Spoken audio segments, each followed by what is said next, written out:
Good morning and welcome back to the Cooper Associates County Ground where the sun is still shining. Absolutely stunning April weather here for day 4. Somerset need 5 wickets. Worcestershire need to bat out the day basically. They need to get 236 runs to make Somerset bat again. But you'd think it's probably going to be a Somerset innings victory, Sam Dalling. Yes, they're heavy favourites, right? Winviz has Somerset very much in the driving seat. There was hope for Worcestershire. Well, there still is hope, right? Brett D'Oliveira, not Basil, is unbeaten on 71 overnight. He batted beautifully. They lost to Adam Hose to the second new ball just before close of play yesterday. LBW, slight suggestion that there may have been a little bit of bat involved, but we're a day later and he is out. It's a bit of a shame for him. That would have been a big wicket for Somerset, actually. They were buoyed up by that because they started well, got themselves in a good position, and then we saw some real fight from Worcestershire. But yeah, heavy favourites, 154 all out, Worcestershire 670 Somerset. Now Worcestershire 280 for 5, so no one could say that could argue that Somerset haven't dominated the game. It would be a little bit of a get-out-of-jail free card if Worcestershire were to escape with a draw. But if they do that, then fair play to them, because it will have mean they've batted 96 overs today on top of the 88 overs they batted yesterday. So it's going to be attritional. It's a patience game, isn't it, for Somerset, really? I spoke to Brett D'Oliveira after play last night, and it was really interesting to hear. He was talking about his partnership with Adam Hose, formerly of Somerset, of course, hence a bit of a send-off from Lewis Gregory, bit of chat out on the field you might have heard through the effects mic and in the ground yesterday. But talking about himself, Adam Hose, breaking it down into 5-run and 5-over chunks, and that was all they were trying to do, just bat and bat and bat. Brett said it hadn't spun dramatically, the pitch actually getting better since the first innings, and he said whether it's me or someone else, individual scores don't matter, we'll just do our best to bat on long tomorrow and go on as long as they possibly can. So yeah, he was disappointed about the opportunity they dropped. Bantam was dropped twice, but to be fair, after 300. Yeah. James Rhu's drop of Hindley was the drop I think they were most annoyed about. It was Brett himself, he dropped the caught and bowled off Bantam, but he was well past 300 by then. It was that Rhu-Bantam partnership that could have been broken early if Tom Hindley, who only came into this game because of that Fatih Singh concussion, the coach hit him on the head in training a couple of days before day 1, so a little bit of disruption for Worcestershire, but if you take your catches, it's a different game, isn't it? Yeah, they will. Well, they already do regret that one. Deficit's still 236 runs, Yeah. So you think, alright, if they bat 96 overs, they'll probably be at just about par, but they're not really thinking about that. It's about, we're looking at the scoreboard here, it's about that number on the right-hand side. D'Oliveira 71, yes, personal milestones count, but it's 154 balls.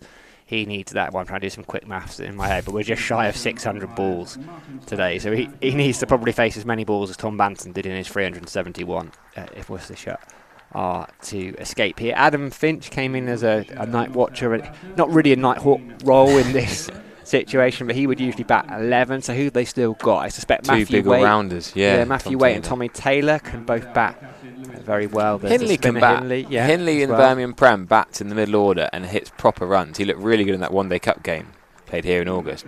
He played a terrible whooshing cover drive in the first innings, which we shouldn't hold against him. A whooshing cover drive, I like that. Yeah, well, yeah. We've got Somerset have got the front line 4 bowlers, right? We've just seen, I suspect it's going to be Overton and Davey as the players make their way out into the middle. We've just seen them out there having a little bowl, and having said that, and that is Craig, isn't it, taking his jumper off and giving it to the upper. So Craig Overton's going to start up. I suspect it will be Josh Davey from the River End. We're at the Marcus Scoffick Pavilion end here. There's Casey Aldridge, the man who took Fifer in the first Worcestershire innings. He's got 1 wicket in this one as well. There's Lewis Gregory, the skipper himself. Jack Leach on 499 first-class wickets, so chance of a big milestone for him. There's Archie Vaughan to bowl a little bit off spin, and we saw a bit of Tom Lammonby's left arm seam yesterday as well, H. Yeah, I was pleasantly surprised to see Tom Lammonby have a bowl.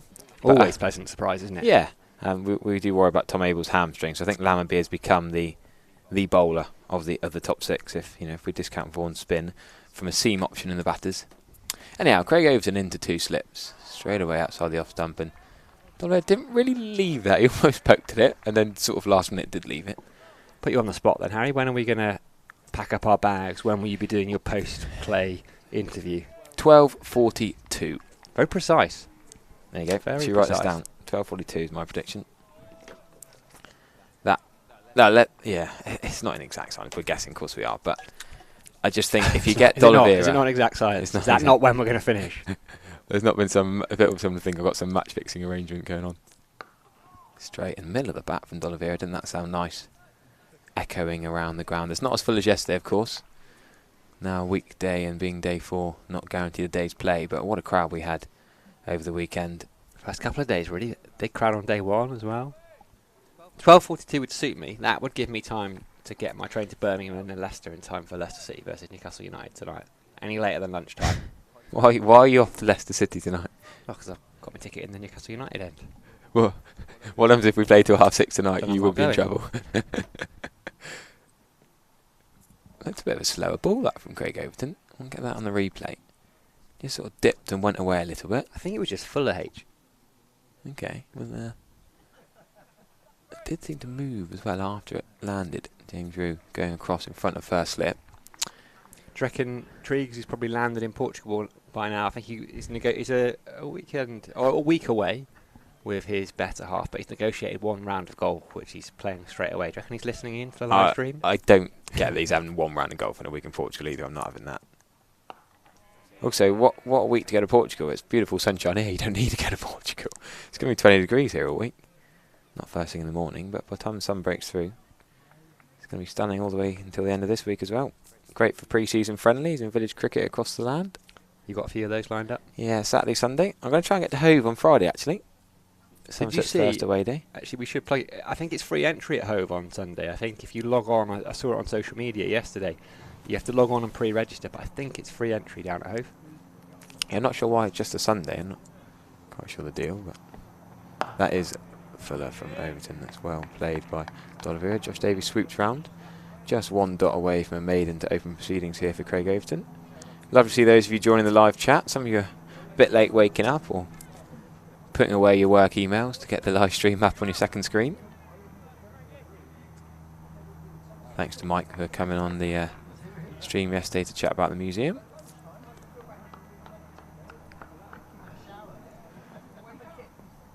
Just the 2 slips still in play with this. Craig Overton first over the day. Well played by skipper Brett D'Oliveira.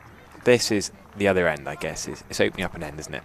Adam Finch tonight, watch it goes. Waite and Tommy Taylor are pretty aggressive players. Yeah. Casey Aldridge just Tom Banton's taken his jumper off and whacked Casey Aldridge. Don't know if he just evaded it.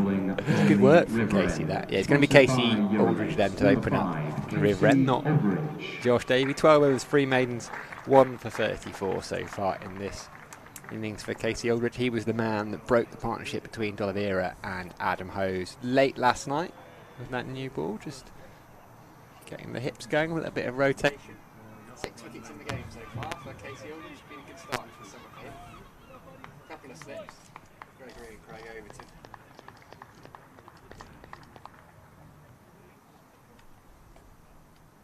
Gentle wind. It's not as strong actually as it has been the last couple of days. It'd be quite biting. Aldridge straight on the money.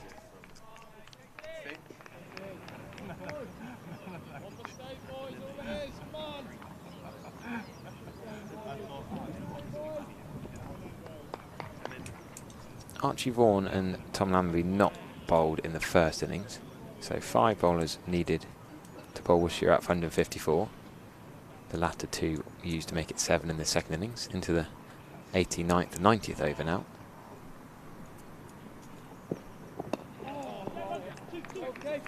Runs it down.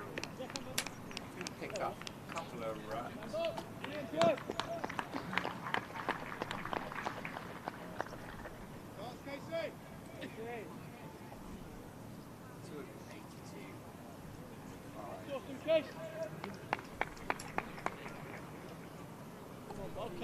Okay.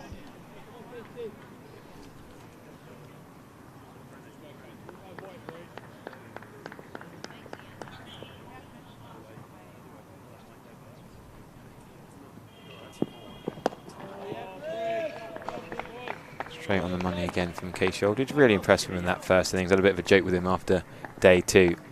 Casey Aldridge said any other game you'd be chasing a man of the match gone for this performance, but James Rew also with a 150. Not going to get near the man of the match with Tom Banton. barely even talked about that 150. No. Felt a bit sorry for him, though. He loved being part of that partnership, very mature. Just wanted to stay with Banton, didn't he? Yeah, indeed. No. Oh, edged, and I think it didn't quite carry to Craig Overton at slip. Soft hands from Finch. Just a little bit of extra bounce. Let's have another look at that one.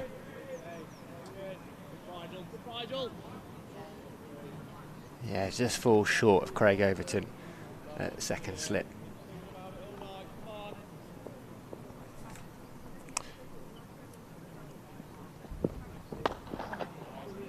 Driven straight to Jack Leach at mid-on. He was one of a gaggle of Somerset players and Worcestershire players enjoying their morning coffee down the road at 9:15. They were all in there early.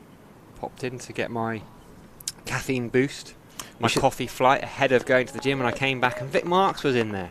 And he was pretending he didn't know anything about cortados and flat whites. I did wonder where my two commentary compatriots were this morning. Both on a coffee mission. Solid from Finch. Ended the over. 90 gone, 282 for 5. Yeah, you were sat here on your own, where you've been here Yeah, from about Billy 8 No o'clock. mates. Yeah, that's just fact of commentate on my own. But, We were here well on time. you don't have to be at the coffee shop at 9:15. We should just clarify. It's not only open at 1 minute of the day. It's open quite early, I assume from 8 o'clock. I don't know that, I'm just declaring opening times for it. Good coffee, that's all I will say. No. Nice. The lads can bond and enjoy themselves off the field as well. Overton then continuing from the Marshall Scotland Pavilion end. Good line, that.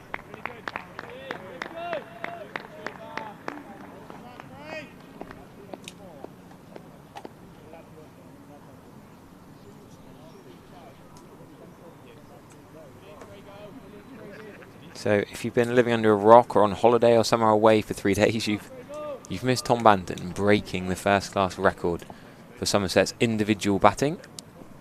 Past Langer, past Richards, past Langer again, the very top of the tree. An unbelievable knock of 371. Only 1-6. It wasn't actually dropped until past 300. Absolutely mad, isn't it? He was so good. Have you bought your Banton 371 shirt? I think Somerset County Sports are selling those. Ian Shepherd was the first man. He was straight in there as soon as he was out. Banton got that 371 printed on the back of his shirt. I think he's after a little bit of commission, having given the shop the idea. I'm not sure he's going to get it though. Yeah, Somerset County Sports, they get to choose the man of the match as well. The easiest Do decision. They could present Tom Banton with that shirt on the man of the match decision. That's a beauty from Craig Overton. Who was it he got with that tiny delivery yesterday? Well, he got a couple of LBWs. He's got Roderick and Libby, I think the two main men in this lineup. The two quality opening bats. Yeah. Well, Roderick made 50 in the first innings, and that is an absolute beauty. Whew. Play that. Yeah, he's just glad to still be there after that delivery. I reckon that's the best ball of the game. Almost too good? One of those where it does too much. You're not going to a world-class player to get anything on that. Yeah, it sounds a daft thing to say. But Yeah. does make sense. Tom Abel in a sort of a catching mid-wicket. Not very straight, sort of a quite square mid-wicket. It'd be unlike us to say anything daft, H. Well, of course. We'll be called up on the live stream chat. Nice to see plenty of you watching when you're working. Or Toby says, can we keep them 5 down until 12? I'm not going to be there for the first hour. Not in the plan, that, I wouldn't have thought. Worcestershire will be delighted if that's the case. Not sure that's what Somerset had in mind first thing this morning. We have got Vic Marks and Chris Tavery along with him. Those two having a bit of a catch-up, wandering around the ground, seeing the old stands. Vic will join us on comms later. Probably not, Mr. Tavery. Yeah, Vic handed over the captaincy to Mr. Taveray way back when. They were reminiscing over coffee this morning. Oh, just had a lovely little message. Sophie Luff, what a legend. She's not on commentary with us. She's just back from the sunshine in the Middle East, out in Sharjah. She's sat in a new home, watching us on the big screen. She says, listening to a couple of my faves, cracking the flags here. What a start to the week. How's that lawn? Oh, that lawn's looking good, sir. Yeah, Jack Luff, Soph's brother, was cutting a lawn last night. She's Was delighted. Yeah. Beautiful. Sophie, of course, will be captaining the Somerset ladies and still get the 25 ladies membership and be ready for their home game. Sold loads of those as well. Yeah. What, north of 500? You sold about 450 of them yourself? Yeah, I should get the individual official stats. You should be on commission for these kind of things. No, it's great to see lots of people supporting the ladies' game. Yeah, absolutely All ready brilliant. to go. Hopefully the weather holds after all this sunshine we've had for the start of the men's season. What's it, 27th of April, first game Yeah, here? Couple of only Sundays weeks away time. now, yeah. Beautiful. That'll be a proud moment for her walking out. Yeah. I know she skipped games here, but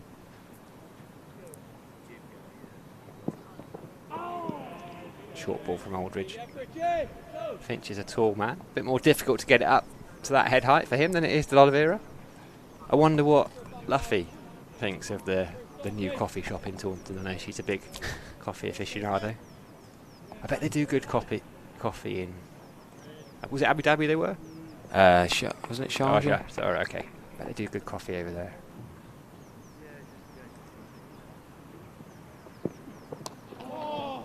Flicked away. Just one. Davies down there. Casey has head and hands. I've just been sent a picture of Polly Road's scorebook. She had Banton hit 56 sixes and 2 fours in his 371 knot. What a lovely quirk of the stat sheet there. Polly's got Tom Banton 56 sixes and 2 fours. But in fairness, it usually What's is 56 fours times then 6? What's 56 times 6? 336. Yeah, so it could be possible. It's doable. That's quick maths, that. I'm very So impressed yeah, with that. 344. That is plausible because 344 of those would have been Imagine boundaries. 56 Be sixes. a lot of dot balls that he'd have faced, would it? Imagine that as an innings. Solid from the Oliveira. So what's he faced in balls-wise? Did it say there?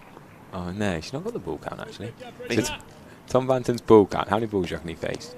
He's got not that many more than 371. 403. 403 balls and like 300 of them were dots. Over 300 of them were dots. But in between, it basically hits a 6 and over and then pats the rest back. Yeah. Oh, Polly, they had a hard time over there. They've been having some technical issues, new software and things. Ooh, beats the outside edge. Kept it a little bit low, did that one? Only whizzed through to James Root. Behind the stumps, she was off. She's always busy, always moving, Polly. They had a Scorers Association meeting last night. Yeah. Dave had been at home, boiling the ham, ready for their roast. I think it's Sue. Do you boil the ham? Yeah, Is boil that a ham. thing, is it? Yeah, boiled ham. Wow, okay. I think Sue is the Worcestershire scorer. She was heading round for dinner. Cut away, guided. There's no fielder down there. It's going to be a boundary for Oliveira, who moves on to 375. Just a little bit of width. Just a little bit back of her leg. Yeah, nice shot. I think Case Roger will be honest about that. That was a problem he had in previous seasons. Too many short wide balls. Ned Leonard had a bit of a similar issue bowling for Somerset in his recent years now at Glamorgan. But Casey's really worked on that tighter line. We talked about his gather and work with Andy Caddick about the space in his gather. And it's helped him bowl tighter and quicker to the stumps. And to be fair to him, he's not bowled many of those short wide deliveries. Easy to do when you're whistling it down. Goes straight to there. Push to Tom Abel at that. Short mid-wicket you were talking about, H. End of the over. 287. 5. 92 gone. 92 left in the day. Or a minimum of 92 left in the day. Tea will be at 3:40 today if we get there. Final day. We'll get lunch first, Sam, but There's going to be a scramble to try and get 1 some o'clock lunch today. you reckon they might have the food stalls open here again tomorrow? Tomorrow? Or today? Well, Won't have them open tomorrow. I'd be surprised they are. right, Craig Overton is still continuing. No real change in the field. Josh Davies having a bit of a chat with him at the top of the mark. Still not seen Davey with the ball yet. His Scottish compatriot Brad Wheel had a pretty decent first go for Hampshire. Hampshire's got about 9 seamers on the books who are all quality. I didn't really expect it to be Sonny Baker and Brad Wheel who were going to be the main wicket takers of their first game, beating Yorkshire yesterday. Yeah, good win for him. Good win for Derbyshire first, Yes, wasn't it? I'd against like to see Gloucestershire, that. yeah. Caleb Jewell, was it? They've got over as their overseas. Yeah, Hobart Hurricanes left-handed opener. Down from Tasmania. Not even a hesitation there in your knowledge. Ah, he's It's brilliant. He's a quality player, Caleb Jewell. And off the legs for 1 run. Jack Leach down, gathering in front of the Colin Atkinson Pavilion. It's interesting hearing Chris Tavray come in, and the first thing he chuckles at. It's not Surrey in both of them anymore. The last time he was down here, it's a Lordy in both of them stand. Nice when we get old legends come back down here and see things that they haven't seen for many years.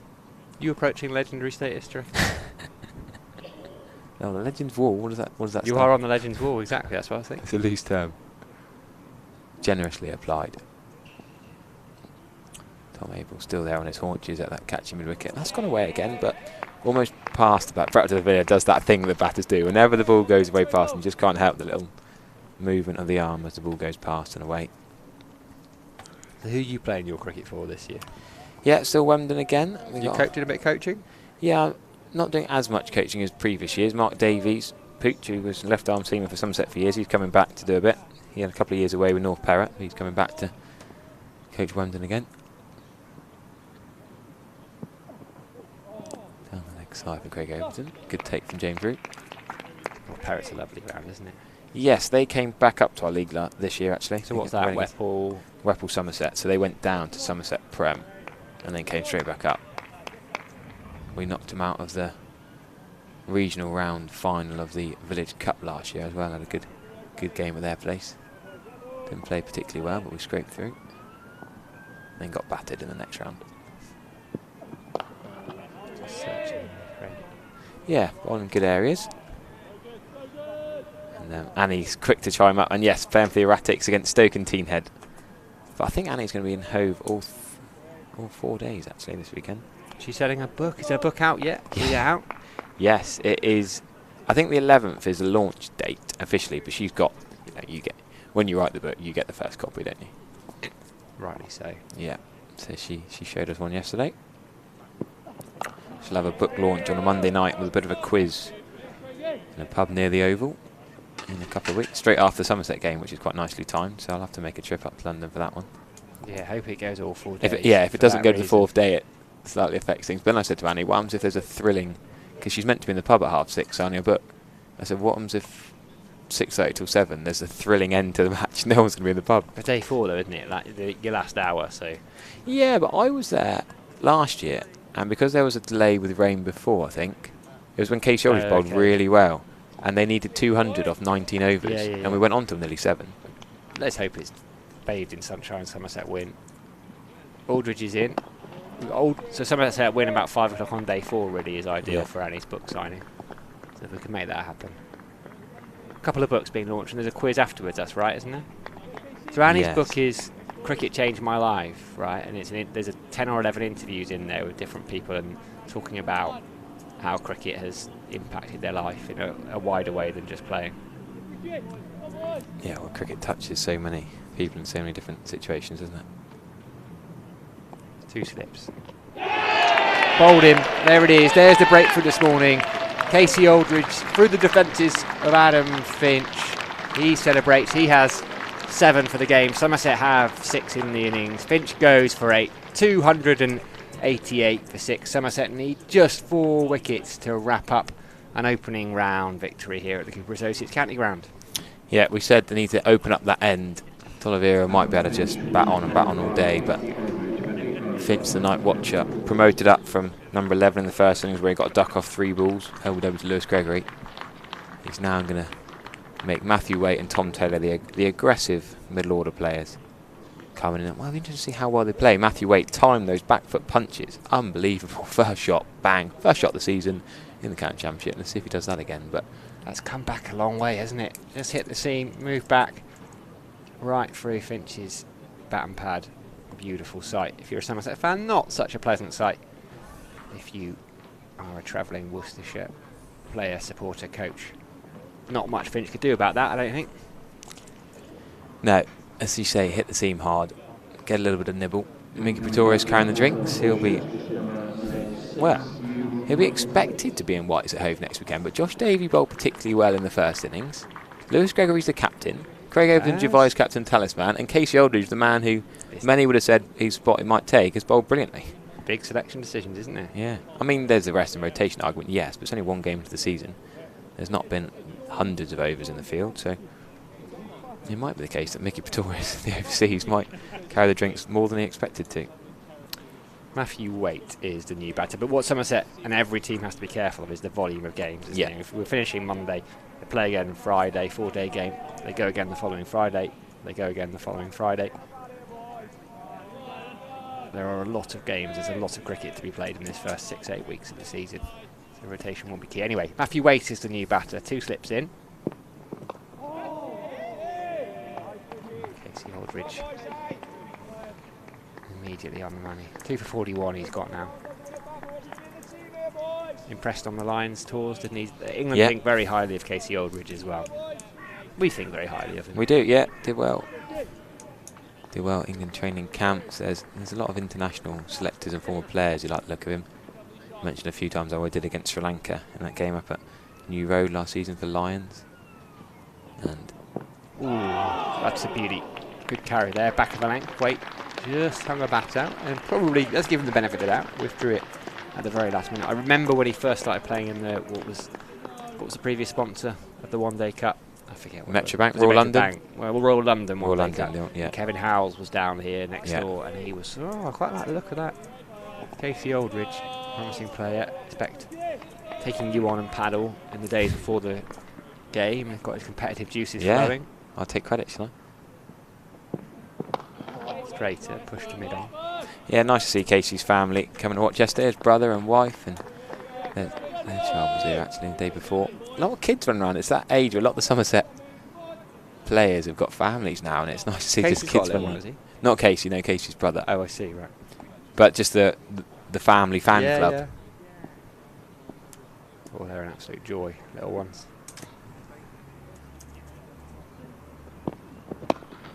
Cut away. Square of the wicket. No one out there. 4 more. So 4 runs to end the over, but it was also an over in which Somerset picked up their first wicket of the day. Adam Finch bowled by Casey Aldridge. Matthew Waite is off the mark with that boundary. Just stood up and pushed it. Opened the face. Lovely shot. Worcestershire 6 down though. Somerset needing just 4 more wickets, and they're still trailing the away side by 224. Here we go, here's another replay. We love the replay feature. Look at that, beautiful. Nice celebration from James Root.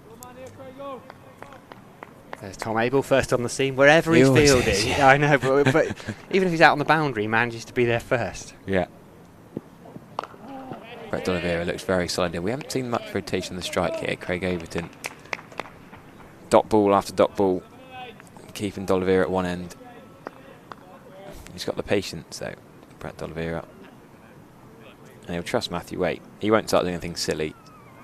I'm not sure he even will when Alison Hindley come in. I think he'll just bat and bat and bat.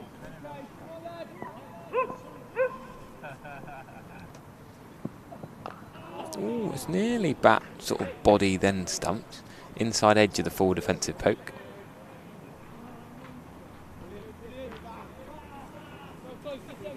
Another angle. I like the side on camera as well. Yeah.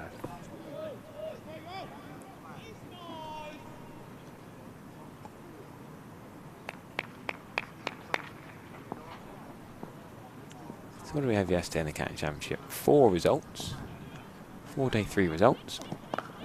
That was Hampshire winning by 5 wickets, Derbyshire by 9 wickets, Leicestershire by 10 wickets. Big win for Leicestershire we haven't yet mentioned. Who were they playing? Glamorgan. Ah, okay. A few early wickets fell. Glamorgan didn't get above 250 in either innings, but that Leicestershire 4-2-7 at the start.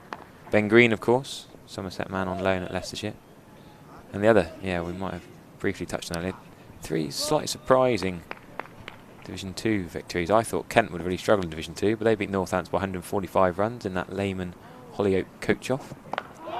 A lot has been talked about those two. That well-known term, the coach-off. Well, Did you know about Keith Dudgeon? Do you know who he is? Yeah, I knew about him. You had dinner with him or anything like that? He bowled at you? I haven't got a story of Keith Dudgeon, no. Oh, I did. disappointing, hey? Yeah, sorry. I didn't think he'd be that good, in fairness to him. Career best, to be Yeah. fair. So he had a good day out, right? That's not a bad start to the season, eh? Yeah, brilliant start. That, Extra day off. I did like the line about that. Don't judge the Dudge, because he's got a bit of stick for wearing his slippers when yes. he's not batting. Don't judge the Dudge. I think our friend Dan Whiting set him up, didn't he, with a photo on social media?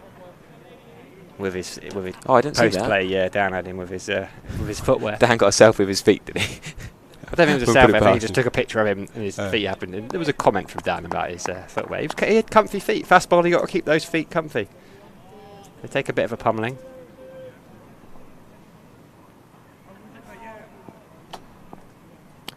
So Craig Overton into the last ball of this over. Where D'Oliveira again is solid in behind that. Tom Lamberby swooping in rapidly after a few coffees from his coffee shop, I'm sure. Wonder if he goes there every morning before play. He was in there this morning. Does he pay for his own coffee? I'd have thought not. I'd imagine at worst he's he's got a tab. help himself, yeah. 292 for 6. No, absolutely not. He'd be taking his teammates' money though. Absolutely, no freebies. Yeah, he's in his barista training. Has he? About that, yeah. Then have a looking ahead to the have a looking ahead.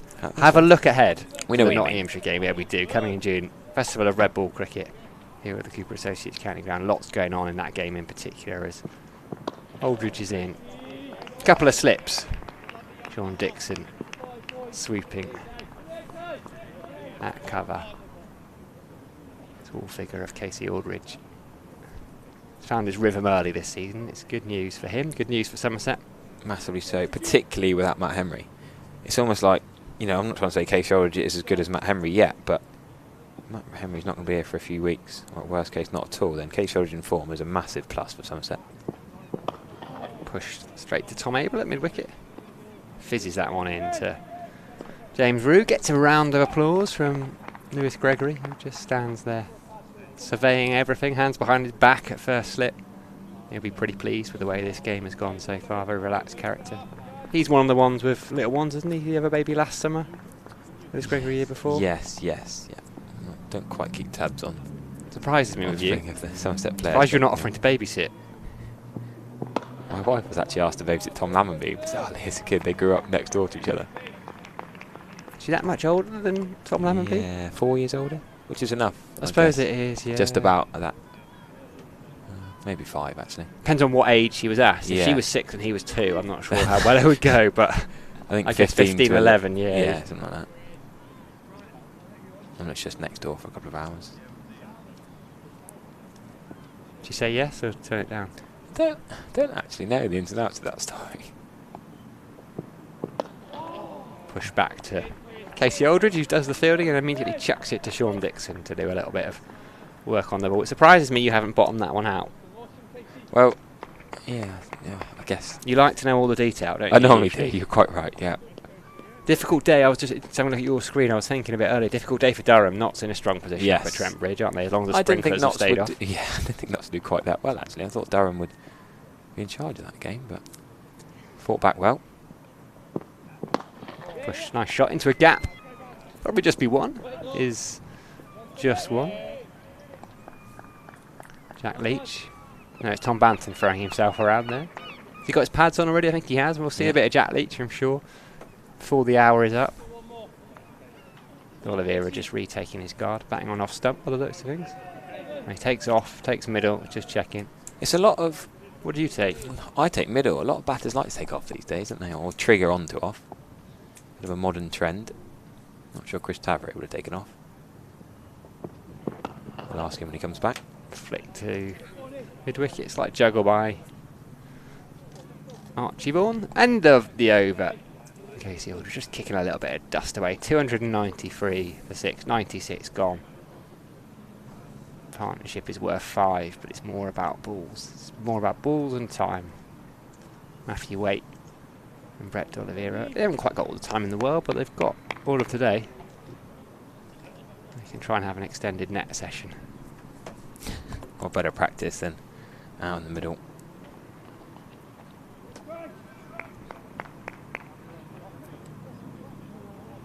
Another checking of the guard. As opposed to a changing of it. Yeah, I think it's the same guard for Matthew Waite. He's taller than you realise, Matthew Waite. He almost looks taller when he bats than when he bowls, because he's got that weird bowling action with his arm flailing everywhere, his left arm. Nearly that tiny gap between Abel and Dixon, but Dixon sweeps around nicely. Lanks in a decent position against Middlesex at Lords. Yeah, Marcus Harris, interestingly, not opening the batting, down to 4. At 4, wasn't he? Michael Jones is a really quality player, but I thought he would bat 4 and you'd let Jennings and not Wells, because Wells was down to 6. They've almost got 4 openers in their top 6. Wells dropped down to 6, got that big 100 against Somerset. It's a strong side, isn't it? I think Lanks will win Division 2. That's my prediction pre-season. Particularly if Jimmy Anderson plays. He's missing I the don't first play line. much, but...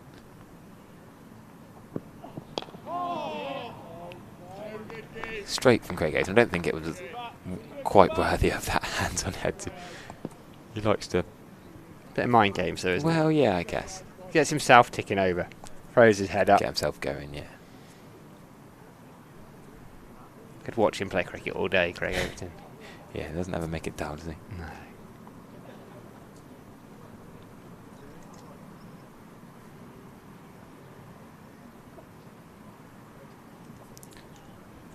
His club, North Devon, got underway with a friendly against Taunton Andrews on Saturday. Thomas Rue playing in that one. Who've Taunton Andrews got playing for them this year? They signed anyone over the winter?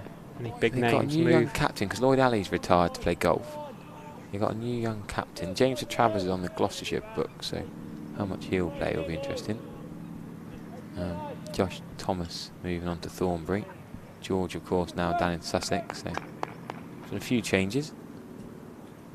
That was a delight, wasn't it, to see him pick that contract up, Yeah. George Thomas. It was rumoured months back, sort of last October, we thought he was going to Sussex, and they just waited until the winter was over. Save a bit of cash, sadly, these days. Yeah, that is the way, isn't it? Yeah. With budgets, Don't they pay might him for someone net. for the He was winter. out in Australia as well, in fairness, so it's not like... I think it was George out with Josh. Can't remember the Any club. decent overseas players on the club scene this summer that you've heard of? Or if anyone in the YouTube comments who we got coming over? My good mate Curtis Heafy from Central Districts texted me yesterday. He's hoping to come back to Bristol this year.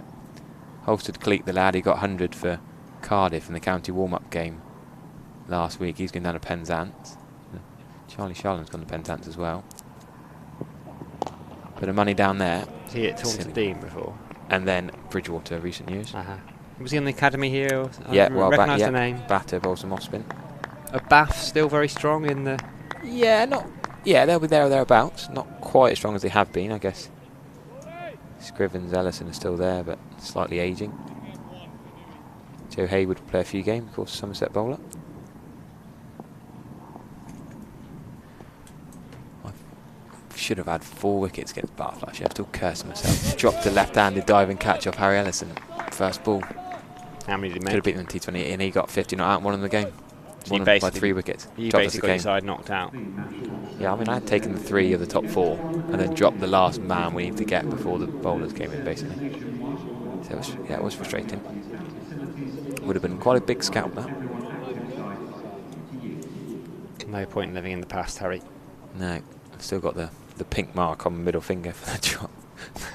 Psychologically, anyway. Jake Ball looks a little lost here. He's running out, then he stopped, then he's running out again. James Rue wants something, but he's not quite sure what. I think it's jumper off, helmet on. Helmet on. Are we going to see a little bit of spin for the first I time today? don't think he's standing up to Casey Aldridge. That would be brave. Jack Leach.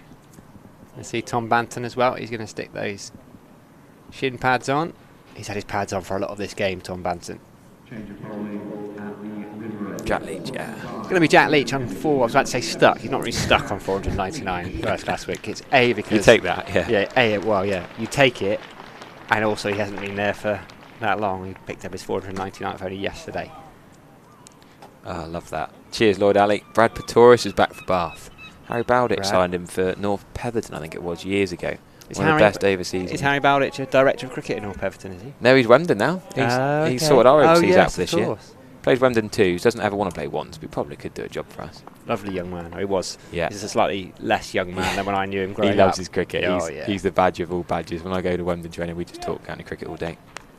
He and I, we used to spend quite a lot of hours out playing cricket in the car parks around here. I think he and I spent a good couple of days with Tim Bresnan's younger brother when England under 19s played down here. We just played a Nice. lot of cricket in the car park, yeah. Why was Tim how did you get to know Tim Bresnan's younger brother? Well, he was just around and we were Nice. played cricket with him. I think they had a couple of ODIs.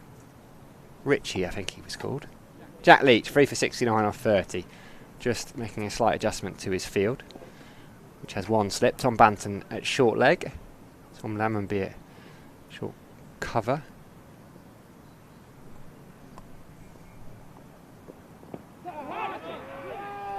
Into the pad. Oh, I'm getting YouTube chat of a Western Province Premier League batsman who's going to be playing against me this year for North Parrot, apparently. Wade Capito. However you say that. You'll probably get him out, won't you? To the back foot, watchful from Matthew Waite. Just got to take his time here. Jack Leach picked up that wicket of Jake Libby with the one that just straightened, thumped Yeah. into the pad. Going back is an interesting tactic here. Jack Leach does get some of the skid on, quicker ball, stay low sometimes. Skid on. This time he goes forward. I think that's it's a no ball. ball, yeah. Overstepping. Jack Leach, that's a criminal offence. That is. Would have been worse if it had cannoned into the front pad. Yeah. What's the fine in the Somerset dressing room for bowling? Round the coffees, is it? Surely.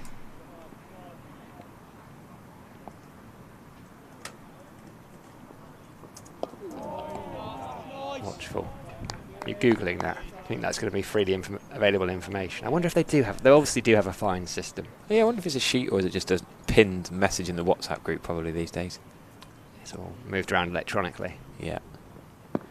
Big shout for LBW. Jack Leach likes it. Not given. That's the one though. That's what he's looking for.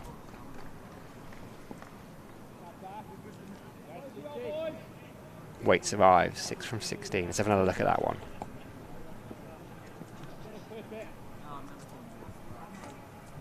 Going down leg. Sliding. This is good though from Jack Leach. Problem is Jack Leach gets through over so quickly. We've hardly got time to look at the replays. He probably pitched his leg stump. Not straightening enough. Ooh. Playing a miss. Not sure what has happened there. I think James Rue maybe knocked the bails off. We will have another look at that and it will tell us. I'm not sure his foot came out the crease. No. Let's have a look side on. I think it's James Rue's gloves. Oh, he did drag it forward but not past. I guess he helped himself by starting deep in his crease. He's fine. Good though. Great start from Jack Leach. That 296 for 6. 98 gone. Gordon irony talking about the Chard surnames who we're checking on Play Cricket. Yeah, there's a few familiar names down in Chard, brothers or father and sons. Used to be the Dredges, didn't it, up at Frome? Yeah, they're still knocking around. Yeah, I played against a couple of them last year. Who were the brothers at Chard then? Well, I think Chard got relegated. I'm trying to remember if I was playing against them this year. I think they might have done Somerset Prem. It's a bit of a funny one. 4 went down. We want to see Lewis Gregory come on now for Craig Overton. Lewis Gregory, the captain, bring himself on for his vice-captain. Tom Abel in that same catching mid-wicket position. And sorry, Oscar, message in the chat. We've talked about Leach and Bashir 1,600 times. I don't think we need to touch on that conversation again and again. Yes, we had Butler and Keysvetter, which was brilliant. We were unfortunate that Keysvetter got injured and Butler went to Lancs in quick succession. But we, at the moment, just enjoy Leach and Bashir when we get the opportunities and let Bashir enjoy himself at Glamorgan while Mason Crane's not fit, I would say. Anyhow, now we're going to see Casey Aldridge at silly mid-off, really. Very close to the strip. I like that position, attacking from Lewis Gregory. Because Brett D'Oliveira has given absolutely nothing away. He had that nice cut shot behind point from the other end, but from this end he's just solid and content. Casey Aldridge really giving the bit of welly to get some shine on the ball.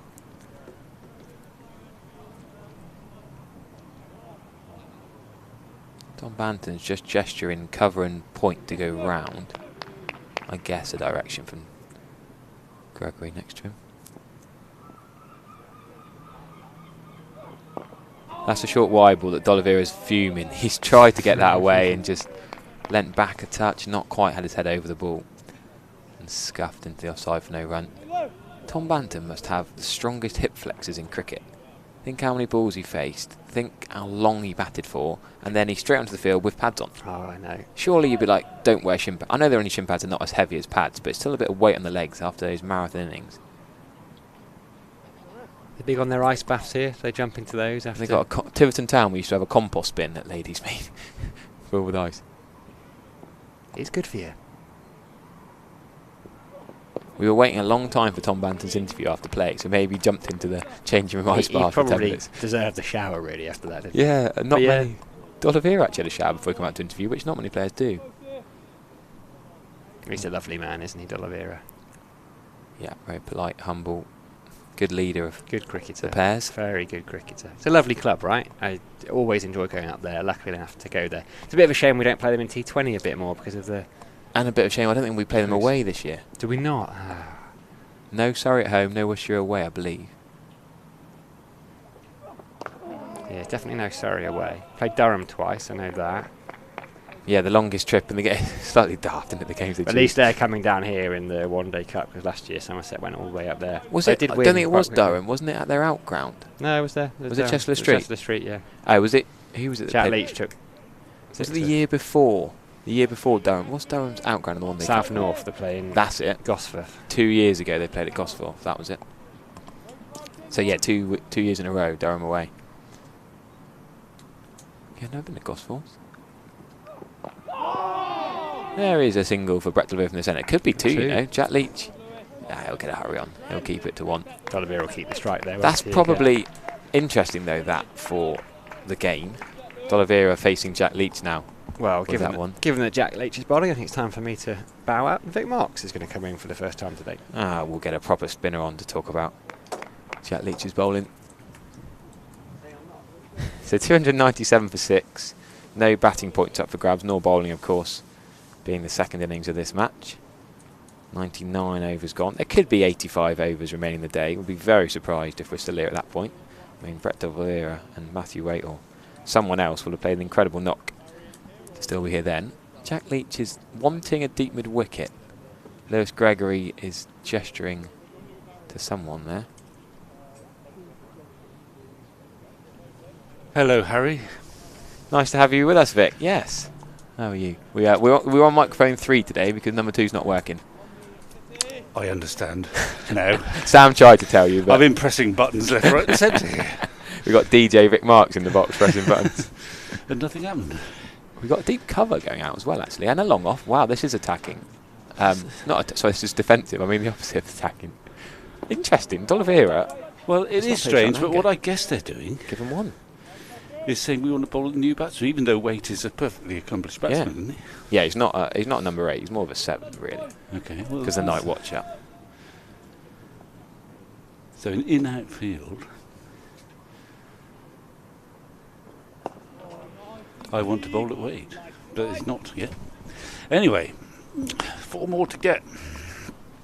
D'Oliveira, he's been patient this morning. He hasn't scored many runs, but he's looked composed as ever. Yeah, really interesting play. We've got a leg slip in place as well. There's a 1. They can look for 2, but I don't think it will be. Archie Vaughan's pretty quick. Josh Davies there at deep square leg as well. It's a long boundary out to leg side towards the Somerset stand. Both fielders were probably 20 yards off the rope there. Right, they've all come in now. Yeah. Although Waite is pretty aggressive in intent, isn't he? Yeah, those back foot punches he played on day 1. Absolutely beautiful shots. Straight away, first shot of the season in the county championship. Boom, through the covers of 4. Didn't face much spin in his first innings. Slightly worried about him going back to Jack Leach because he bowls that slightly round arm ball, that quicker, skiddier one. Yeah, yeah. Slow pitch though. But yeah. What's distracted in there? Don't think we got any bees or wasps around. Let's see Johnny Bairstow. He's an excuse. He got out to Sonny Baker the ball after he had a bee in his grill. Or a bee in his bonnet, you could say. He was out after that, was Yeah, he's out the very next ball, straight to deep third. I think that's a chance. Lewis Gregory, it was quick. It flew. Tom Abel's done well to keep it just 1 run. Flown through first slip. It might have just turned a fraction. He was on the back foot again. Sometimes harder catches, aren't I they? don't know. Just going by the general reaction, he's yet to get up. I don't quite know what. Go on, get up, just to keep us. Oh, they get on the knees. He's nearly I up. like this. Tom Bander's going to feel his knees closer, so it's going to hit him in the jumper. Oh no, now he's standing up again. They're annoyed that that's the first chance of the morning, really. Well, let's have a look. We'll have a look and see whether it did carry. It obviously turned a little bit, and they were thinking about keeping Banton at gully, but he's gone back to the leg slip for D'Oliveira.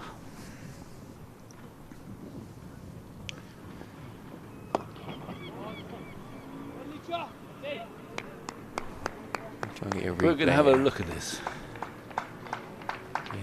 Did it? Yeah, carried to his right hand. You reckon? Tricky, quick, don't get me wrong, and low, but I'd like to see it from the other angle. Get your side on, Don't know Cam. whether we can do that. He's been very good at slip, hasn't he, over the years?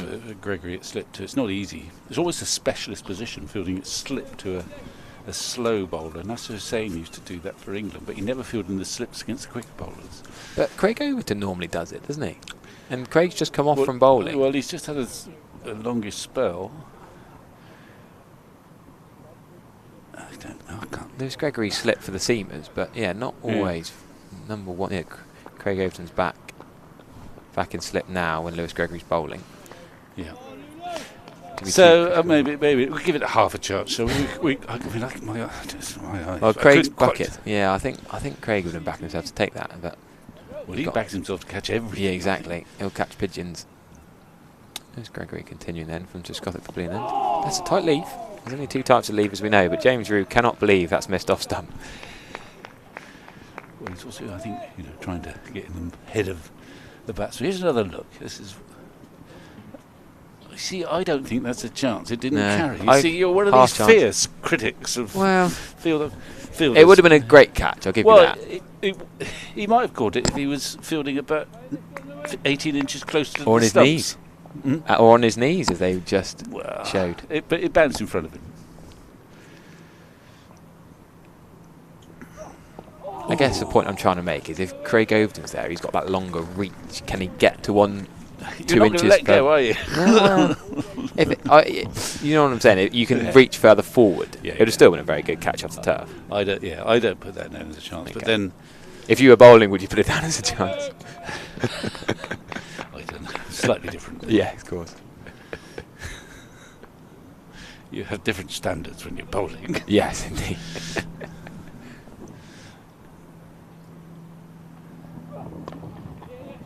That's going to be runs. Yeah, Archie Vaughan can't quite dive on it. He's good at chasing it and flicking it back though. Oh, he just pulled out of that one. He was getting there to support him to throw it in. But Well, there's the 300. And a neat shot. Again, that's lovely timing. It's not really risky. A little bit of width. They've exploited that. He's exploited that third man, or was to have that third man area quite a lot. It's almost been left open sometimes in the hope of the open face outside edge, but it hasn't come to pass that. It's usually got enough bat to get runs down there.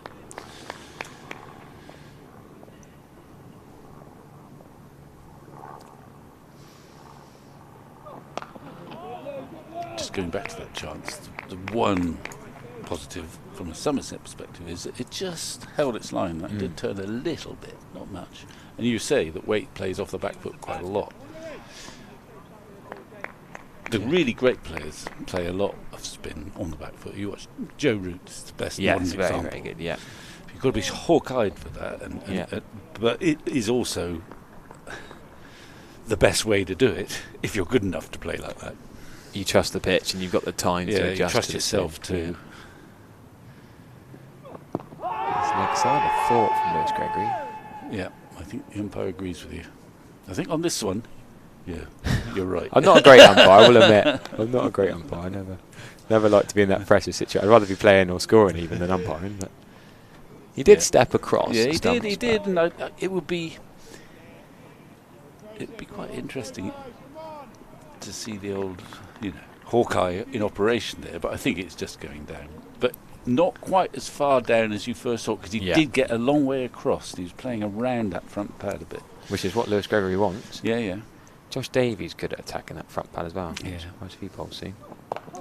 Well, on these sort of surfaces where there's not much movement and not much bounce, LBW is one of the likelier forms of dismissal. Yeah, would you go to Archie Vaughan or Josh Davey next? I think I would probably go briefly to Davey. Yeah, Well, I there's agree. still the ball's Yeah. not rock solid. I mean, It's not that old either. he hasn't got a wicket in the match actually, but Bowled very well you in the can first bowl. innings. You can bowling for 3 overs. Yep. Again, he would be looking for that. The LBW Yeah. is his best bet, and he bowls wicket to wicket. If they miss, he's in business. But it wouldn't necessarily have to be a long experiment. But Yeah. well, not it's not an experiment, and long. But I think that's where I would go next. Just keep fiddling around, chopping and changing. Well, the over 8's been very Leeches. good before today, but they're faffing a bit, aren't they, with a few tweaks? Yeah. No rush. You feel they just need one more. But I mean, they loved Oliveira, of course, who's batted really well. And he's faced nearly 200 balls now for that. Yeah. 77. Now what's happening? Craig Overton wants a helmet, I believe. Okay. So we got Bantam with all the protective gear in front of square. Lewis So Gregory at where's normal Overton slip. going? He's probably going to go to a very short gully. Or Yeah, I don't think he'll go Actually, leg side. he seems to be going off, is he? Or is he just getting padded up? I mean, absolutely no. The over 8 is 10, so they can afford to mess around a bit. But Well, no, there's but no you urgency on you're day allowed to 4. bowl more than the quota Well, as well. quite, exactly. His hat has become his box, I think. Okay, he's got his helmet. He might have a box. And where's he going to go? I imagine he's going to go to... No, he's using his hat as a box. That's a novel way of doing it. Don't you see that very often? It's sort of boasting, really. Hang on. Right, he's down There on his you go. knees in the gully.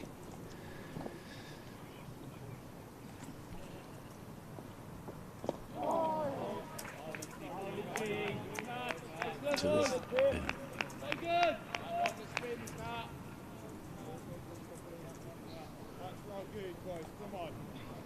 Yeah, I like that. I like the slip on the knees.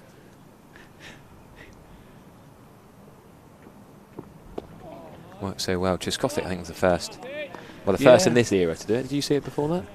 No, I don't think so. You never requested someone to kneel down if you're bowling. No, they wanted to be able to move quicker than that to get out of the way. Wear it in the belly and suck it in. It surprises me though. All the people say, "Oh, so and so invented the scoop or the reverse sweep," and then someone else says, "Oh no, they did it years before." But I'm actually not aware of anyone mentioning anyone else on the knees before Tchaikovsky. No.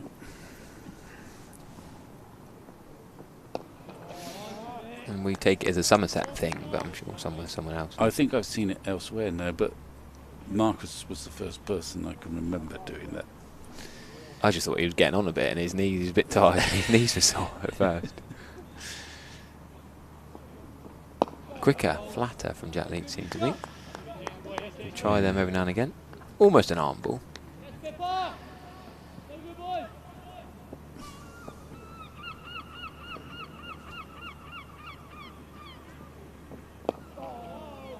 Doing well here. His weight now off the front foot most of this over.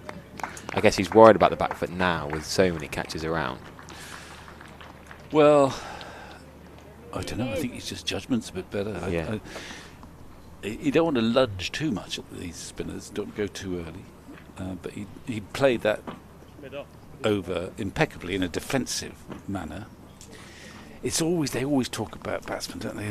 Especially against spin, but you get through the first 20 or 30 balls. If you can do that, especially when you're in the subcontinent, you think this. You feel very vulnerable just at the start with men prowling around the bat. And if you get through 20 or 30 balls, then you just start to relax a bit and you pick up the length and you're moving more decisively, not perhaps so tentatively into the wrong place. And then suddenly it all seems much simpler. It's that first 30 balls, and Waite has done that now, actually. Now then, where's Rue going? He's got him up sometimes, back sometimes. He's gone back again now. He was standing up. Can't quite make his mind up. I thought he would stand up to Gregory and Davey, not Overton and Aldridge. Oh, he's going to bounce him a few times, that's why. I didn't expect Gregory to be bowling a bouncer, to be honest with you. Is he now going to stand up the rest of the over, maybe? No. Oddly there, you had Rue behind the stumps back, and first slip was standing in front of him. Yeah. Which is quite unusual. It gives you an idea of the pace of the pitch. It's Overton there. It's Botham-esque almost. Who famously at second slip used to stand way in front of where first slip, or indeed third slip. Yeah, pretty was. good reactions, didn't he? Yeah. There's been a fair few bold marks, caught both of them, hasn't there? What a few. Maybe not a second slip to you all the time, but Well, no, I wouldn't have had a second slip. no, very often, exactly. but there would have been a few, I guess. I think there have been more caught both and bold marks than And you catching in bowl. Caught marks for both of them, because I do remember dropping three in a session for him when I was in the slip cordon in my early days. 3 in a session. How did you stay in the cordon? I don't know. I think I probably was diplomatically moved thereafter. You find one of those days. He bowled like he was down at Hampshire. What did he say after the second? I can't remember now, but you were forgiven. Well, you can't. Yeah, I didn't do it on purpose. I think we won the game, but Trevor Jesty is a long time ago. Got a sparkling 100 in the meantime. I think I probably dropped him a couple of times. Anyway, that's by the by. Okay. So that's just to go back. There'll be more caught both and ball marks than the other way round. Vic's not going to be a fielding coach, we just clarified it. I was with, actually. I've just been chatting to one of the best slip fielders of our vintage, or my vintage, which was Chris Tavray, who's been down here. He was a lovely... He shirks the option of coming on comms. Well, he likes to keep himself to himself a little bit. He would have done it very well, but he likes to sort of be fairly incognito. Yeah. He's a delightful. He captained here, of course, for 3 or 4 years. And you ask anyone who played with him. And he's also got this reputation, which is a little bit unjust, because I keep telling people this. Yeah. He played some of the most barnstorming one-day innings you could ever possibly see. But everyone remembers him blocking. But everyone remembers him blocking. Yeah, I agree. And he was capable of devastating one-day innings, and indeed, occasionally in the championship as well. Could take James. So he wasn't just a blocker. But I go back a long way. I played England schools with him, or England under-19s with him, when he was the best batsman in the team, amongst some really good, other good players. Yeah. People like Paul Parker and Alistair Hignall and Nigel Bryars, probably. But he was the best player. Where does Chris live now, then? Well, he now lives in Yorkshire, curiously. He's not down here very often, no. No, he lives in Yorkshire. But he moved there from... He's always been from Kent, really. He lived down here when he was playing for Somerset. And then he went back to Sevenoaks, which is where he's from originally, and he ended up teaching there for 20 years or so. Yeah. But now he's back. He's up in Yorkshire, curiously. Well, not curiously, but... Come down just to see you for the day 4 morning? No, he's actually got a son down here who comes to visit. Lovely. And he's doing the walkers and talkers tomorrow. Very So good. he does talk. He's saving all his stories for tomorrow. He doesn't want to rehearse them on today. Well, we've had it just... We should advertise walkers and talkers. We've set the world to rights briefly. Yeah. You showed him around the ground a bit? Well, not quite that far. I tried a quick look at this stand, and then we just look for some sunshine. There's plenty of it. But yeah, I played with him at university and got him down here. And then as soon as I got him down here, we played a season together. And then I left him to it and retired. Right, no slip on his knees this over. D'Oliveira just saw Tom Abel creeping in from backward point. Well, they don't think they obviously think that they've got a better chance against Wade. It's quite a compliment to D'Oliveira, because those men there's Vaughan at deep mid wicket, but he's not there to sort of for the catch or anything. He's just there to say, well, you can take one, and we'll bowl it. Also, maybe encourage a play against the spin with those 3 men on legs up. They are too deep on the offside as well. Yeah. I mean, he's not going to hit him in that direction. It is slightly peculiar, but D'Oliveira's not bothered by taking the single. I don't think. Not tempted. Not yet, anyway. Do you see the odd brain fake? Kashif slightly gave it away. That chip to mid-on to Craig Overton was a pretty poor shot, I thought. Not really the shot of a number 3 batter. He'd worked hard. Just got 6 in the first innings, but 51 in the second.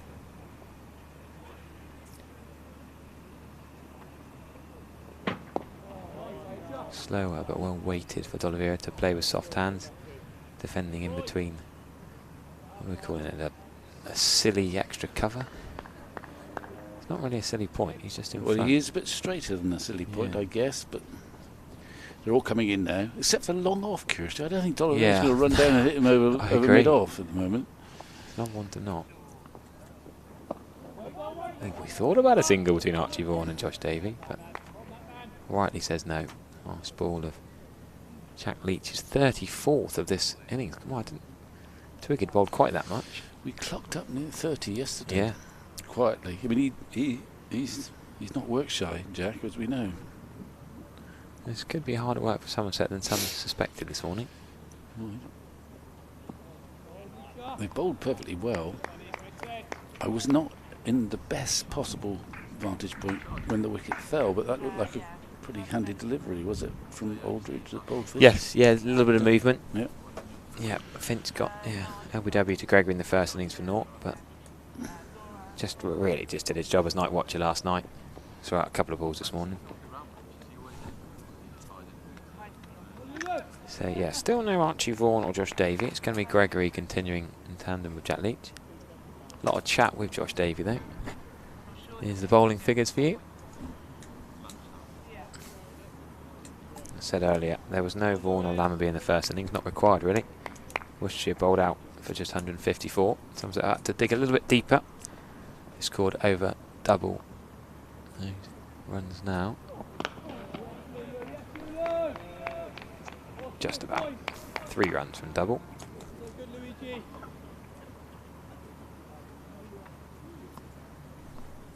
And yeah, people asking, no, we don't expect Tom Abel to bowl. He's had problems with his hamstring. I mentioned that earlier also. Tom Lammerby's sort of gone ahead of Tom Abel in the batters who can bowl ranks. It's also a different angle of Tom Lammerby's an added bonus. We know Alfie Ogborn in this side. Only left armour. If you don't count Jack Leach's spin.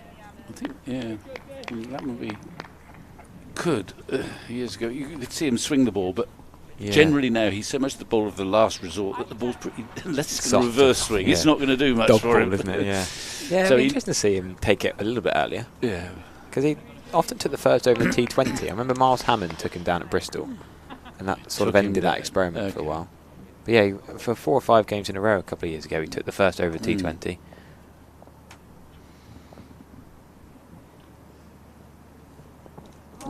Surprised him with a bouncer. He didn't. But he played it okay. Looked a bit surprised by it.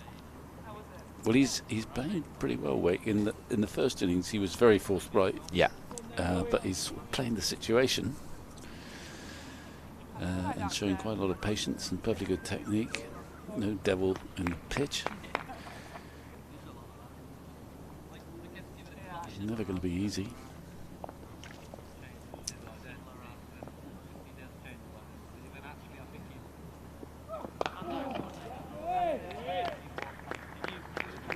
Yeah, Somerset look like they're struggling a little bit just to know how to get this breakthrough.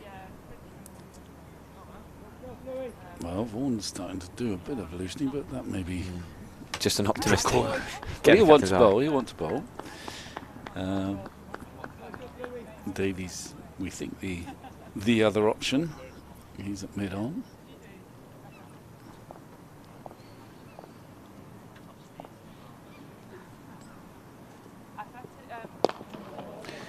Interesting that Rue has gone back, and I think that's just to give Gregory the licence to bowl the old bouncer and see if perhaps there's a man out actually at square leg and long leg, just that you never quite know. So far, whenever he's bowled a bouncer, Waite has showed no interest and just got out of the way. But with Lewis Gregory's groin surgeries over the winter and the injuries he's had, do we really want to see Lewis Gregory bowling bouncers in the first game when you've got Case Sholdridge and Craig Overton who are probably better suited to bowl pace into the deck? It's a different angle of different height. He can do what he's like. He's captain. Well, yeah. And he knows. You just don't want to see him put too much stress on his weary body early on. He's looked pretty good. He did have to go under the knife twice, didn't he? Yeah. Problem with that first groin surgery. Well, I think it's fair to say that you don't want to see Gregory doing lots of kind of donkey work. Yeah. He's bowled 13 overs actually in this innings. And I guess that might be the end of that spell. He's bowled what seems like about 4 or 5, hasn't he? And he's got options. But we're thinking of the 2 who haven't bowled so far. He's having a chat with James Rue as they surround Waite. Yeah, he's looked calm and composed as Matthew 8. It's back for a few more hours though. Long way to go still in this match. Somerset trying to be patient. Well, both teams have been pretty patient at the moment. Yeah, D'Oliveira Leach is on target and he's given nothing away, but just got the odd one to turn, but very rarely and very slowly. Banton and Craig Oaten are saying they want Sean Dixon a little bit square. He's at deep cover. He's quite deep, isn't he? I think you might want him in a bit. Keep this weight on strike, put pressure on him perhaps. But he could almost get a single there, I should have thought. Yeah, Jack Leach keeps bowling straight, bringing the stumps into play.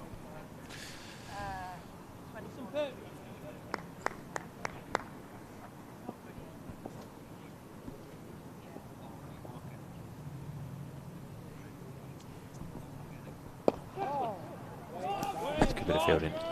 Stop an extra cover from Kamalabi with his weaker right hand.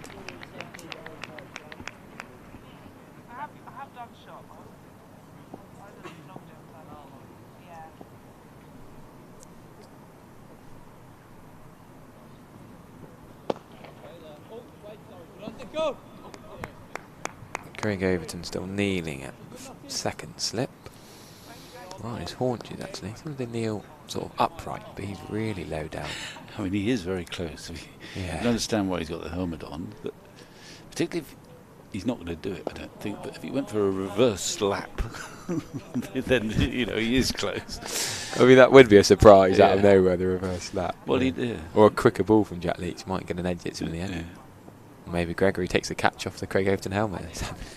Can you be out of the helmet now? Have they changed that rule? I think you have, haven't they? Yeah.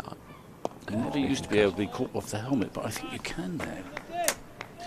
Yes, I think there definitely has to be a concussion test check afterwards. They were doing the days of the week backwards straight after. But another dog on screen. Okay. We've got actually Gregory's going to continue. The umpires are having a chat. Yeah, I'm not sure what there is to chat about. They're just lunch plans. Look at that, the sunny sight of the Quantocks over the Cooper Associates County Ground. Yeah. And barely been a cloud in the sky. Well, I wasn't here the first 2 days, but I haven't seen a cloud in the last 2. yeah, no, and all week's going to be the same. Is it? Plenty of Somerset fans I've chatted to over the last few days planning to go to Hove on Friday, well, for the weekend. Well, Sussex had a pretty good start to their campaign. they won their first game? Or they know it's a run glut, isn't it? Yes, against Is Warwickshire. It still looks like a draw, presumably. Yeah, Sussex are batting 150 for 3 in the second innings. John Simpson from Middlesex, how was he done? He got another big 100, hasn't he? Yeah, and he ran out of partners, I think. 180 odd, I think. Well, Averaging captaincy. 84 since he joined Sometimes Sussex. captaincy really enhances a cricketer. Yes, the it added takes responsibility. Sort of added, well, in one sense there's the added responsibility, and in the other, while you've still got the energy, there is this sort of tacit knowledge that I'm in charge here. I'm not going to get dropped. I don't have to worry about my place. I can just, Yeah. and you become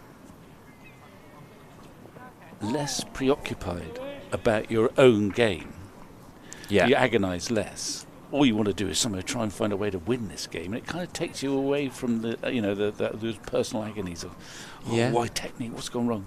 But then some people go the other way, don't they? Well, yeah, but a lot of even at England level, you find initially the new captains, especially have a spurt. I mean, Alistair Cook. Here's a fact. Go and on. I think it A might fact be a from Rick record. Marks. Where's Sam? Sam's just left when you went. Okay. To check. I see. But you might know this. But Alistair Cook, England captain. I've established this. Oh, okay. In his first 5 games as England captain, immediately there was a gap between him as a stand-in against Bangladesh and then being appointed full-time as the official captain. But that constitutes his first 5 games: 2 against Bangladesh, 3 against India. Yeah. In each of those test matches, he scored 100. Yeah, Nagpur, was that his first in India, I seem to remember? He got a song. Well, no, that Nagpur was Century his century on debut, but I'm talking about as captain. Yes, okay. So he got, as captain, he scored hundreds in each innings or each match when they played Bangladesh when he was standing in for Strauss. Yeah. And then in 2012. Sorry, this is history lesson almost, but Well, quite years modern. are good remembering all these exactly. Well, because I've been writing about this. and then recently. and then in his first 3 Test matches as captain, as the official captain in India when he took over, he got hundreds. And I think that's got to be a record, but I haven't got the wherewithal to. So in his first 5 Tests as captain for England, he got 100. Well, when I used to work for CricViz, I could have just whacked into the CricViz query tool. They've taken the passwords off me. That's a lovely back foot punch from Matthew Waite. That's his He shot. times that well, doesn't he? That's his best shot. He played that in his first innings. Not been given the option too much so far. No, I used to like it. I used to literally my laptop you could have told me that whether that's a record in about 2 minutes. They've taken my login away now, so Oh, sorry about get in that, touch and Harry. ask them. Well, I can cope without it. I did have a lads' weekend away in Prague with an Australian cricket mate of mine, and we ended up sitting at one night looking up cricket stats. You don't have to go to Prague to do that. You No, know. quite. It was a bit sad. You could have done that in Plymouth. I then looked at what we're doing. I was like, why are we doing this when we're in Prague for 4 days? Well. Yeah. We'd just seen Panenka at a football game in Prague, and then we were there looking up Cummins and Hazelwood's test bowling average. Well, there's 2 things odd about that. One, that you did it in the first place, and the other is that you're admitting it to the to the world. I in don't think the general. listeners are surprised. No, I They've suppose listened not. to me witter on for long enough now. I suppose they're not surprised at all. Of course, They'd be you more did that. surprised if I was out doing any normal things without cricket. Yeah, really, yeah. wouldn't they? If you're on your 10th pint of lager, they'd have been more surprised probably. Right, Sam Dalling will come on in and accompany Vic for the next half hour or so. Yeah, well, Gregory's had a fair old stint now. I would have thought he might look elsewhere. The pitch has not deteriorated, as far as we can make out. Just the one ball from Leach found to the outside edge just didn't quite carry to slip. Other than that, we've seen the 1 wicket, that of the night watchman, bowled by Aldridge. Good delivery. But there's not much movement out there, and it's a game of attrition. D'Oliveira's digging in. He really has. He's not going to worry about it, nor is his dressing room. Really not bothered with much run scoring, but he's defended impeccably. And Sam's here. I am. I was a couple of minutes late. I got a phone call that I've been waiting for. My dentist. Oh dear. I've been trying to get an appointment for ages. I've just booked an appointment. Monday the 7th of April. Guess when my appointment is? Next March? Monday. Well, not quite. Monday the 7th of July. I've got to wait until. Oh dear, have you got toothache? Cut away for 83. D'Oliveira moves on to a little bit of width. Just a fraction short. No, I haven't. Just a standard appointment. Oh, well, that's all right then. Well, yeah, I suppose. I suppose. I'm not a man of patience, Vic. Am I sat on your microphone here? That's all right. No, that's... Extended you enough cord. I like a lot of leeway. 83 then, D'Oliveira's got. Long off is out. Long on is sort of I don't know middle what... to long. They're obviously they want Leach to bowl at weight. That's the only justification for that sort of field. And D'Oliveira's not bothered about getting off strike, but he gets a poor ball, he just hits it for 4. And he's going to pick up one there. He's happy, I think, now to give Waite the strike as it happens, because Waite has settled in and he's defending with composure now. As I say that, we're talking about the first 20, 30 balls against, particularly against slow bowlers. Once you get into that, then you pick up the rhythm, pick up the length better. And he's looked pretty calm over the last 20, 30 minutes, a bit edgy to start with, a bit tentative when he first came in, but that's how it works. John Banton has gone across to a sort of silly mid-off. So he's got a semicircle of 3 close fielders on that offside. Matthew Waite for company.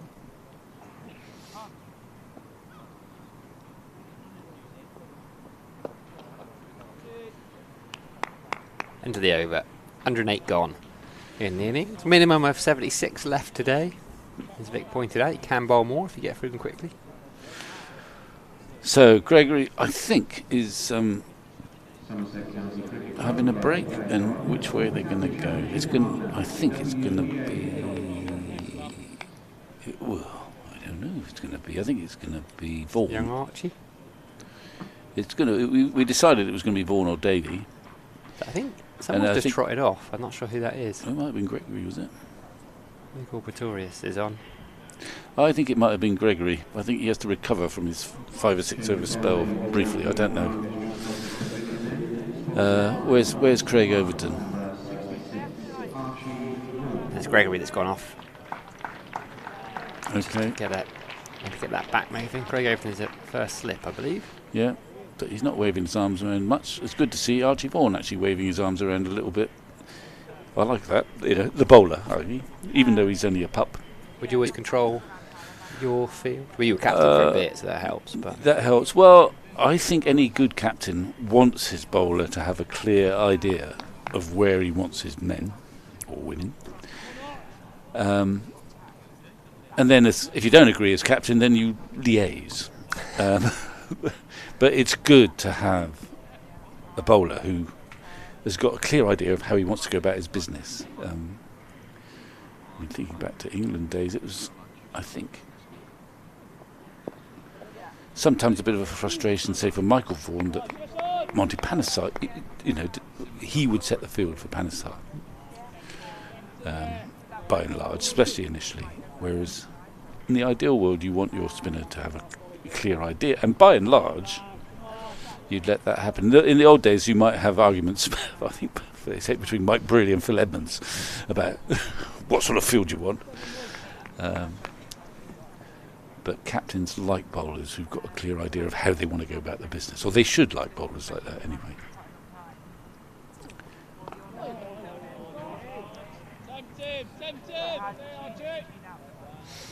So I like it when Archie Vaughan, 1920, he's probably 20 years old now, is directing. He's been used to captaining the under-19s, of course, in the winter.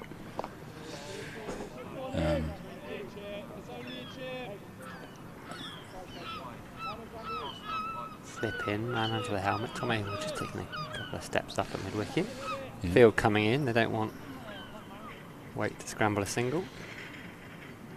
Well, I think they quite like Waite to try and play a few more shots, and she did in the first innings, but he's just happy and looking very composed, not worrying about the scoreboard, and middling his defensive shots.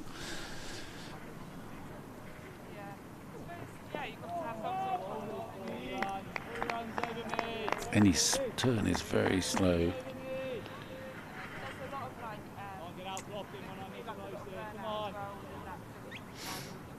Leach is in there at cover as well. Could see Archie Vaughan having a chat with Jack Leach, just asking him a question or two. What does he think about it? Well, now they obviously want to bowl at Waite. It's quite a compliment to D'Oliveira, really. They're just letting the field. They're basically giving Waite a single in most areas.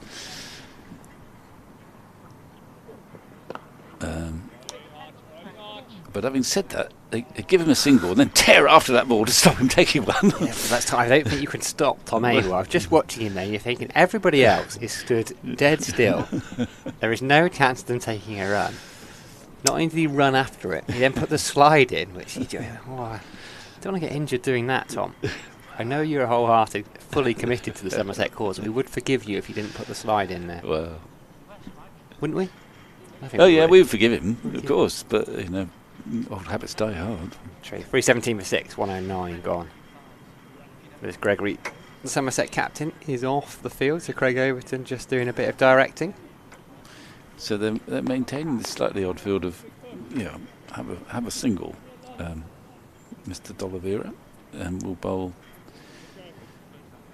certainly on the leg side anyway, will bowl to Waite, but Waite is looking very, very capable.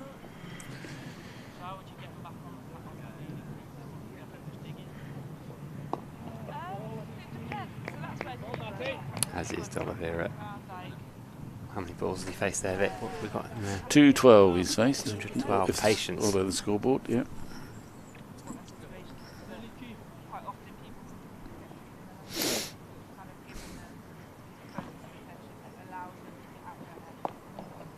We've got left 150. Minimum of about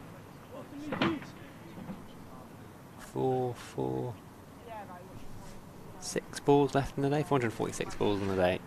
Well, we could bowl more than that. Could well bowl more than that, Somerset could bowl more than that. If you'd think that the over rate will be decent. quick.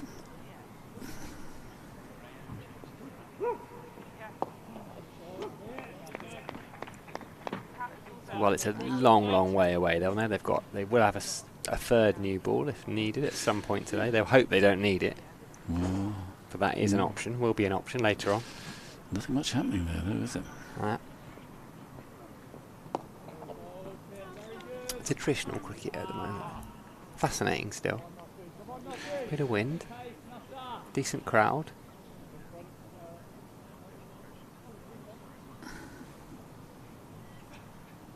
Banton moving across. I'm surprised they haven't brought the field in, though, if they want to bowl at weight.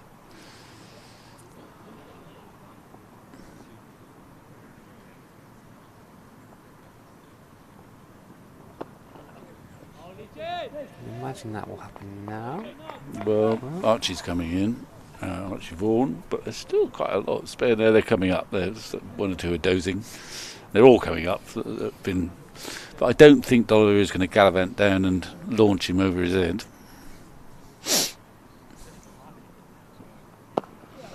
Doesn't need to. Doesn't need to. He's just dragged down. He's picked the length beautifully and hit it for 4. 317. What's the deficit now? Sub 200. 190 perhaps? You play Looking at the scoreboard.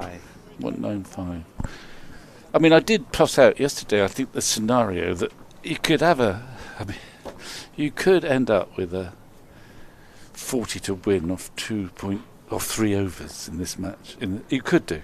That equation would work. I think they could just add another 190 in the rest of the day's play. They'll be quite. If they bat nearly the whole day, then you'd imagine they'd just nudge ahead. They'd just nudge That's ahead. what you're playing for, is it? You're calling get down here for the last half hour because Somerset are going to need 15 and over. I'm not saying that will happen. I'm just saying that sort of equation would still work. Sending Banton out at that point. Vaughan continuing from the Triscothic Pavilion end. I think you probably would, wouldn't you?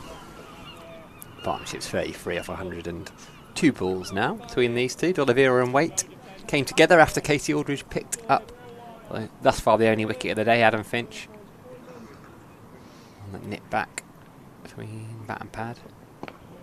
To sit on the back foot, Waite, and just, as you say, it's turning very slowly, so you can sit on that back foot and just watch it turn. Yeah, and it's not turning very much. It's bouncing very slowly. Going straight on sometimes very slowly. But just one, you've got to think one error, one little error. He likes to stay on the back foot, but as I say, once you get in, if you can play spinners off the back foot, it frustrates them. Yeah, so as an off spinner, what are you going to try here? Well, going to set him up for something? I think, obviously, when the pitch is not helping you, that's when you seek more variation. If it's turning, you don't really want to bother too much with that because you think the odds are already in your favour. But if it's not spinning, then you have to try and set slightly different problems. I mean, in his case, he will try and vary his pace, and he goes back a lot. So you think if you could get a quicker delivery in, that he might misjudge, you might be in business. You might end up just adjusting your line a little bit and bowling a little bit wider, just hope he keeps playing, try and bring slip into play. You might end up leaving enticing gaps in certain positions. If you think perhaps, gap at extra cover, if I could get one to turn, he might get it through the gate. By the same token, though, you want to prey on his patience as well, so you don't want to give him batsmen love it, actually, when they're scoring runs too. I mean, Waite has looked very composed, and he's faced 64 balls for 16, and he doesn't look at all bothered. But deep down, all batsmen like to have runs ticking over, so you want to try and do that as well. But likewise, you've got to keep shuffling it around. And I'm just having a look. We're going to have a change of bowling, a change of mode, and the man who's been actually England's Somerset's most dangerous seamer in this match, Casey Aldridge. Thinking ahead there, Vic. Well, he might get there one day. Even though he doesn't bowl at 89 miles an hour, he might get there. Yes. Does he play golf? I don't know, but I bet if he does, he hits it a long way. He's got, I expect he does, doesn't he? Anyway, he's going to have a bowl. Gregory's back. He's at slip, I think. And let's see how he gets on. It was interesting that last one over. You could see the weight mid on and mid off were just creeping closer and closer. They're just saying, please, go on, try and hit over have the a go. top. We're basically level with the stumps when. Yeah, that's the very bowler's close bowling. for a spinner. That's very close for a spinner. Just use your feet and try and hit us down the ground. And weight has been very patient. I mean, the odds are that he would clear him, but, Yeah. but he just might not. And he's not bothered at the moment. And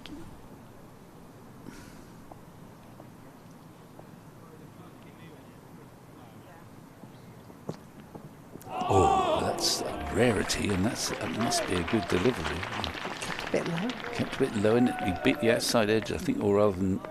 We'll have a look in a minute, but it's such a rare event. We need to have a look. Let's have a look. Yeah. Well, he's beaten the outside edge out. What they've been doing for the last 10 overs is giving weight the single, and they didn't at the end of that previous 4 over. Casey Aldridge knew he was coming, and they presumably he wanted to bowl at D'Oliveira. There's Gregory's back on the field.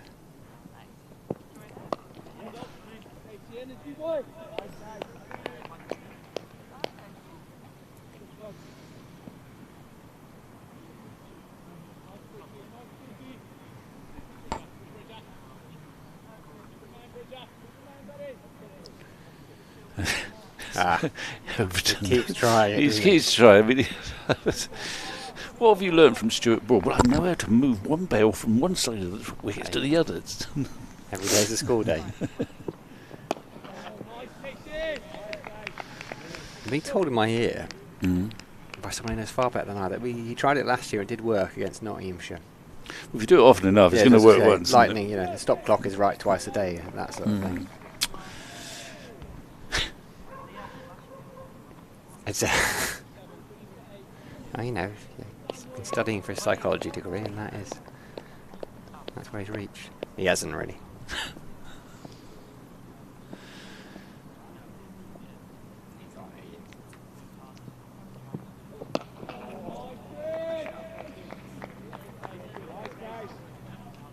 Do you do anything like that, Vic? You're a superstitious man when you play. Do you have any routines? Anything you? Not as a bowler, I don't think. As a batsman, I've forgotten. It's so long ago, actually. But you're more likely to have them as a batsman, I felt. Going through the same routine of putting your kit on, or the waiting. It's one of the great challenges, actually, of playing cricket, I think, is the waiting. Being next in. That's But the word. yeah. Because I mean, I started as a batsman, and then there are some players who like opening the batting, even though it's more difficult there. The ball's moving around because they just hated the waiting. And you look at some of the great players, actually, like Gooch or Dennis Amiss. They started as middle order players, but they flourished for one reason or another when they went to the top of the order. And I think partly it's they liked to know, by and large, when it is I'm going out to bat. And of course, if you do go out as an opener, if you go out in the middle order, you are almost by definition under a bit of pressure because they've just got a wicket and they're on top of the game. Opening, it's an even playing field, and you can set the tone. So it's but the waiting, if you're especially if you're not in very good nick, can be an agonising process in cricket. I don't go too much on this, but it's also one of the things that strike you about Test cricket, and I remember feeling this, is forgetting my own situation, but if you are new to Test... Ooh, that one's turned. That's turned and it's beaten the bat. That's a nice line, you see. Didn't turn quite enough, but he was thinking about cutting it. It's an odd one that's just come back. Not far off from that off stump. But I like the line. He's got it out there again, and that might have turned. There can't be much rough there. They bowled around the wicket a little bit. Yeah. Bit of Lammonby. Was Lammonby bowled from that end? But only 3 overs. Yeah. But he's obviously, I can sort of see where he's aiming for there. Yeah, no, but I think, he's caused a little bit of indecision there from that line. He's got it there again, but he's let that one go. He needs to keep turning there. So going back to that notion is, if you're new to Test cricket, 5 days is a long time, and you could be an opening batsman, and you could get a good one at 11:05 on the first day. And it's a test match, and everyone's sort of zooming in on you and focusing on the fact that you got out to a bad shot, or are you cut out for this sort of cricket? And you've probably got to wait for 3 days. 3 days, let's say, possibly, before you get another go. It must feel like an agonising. And it's a long time. Now, obviously, the more you play, the more you get used to that, and the more confident you are. But for the newcomer, the gaps between your chances to have an impact seem to be huge. And all that time you can spend, if you're not careful, mulling stuff over and being negative and fretful and all that stuff. So that, in my era, and probably in this era as well, it's as much that leap into Test cricket that is difficult, rather than the complete superiority of all the players you're playing against. Because certainly when I played, you played against most of these Test players because they were all playing in county cricket, so you were accustomed to what to expect from whoever it was. You knew they'd be good, but you'd experienced them. But what you hadn't experienced, he's played and missed there, is all the attention and that tension and the waiting. I always used to think, I still do, about Australian grade cricket, where they play it over 2 weekends. If you're batter, let's have a look at that Aldridge ball that D'Oliveira just a little waft down. Yeah, and a bit extra bounce perhaps too. You could bat one Saturday, get out early, you have to wait 4 weeks before you well, I played a bit of that, and you're dead right. You don't know if that's why the Aussies love coming here, because they get so many chances to have a bat. It can be 2 weeks. You can have 2 bats in a month in grade cricket. Too short. And I played a full season of grade cricket, and then I played bits and pieces when I played for WA. And it was a godsend that I bowled, to be an all-rounder, because otherwise you've got 2 weeks, as you say, 2 weeks.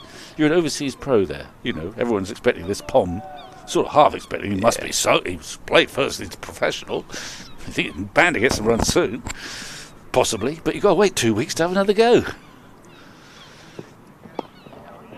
From Aldridge. Which was your club when over in Australia? I played in Perth for one of the less glamorous Perth clubs, but a very friendly one called Bayswater Morley. Oh, yeah, heard of them. Okay. They're sort of those who played, the significant players who played for them, going back a long way. Bob Massey, Bruce Reid, Marcus North played there, and I think I'm right in saying he's beaten the bat again. This doesn't happen. This man's a magician. I think Ryan Campbell, Durham. They played the same club, because North and Campbell are both at Durham. So I think, way after me, they played for Bayswater. Many years ago, briefly, when it went Tony Locke, I think, played the odd game there. But I think he played elsewhere as well. But anyway, it was a grand experience. But what you said is absolutely right. If you go out there as a specialist batsman, and you get off to a bad start, and you've got a long time to show these Aussies that you can actually play. Couple of slips now, a bit of extra encouragement for Casey Aldridge. He's gone full up. Yeah, Campbell and North are very good mates, running the show up at Durham. They're in a bit of trouble today, Durham. They're going to have to dig in. I haven't looked at their scorecard recently. You left yourself off that illustrious list of... Well, I'll tell you who else played there. Please do. Pete Denning. And that's partly the connection. That when I first went out there, Pete had played there, Dashman. And so that was a link from when I went out as a 25-year-old or something. Flicked away. Might pick up a couple here. D'Oliveira into the 90s. 91, 92. Is he going to come back? No, I don't think Waite was particularly interested. End of the over. A decent one from Casey Aldridge. He's beaten the bat twice. I mean, that's a rarity, but he's got nothing to show for it. But he has been terrific in this match. And Tom Abel's going to give him a pat on the back, I reckon. Oh no, he's going to give him a low 5 and a pat on the back. Casey just kicking the dust away. He's been doing that after a fair few of his overs. Must have grown up watching Angus Fraser. Why are they doing that? Quick bowlers. What are they trying Well, to I do? don't think they want. I think there's two reasons, I'm guessing. One, they don't like that loose bit of turf there. And the other is frustration. A way to hide, to get rid of your frustration in a controlled way. Vaughan's aiming for that area. Yeah, he has. I mean, he has changed his line a bit, bowling a little bit more slowly, possibly, but he senses more chances of something happening if he gets that ball about a good foot outside off stump. One has turned and just beat the inside edge and didn't turn enough to hit the off stump. And I mean, the shuffling of the field now, they haven't got a proper mid-off. They've got someone that's short mid-off, adjacent right by the stumps there almost. So they're really inviting the big drive. Mid-on is doing the same. I mean, it must be tempting to just to whack one, but he's not succumbed to that. So I mean, I think it's a perfectly reasonable ploy by Somerset, and he's not tempted so far. But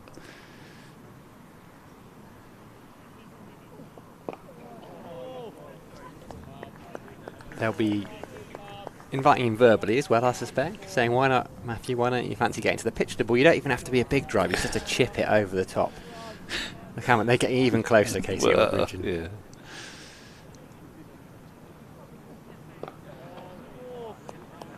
Well, he's not going to change his mind at the moment, it seems. Wait. Good. He's the Yorkshireman, isn't he? Yorkshire grit. Yeah.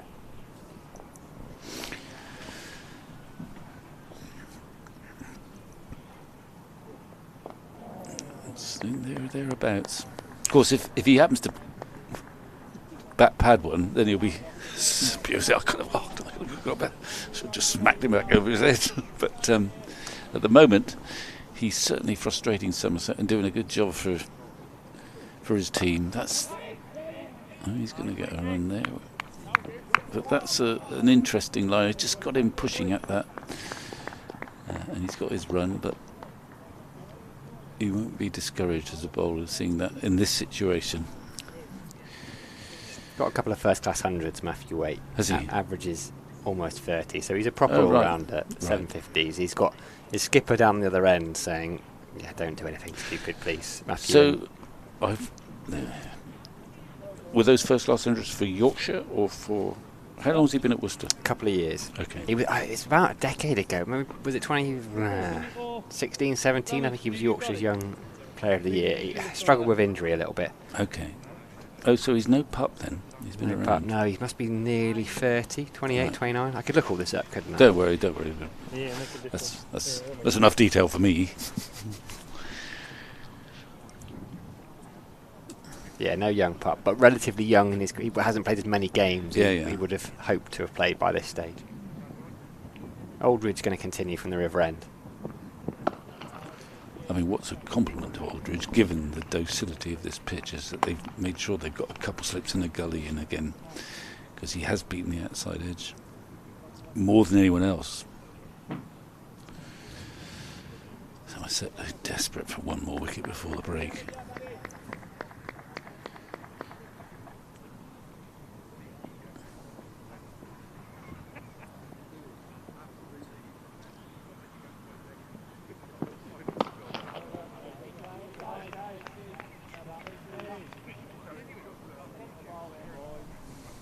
Yes, boys.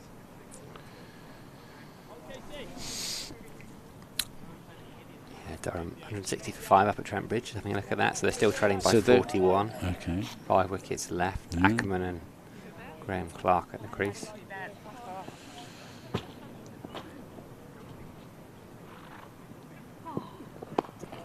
Anything else happening around? What's happening at Chelmsford? Is that petering at or? Surrey are following on. They're 139 behind. They've got 8 wickets left. So who is in? Jamie Smith and Dom Sibley. Rory Burns is out. Ollie Pope out for just a single. So they were 39 for 2. They're now 78 for 2. Okay. So that that game's alive. It would be turning a bit for Harmer's bowling a lot, I expect. Yeah, he came on first change. Oh, that's always sort of encouraging from a bowler's point of view that batsmen don't like making the ball hit them, but he doesn't look too bothered. Yeah, Helm's bowled 9.2 overs, 1 for 9 so far, so he picked up the wicket of Rory Burns. LBW, never know. Essex will push hard. Middlesex in the lead, 275 in the lead with 2 wickets remaining, so it could be a decent finish there at Lords. 2 sessions to chase nearly 300, yeah. 2 promotion favourites. Thanks would have thought they had the better of that game, and they did really, but Max Holden's 175 not out. Right. Ben Geddes, a former Surrey man, made 74 as well. Oh, so yeah. Well, so they will, Middlesex will, once they get Kane Williamson into that middle order, there's some potential for runs there. yeah, Sam Robson at the top. No Mark Stoneman for them this year. Ryan Higgins scores heavily at Division 2 level. Big year for Max Holden. I like it. It's fun to watch. And the over 175, so that's a big 100. 5 for Tom Bailey. So yeah, could end up chasing 300 in a couple of sessions there.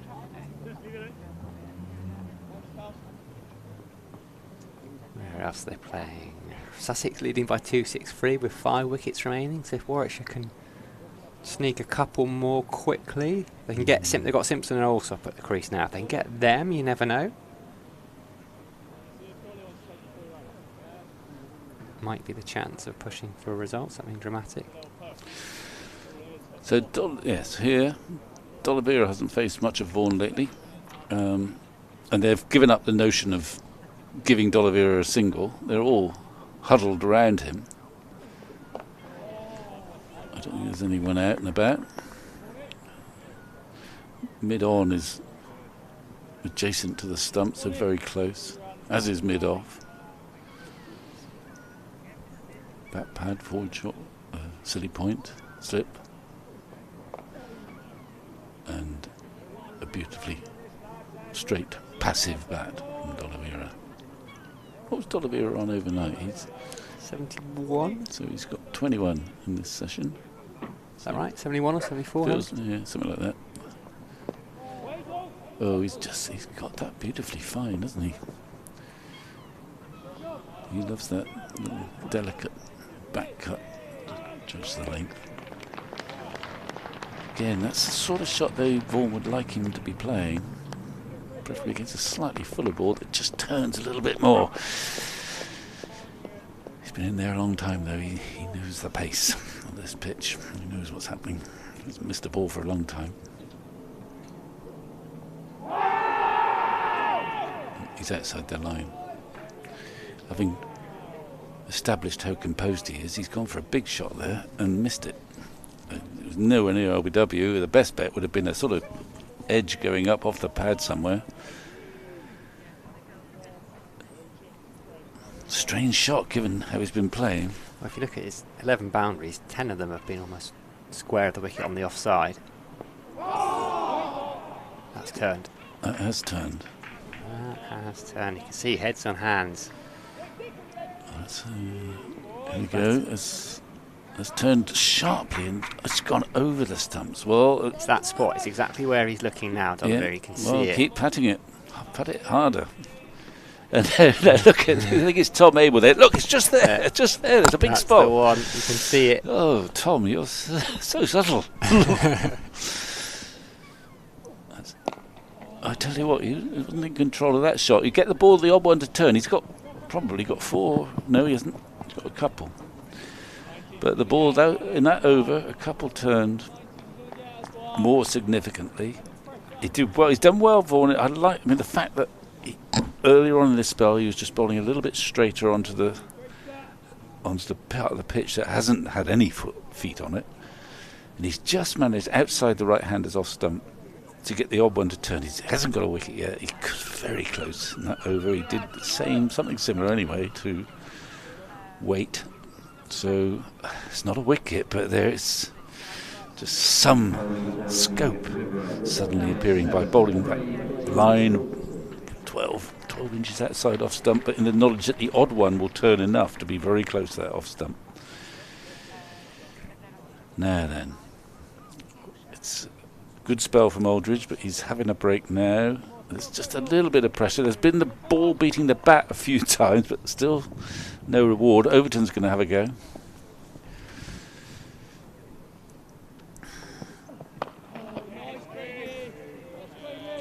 Wait on strike. He's got 20. D'Oliveira's got 96. It's been a while since his last first class 100. D'Oliveira, September 23, made 100 against Yorkshire. Didn't get one last year. Made 97. Worcestershire against Kent.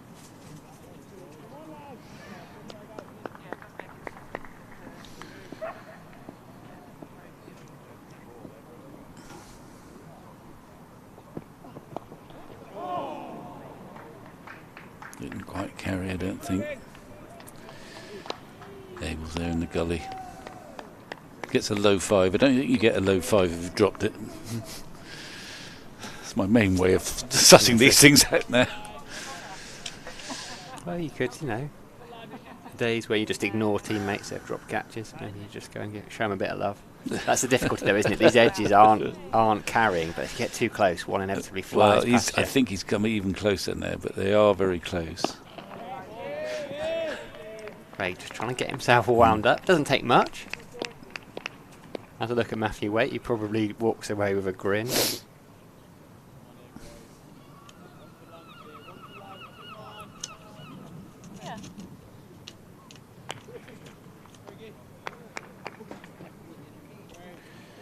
Well, commendable patience shown by both sides in this contest. By all of us. Well, obviously us, but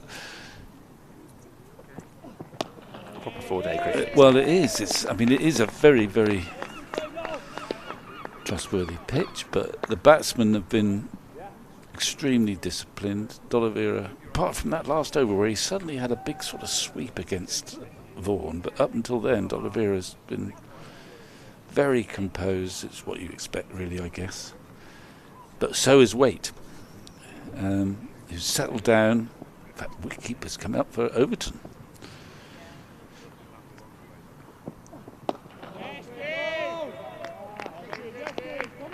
He's Boy, to get him ticking even further. No quick well, ball. I don't know. I don't know whether Rue would have sought permission. I mean, if Overton was really fed up with that, he'd just bowl a bouncer or sort that one out. Yeah, good ploy though. I'm sure they now. Well, it shows the confidence of Rue. Let's try something. I'm going to go up there, or Overton perhaps had asked him to go up there. Who knows? What do you reckon's more likely in those two scenarios? James Rue deciding, or Craig Overton asking a wicketkeeper? Well, you'd think the latter, but I know that people tell me that it's healthily unhierarchical in that dressing room. So that James Rue, I think, who is a young pup in terms of years, but not necessarily in terms of cricketing nous. Agreed. And I can't remember who was telling me that, he will have an opinion and he'll express it in that dressing room, which is great. Yeah, very much so. And of course he captained, what did he captain? He captained certainly the side that won the second team T20. Did he captain that one? He's captained anyway. So he's got an alert cricketing brain and he will express his opinion. And it shouldn't matter how old you are or how long you've been in the team. And it doesn't. Aiming for that spot, Archie, the one that Brett D'Oliveira was tapping, Tom Abel was pointing at. Get a couple of cones and put it round it as if it's an indoor school exercise. Aim there, Archie. D'Oliveira's got 96, but beautifully so far. Has been patient. Just what's needed. I tell you what, he has been patient, but a mixture of Vaughan finding a nice line a bit wider of off stump and just getting the odd one to turn has actually found a few false shots at the other end, if nothing else. They've just put one man back after seeing him play that attempted sweep. They have put a man back there. Well, maybe for the top edge sweep.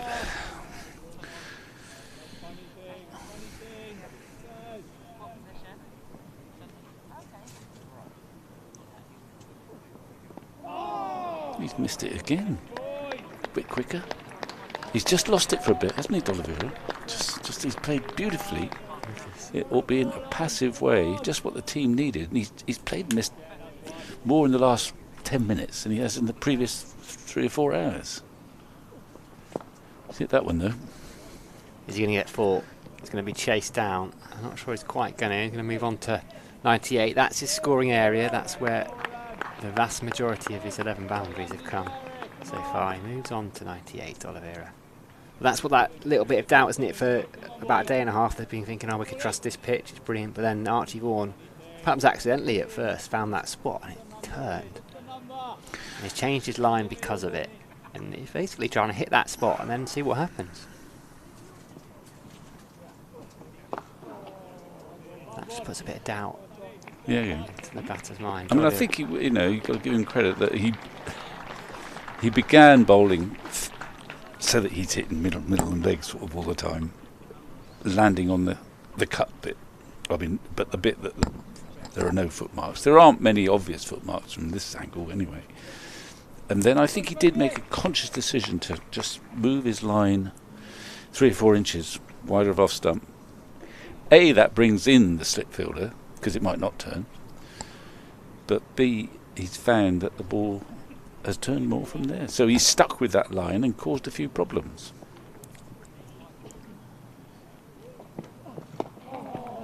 Mr.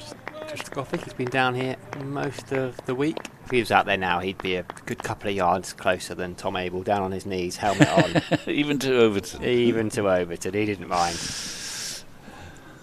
Having a chat with Paul Tweddle, I think. Steve Kirby was down there. About 10 minutes till lunch here on day 4 at the Cooper Associates County Ground.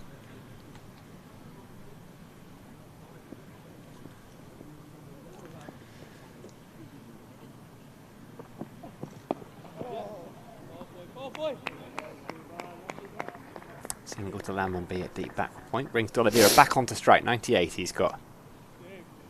Deficit's now 181. Just ticking him off 5 runs at a time, as Harry was saying. That was D'Oliveira's plan when he asked him that question last night. Break it down, 5 runs, 5 overs. Almost got through a session.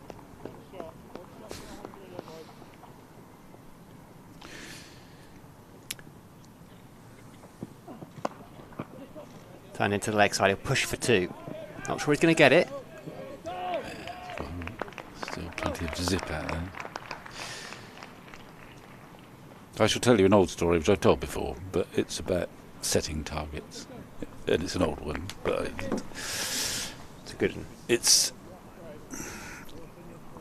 The characters are Mike Brearley and Derek Randall, and they're batting in Sydney. On the tour where England, Packer beat the Packer Australians by a lot, but they were losing this match at Sydney. They were behind the game, and Brearley and Randall started building up a partnership that was just about starting to save the game or turn the game round, but they'd started off a long way behind. And it was grueling hot in Sydney, and they decided they would break the session up into 15-minute segments. Just get through the next 15 minutes. They weren't too worried about runs. And really suddenly started struggling, a bit like we've seen D'Oliveira in just the last 10 minutes. He's played and missed, and seemed to have lost it. And Randall just bellowed down, "Don't worry, Skip, don't worry. In 10 minutes' time, it'll only be 15 minutes till tea." Dear Derek Randall. Dear Mike Brearley. They got on really well, actually, I think. And they did make... It was actually... Although this is ancient history, I remember I did a piece with Derek Randall once for a book called My Greatest Innings, or my most memorable match, and you thought he'd go centenary test, where he got 100, a memorable 100, and this epic contest. But he chose that innings at Sydney when he got 150, I think. But what was so sort of what he loved so much about the innings was it was totally out of character. Randall was quite an exciting, unorthodox player who scored pretty quickly generally, but he ground it out for this 150 at Sydney, which turned the game round and England won the match. But he loved the fact that this was an innings that people thought he couldn't play. Probably enough Derek Randall, Ed. Although you could never have enough of Derek Randall, really. He was a great character. 99 D'Oliveira. Archie Vaughan, ball in hand. Field is very much up. That's the sort of line you see Rue like that. Abel there, very close at silly point. He's almost too close to catch it, but he's kind of in the eye line.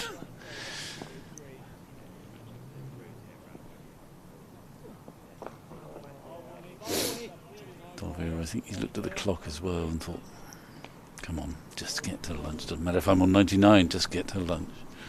He'd like to get one more, I'm sure. Get that. He deserved 100.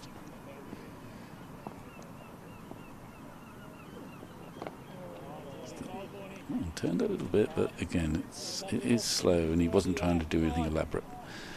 Just need a little bit wider. Get him looking for that cut shot again, to a ball that's slightly fuller, perhaps.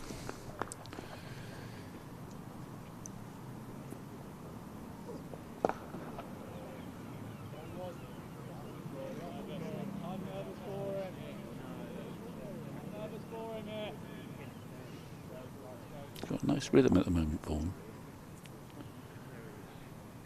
He has got the ball to spin him, but not viciously.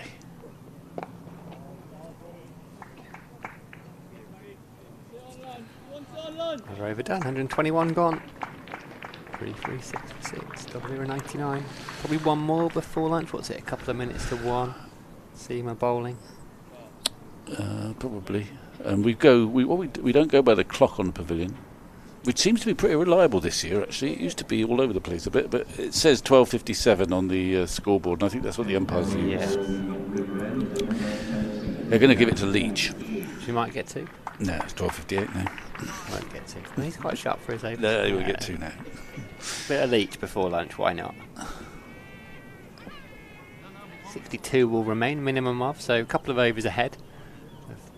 The 32 overs a session, how they break it down in theory.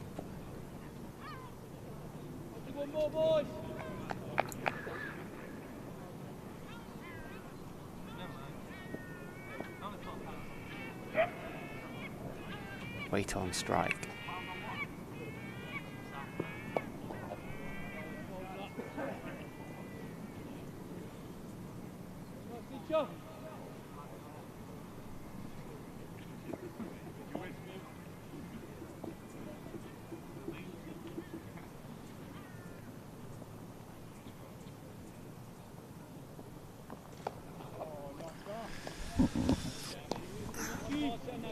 Leach hasn't got, partly because he's the line he bowls, which is stump to stump essentially, onto the bit of the surface that hasn't received any footmarks. He hasn't got the ball to turn quite as much as Vaughan. Scrambled single, so we'll bring D'Oliveira a chance, a couple of balls to reach 3 figures before lunch. 12 first-class centuries to his name before today. Yeah, well, keep the pressure on him. There is this peculiar pressure that comes with the 90s. Leach want to not give him any freebies.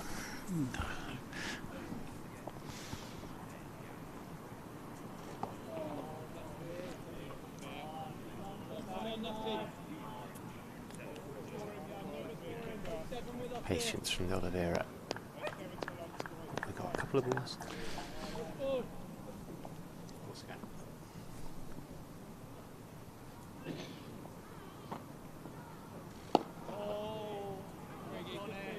Push to Overton. 1 ball left before lunch, I think. Ward is just lagging behind slightly. I know they've been having some technical issues, but Well, the clock's still working. It says 1 o'clock.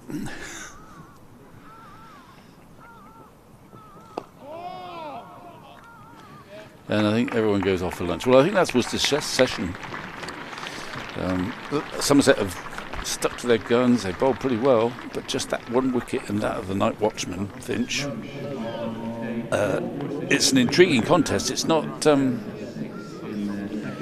of thunderclaps, but the game is still alive, quite definitely. Worcestershire just lost that 1 wicket. There's 2 sessions to go, but you can't take anything for granted if you're in a Somerset dressing room.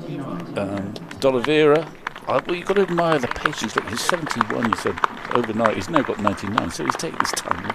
Wait, who on the evidence of the first innings likes to play his shots and hit bat and ball. He's faced 99 balls for 22, content to just keep defending. The wicket's behaving well. Vaughan's bowled quite nicely, but yet to show any reward for it. And of the seamers, Aldridge beaten the bat more than anyone else. But no one can go home yet, and no one quite knows what's going to happen. there's 2 sessions in a row, I think. Worcestershire have only lost 1 wicket. I think they only lost the Hose wicket after tea yesterday, and just that finish this morning. If they keep that going for another couple of sessions, they'll draw come away with a draw. And they'll be very happy. I mean, there's a little chink of light if you can get 1 more. I mean, they're still capable batters, perhaps, but not of the calibre of Waite and obviously D'Oliveira. But still, don't go away. Well, do go away if you want to, but we don't know what's going to happen yet. Well, don't go away, because we had the great man in here yesterday, Andy Caddick. Here he is. We're going to play a little chat he had with Richard Well, how Wall. can you possibly? Exactly. How could you possibly go away from that? Exactly. We'll be back in about 40 minutes' time. Welcome to another player podcast from Somerset County Cricket Club, and today we're lucky enough to be joined by probably the best bowler that Somerset and England have ever had, Mr. Andrew Caddick. Welcome, Caddy. Lovely to see you here. Thank you, Richard. It's funny, really, that you're a New Zealander, but you ended up making your name playing for Somerset. How does that all come about then? A very long time ago. Absolutely. Right, so 87, or was it 87 or 88? I can't remember, it was a long time ago. I decided that I wanted to go and visit the UK, as most Kiwis do. They'll pack their bags and go off hitchhiking around the world, but I didn't hitchhike. I went straight to my uncle and aunt's house in Belsize Park, London. And I decided at the time I was going to play a little bit of cricket. I've just spent 6 months in the UK to play a bit of cricket. I'd originally was in contact with a club, I think it was Harrow on the Hill Club. And when I turned up there, it wasn't exactly a club that I was. It was basically a shed in the middle of the field. Right. So, and at the time, my aunt, who's my dad's older sister, said, "Look, they knew Bromsgrove, and they knew the people at Bromsgrove, they knew the people at Hampstead." So I decided to go down to Hampstead to have a trial. Took 6 wickets and got 80 odd runs in the second team game for them, and they said, "Oh, we'd like you to play the first team," and the rest is history as far as London's concerned. And subsequently for the next 3 years I came back and forth. Went home, worked for my dad in the plastering business, earned enough money to come back, and I did that for 3 years, and moved around London area. So the first year I was in Belsize Park, the second year I was in Hackney, and the third year I was over at, where was it? It was just north of the M25, I can't remember now.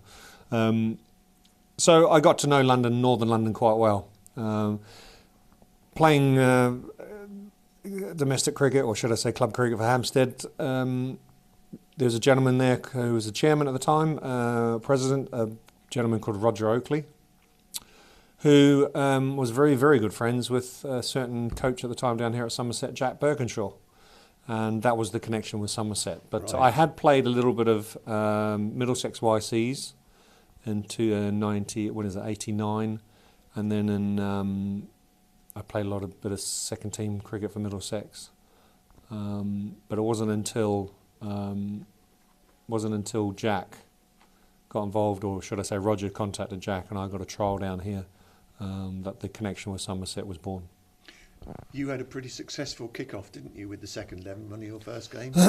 Not my first game. I had a terrible The first game. second game was pretty much successful. We had I played my first game here, and funny enough, it was my debut for Somerset. There was also a gentleman called Roland Lefebvre's debut for Somerset. Right. Played a second team game down here against I think it was an Australian university side, a one-day game. Yeah. And past members will remember the wickets at Taunton back in the late 80s, 90s. It was a road. Did nothing. There was a gentleman down here called Adrian Jones who was a terror of the ball. It was quick. He was a fast pacer, but this ground here, this wicket here back in the late 80s, it nullified any pace. At the same time, Jimmy Cook was here. He was scoring 2,000 runs before the end of May.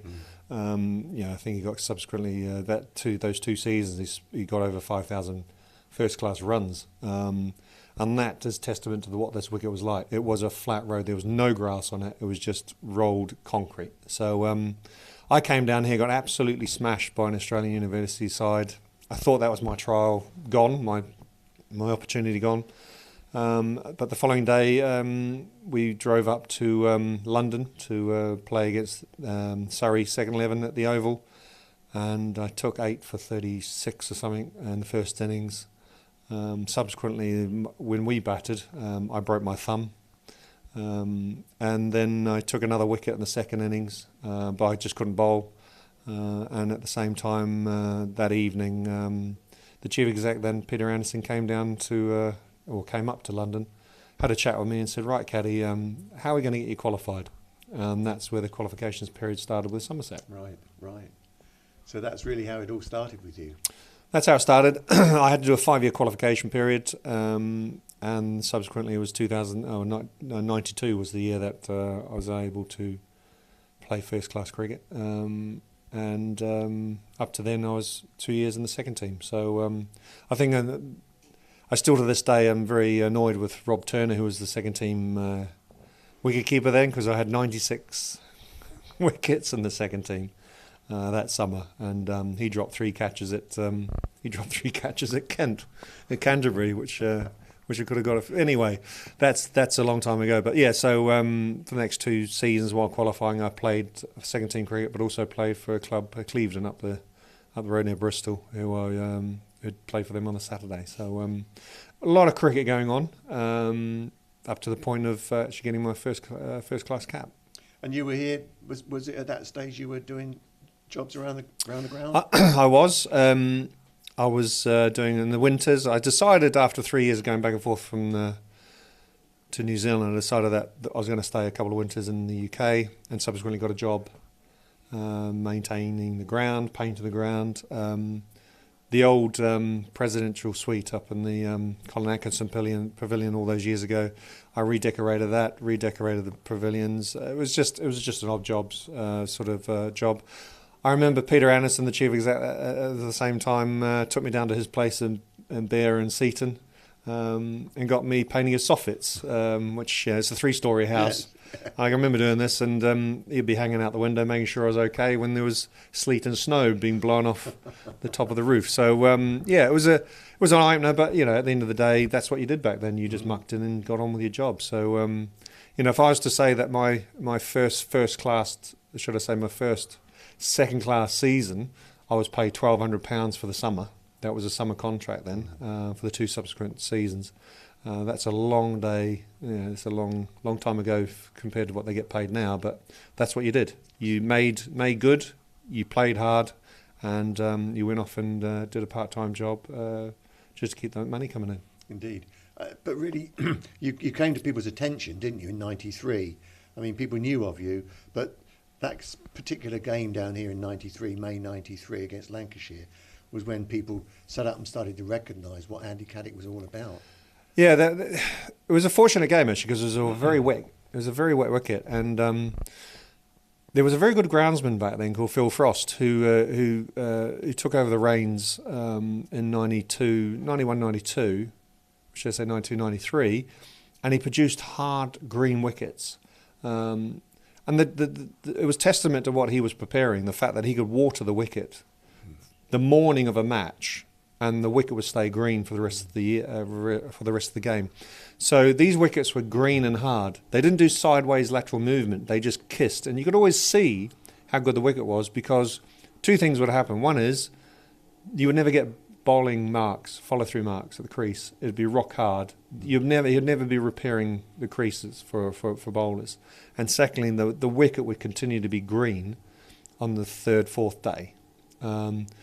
It was tended to be a bit juicy on the first day. It got quicker on the second day, and then it started to flatten out for batting. So if you made inroads on the first day on green seaming wickets, what should I say? It didn't seem a lot. Swinging wickets, because we had a gentleman called Graham Rose back then, who was a phenomenal swing bowler of the ball, and we had a very good partnership in the fact that I swung the ball. We were very good at preparing the ball and getting it to swing, and the wickets were green, so there was good conducive carry here. The slips loved fielding in this wicket because they were just good height catches. There was never to your feet too low. It was always good carry.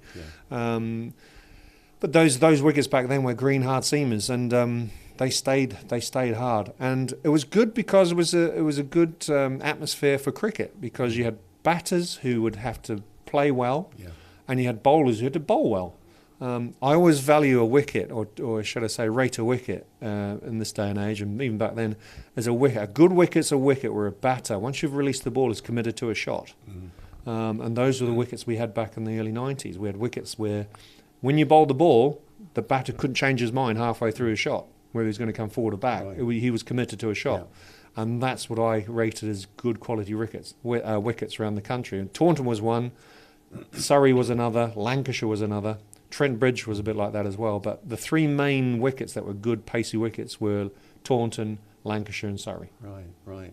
So, in 1993, when Lancashire came down into play, talk us through that game. It was a low-scoring game. It was.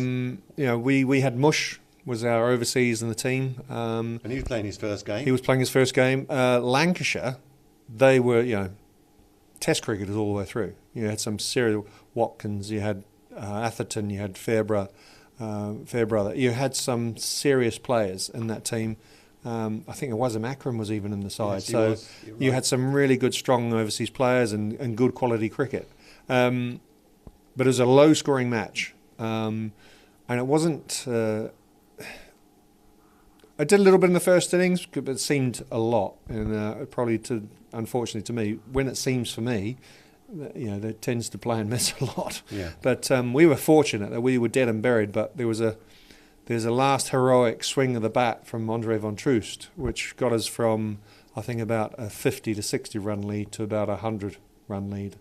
I think it was a 95 run lead. So that sort of turned the tables. And the spell of bowling in the second innings from me was, the rest is history. But I'm still annoyed with Mush because he got that one wicket. And it was just, everything just clicked. From ball one, everything just clicked.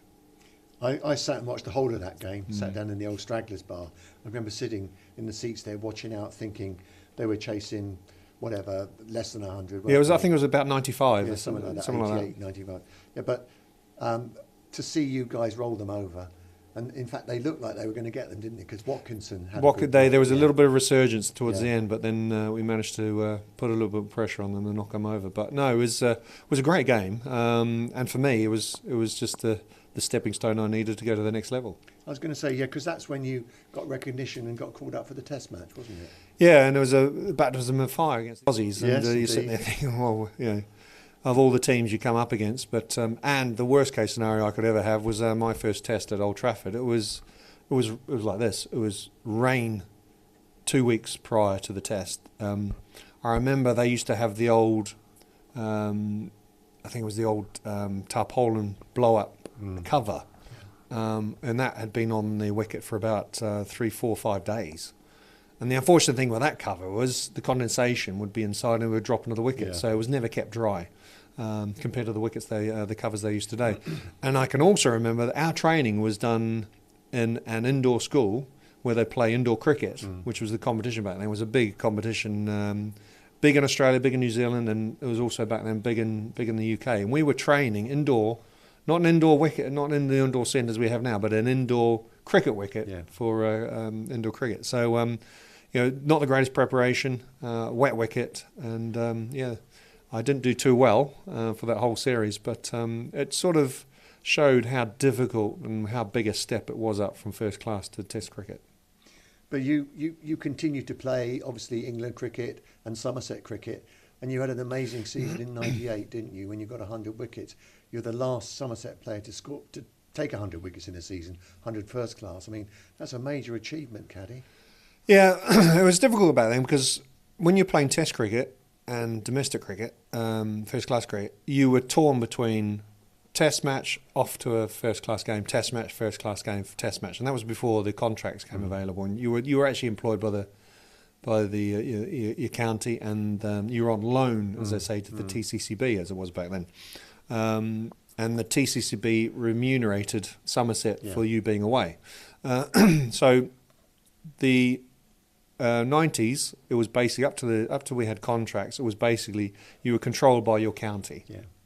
So if I had a Test match at Old Trafford, for argument's sake, and then unfortunately I had a domestic game away, I could go 6-8 weeks and not be home. The only time I'd go home was maybe on a Monday night to wash my whites, to throw them in a bag again, to jump in a car, to travel somewhere on a Wednesday or Tuesday to meet up for a Thursday Test match. Yeah. So for me, if I had a home match, that was a bonus for Somerset. If I didn't, I was on the road. So back then, it was very much the county was in control, and you were released to the TCCB, as I say, England back then. And it wasn't until the contracts came in place when the ECB took over as your employer and you were on loan to your club. So that's where the crossover was. Which is very different the way it is now. It's very different the way it is now. Yeah, back then, there's one thing I'll always say, and I'll say this to any England cricketer: well done, crack on, brilliant what you're doing. As long as they have respect for my generation, which was the Duncan Fletcher, the Nasser Hussain, the Atherton, when we went through the contracts, because I remember we were on strike. We were going on strike. There was a Test match against Pakistan, and we were on strike in our hotel in Old Trafford and Manchester, and we weren't playing that Test until we'd pushed, because back then a gentleman called Richard Bevan was the PCA rep, and he was modernising the game as far as the contracts are concerned between the ECB and the players. So we were on strike a number of times trying to get these contracts through. So as long as the players of today have the respect for what they've got now from the players who went through that period, that crossover period from when we became the TCCB to the ECB, crack on, I don't have any problem. But I think the generation now don't understand what we went through to where they are today. I think they need to just look back and see how cricket has developed in the UK. But nobody's taken 100 wickets since, Caddy. Tell us about that '98 season. Come on, you've got to remember it was a strange season because I can remember we were playing Worcester. The penultimate game when the Test team was announced was here at Worcester. And Graham Hick had been scoring a lot of runs for Worcester. I'd been taking wickets. I had about 88 wickets in that summer already. And the Test was announced. And it was announced we were playing here the Sunday. And we were playing here against Worcester, and the Test match team was announced, and my name was not on that list. I was fuming. I was absolutely fuming because I thought to myself, you're taking 80-odd wickets in a summer. What more do you have to do? But that's life. Even when I retired, I remember David Lloyd on his little speech about thanking me and how he admired me as a player, and even he said at the time we should have picked him more. But that's hindsight. That's great. I had a great career as far as England's concerned. 10 years and 62 tests. I can't begrudge that. I'd love to have played more, but that's just the way it runs out. But 234 wickets. Yeah, but that's nothing these days, though, is it? The players of today are looked after a lot better. They're treated a lot better, and so they should be. Being a fast bowler is hard work.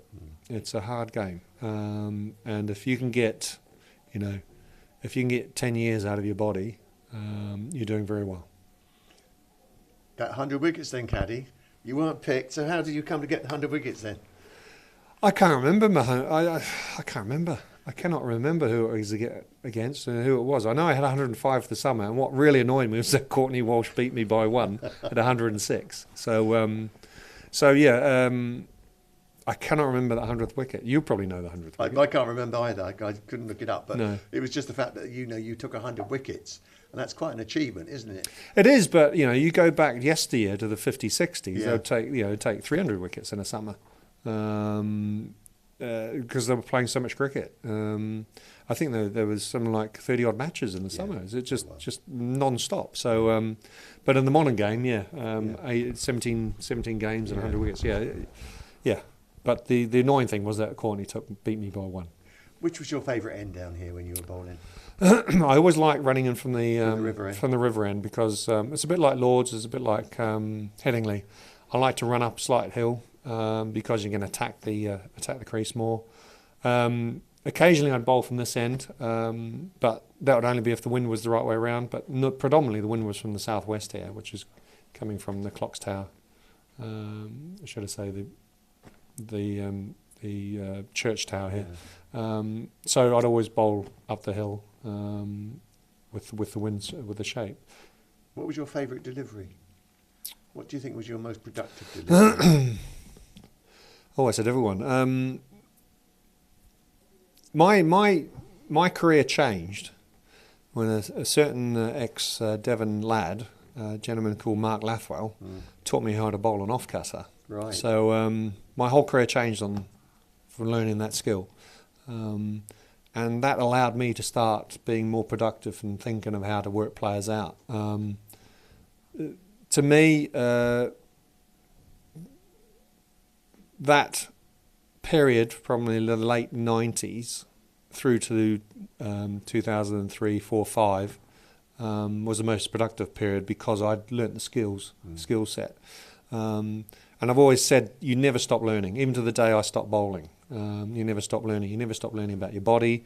You never stop learning about your action. You never stop learning about your skills. You never stop learning about the next generation of cricketers coming through, because the generation will always change, as you see now with 2020 cricket. The shot selection is completely different to what we were playing. But for me, there's nothing better than seeing a wicket being cartwheeled out the ground, is there? Nothing. And in fact, I've got a picture, a great picture. If you remember, we used to play the Sunday League matches here with the restricted run-ups, and we were playing Hampshire here, and in the side there was, like I said, David Gower, there's Robin Smith, Paul. I think it was Paul. No, I can't remember who the other one was. Paul Terry, that's the one. And again, they had Macca bowling here as well, Malcolm Marshall. It was a Sunday League match, restricted run-ups. I took 4 for 16. I've got this picture, and it's on my wall at home. It's a cracking picture, and it's of Robin Smith's off stump, out the ground, cartwheeling with the ball in the bail, and then playing the shot. And I got him to sign it, and he said, "Too good for me, China. Pity about the no ball." So, but that's probably one of the any bowler will want to see the off stump or a set of stumps being splayed out of the ground, because that's you beating the player hands up and also getting the maximum dramatic dismissal you can have, which is your bails and your wickets being torn out of the ground. Fantastic. You won several awards with the county, didn't you? I mean, you're here for a long time, but probably I think you're involved with 3 award-winning sides, 3 cup-winning sides. 2001 must be sort of somewhere in the memory. When we sort of broke the duck from 83, when we went to Lords and we played against Leicestershire in the final. I mean, we'd been there before in 99, hadn't we, and didn't get over the line. We had, but the difference was we had Jamie Cox. Yeah. And this club, and I don't care what anybody says, this club and a lot of clubs in the country, they respond to good overseas players. I don't know whether it's the mentality, which is just a get on with it mentality, no excuse mentality. I tend to have that mentality myself. It's just like, get on with it, stop whinging about it, get on with the job. And I think that's what overseas captains have brought. So we had Jamie, we had Biff, Graham Smith, we had Ponting, we've had Justin Langer. Now, the club has always responded to these sorts of players. In their own right, these players are phenomenal players. Jamie Cox was probably an underrated player at his time. But what he did was he brought the team together and started that process of starting to win, of that mentality. We also had a very good coach at that time, with Dermot Reeve. Now, Dermot was out there as far as what he was trying to teach the players and the mentality of the players, but it was brilliant stuff. And you could ask any player of the time who their best coach was, and they would say Dermot Reeve, without a doubt, because he just thought outside the box. Who would have thought that in a game that he would think when the ball bounced on him, he'd throw his bat to the ground and punch it away with his hands because you could not be out. There's no way of, the law states your hands must be on the bat for the glove to be to be deemed as out. So these are the things that were going through his head. So it was quite strange putting onto players, but as far as the time was concerned, then 2001 through to 2005, you would say that it was the overseas captains that had the most influence on this team. And he took us. 99 was his first season. That was your first benefit. 99? It was, yeah. It was, yes. Remember that. And obviously, you've got one of my ties, I'm sure. I have, yes, indeed. You know how it is. He's one today, Caddy. Yeah. You know that one. But yeah, he took us there in '99, and we didn't quite make it. But 2001, we did, didn't we? We did. We did make it, and it was. That was a strange game because there was one period in that game with Bosworth who, everybody felt for him. Even the batters felt for him. I think Peter Bowler was batting at the time, and he just lost it. As a bowler, it's probably the worst scenario you can ever have, especially in a high spotlighted game. So everybody felt sorry for him. In fact, I think that finished his career basically. Which was really unfortunate because he was a good bowler. He was a good day in, day out county bowler. But no, that was the unfortunate downside of the game, but the highlight was us coming away with the trophy. Fantastic. Then the T20 came on board, didn't it? I mean, you were here when that came on the blocks. I mean, what was the reaction? What was your thought about T20 cricket when it first arrived? Like everybody, I thought at the time. They thought, what the heck's this? What game is this? Why are we playing this game? But I think as time went on, people started realising it was good, entertaining stuff. And for a bowler, 4 overs. What more can you say? 4 overs in a day, you take that all day long. And now the format it is now worldwide, it's just a phenomenon. The best thing I think for the game is it's the kids. It's bringing the kids. It's bringing highlighting the cricket to the youngsters. But I think there was a survey done years ago that it was like the attention span for a human is around an hour, 45 minutes to an hour, and they've managed to pack that sort of time in. So for 45 minutes to an hour, people are hooked in the game.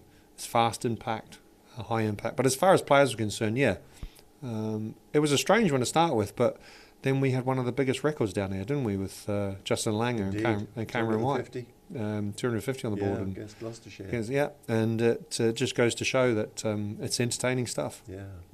But again, it was an overseas captain who led us to the success at the Oval, wasn't it? It was. Graham Smith. It was a phenomenal game. It was a phenomenal day. We did well to get through in the semi-final. And then the final was just let loose, and that's what happened. Lancashire, what a side they had! Yeah, they had a very good side. Yeah. The fact that they had a very good side, and I remember my first over. The fact that Richard Johnson had dropped Mel Loy after hooking me on the boundary. Yes. I think it was second ball.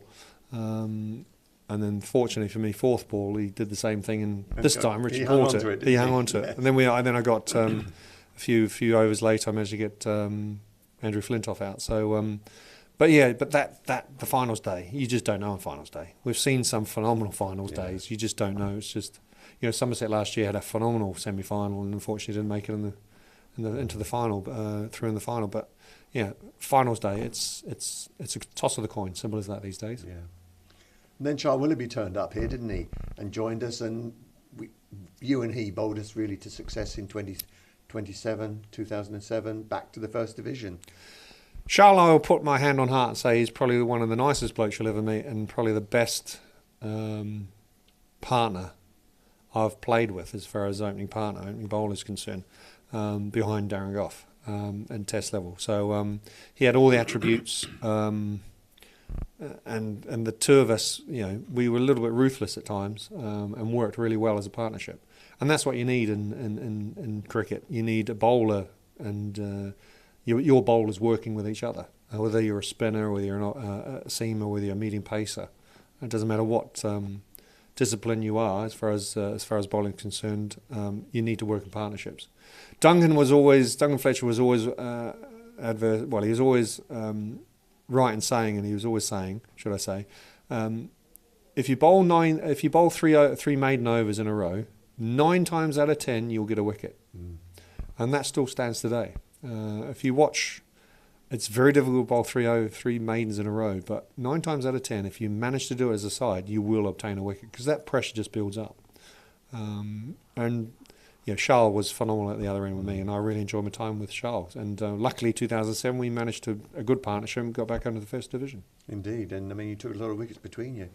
And that was more or less the end of your career, wasn't it? You sort of, by then, once you'd had that season, things were becoming a bit more difficult, keeping your body together. Well, for me, I had an issue with my upper thoracic back, and 2007 I was on painkillers and jabs to keep me going, and I decided that I was still capable of bowling, even though I was in pain.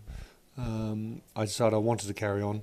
I had a upper thoracic operation, so there's still work on my back now to get me through to carry on. What was I, 30? I was 37, 38. Yeah. So I was thinking, well, my days aren't over yet. I can still do a job. Unfortunately, that operation just slightly changed the dynamics of and the technical side of the action. And whereas before, 10 out of 10 I'd be hitting the seam, after that operation, I started noticing that the ball wasn't hitting the seam as much. Was scuffing the sides, and that becomes a frustration when you have how can you say, high expectations and high level of excellence, which you want to continue doing. And that slightly changed. And then that wasn't quite coming back. The biggest benefit that I had that summer, which at the beginning of the summer 2008, is we went to Abu Dhabi, pre-season Abu Dhabi, which I think without that I probably would have called it a day.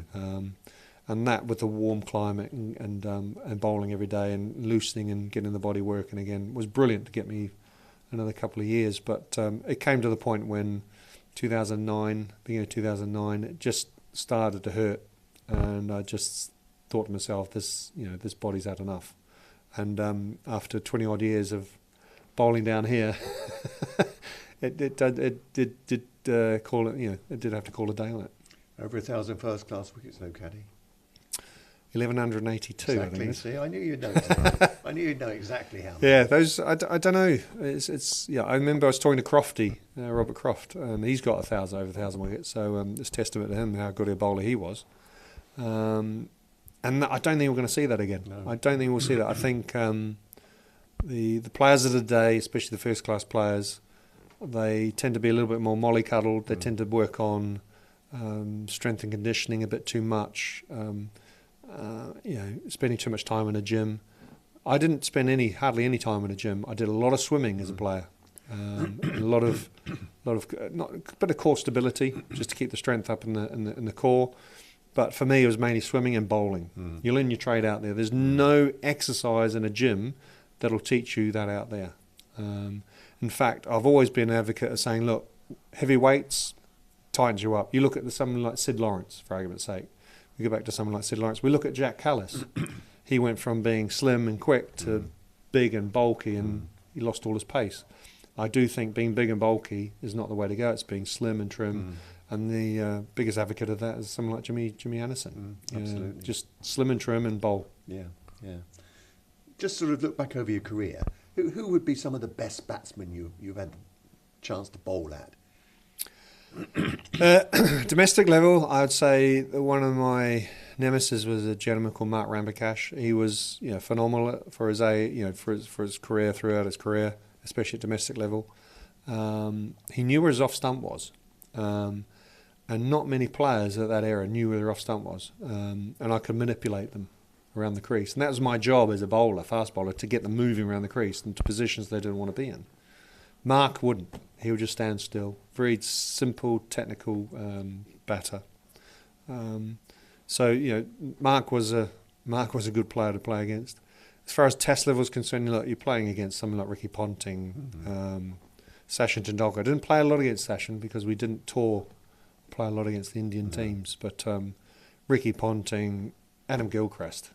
Nobody wanted to bowl at Adam Gilchrist. Because 9 times out of 10, they either had 400 on the board, and he was coming in with a new ball. When you're just taking the new ball and just smashing it all apart. So back then, nobody wanted to bowl at Adam. But you had the War Brothers, you had the Aussies, you had Pakistan. You had some phenomenal players against Pakistan. New Zealand cricket teams. You had Stephen Fleming's, Macmillan's. You had some phenomenal teams at the time. And then you had the West Indies. You could say more about Brian Lara. I think technically Brian Lara was the hardest bowler I've ever bowled at, because he knew how to play late.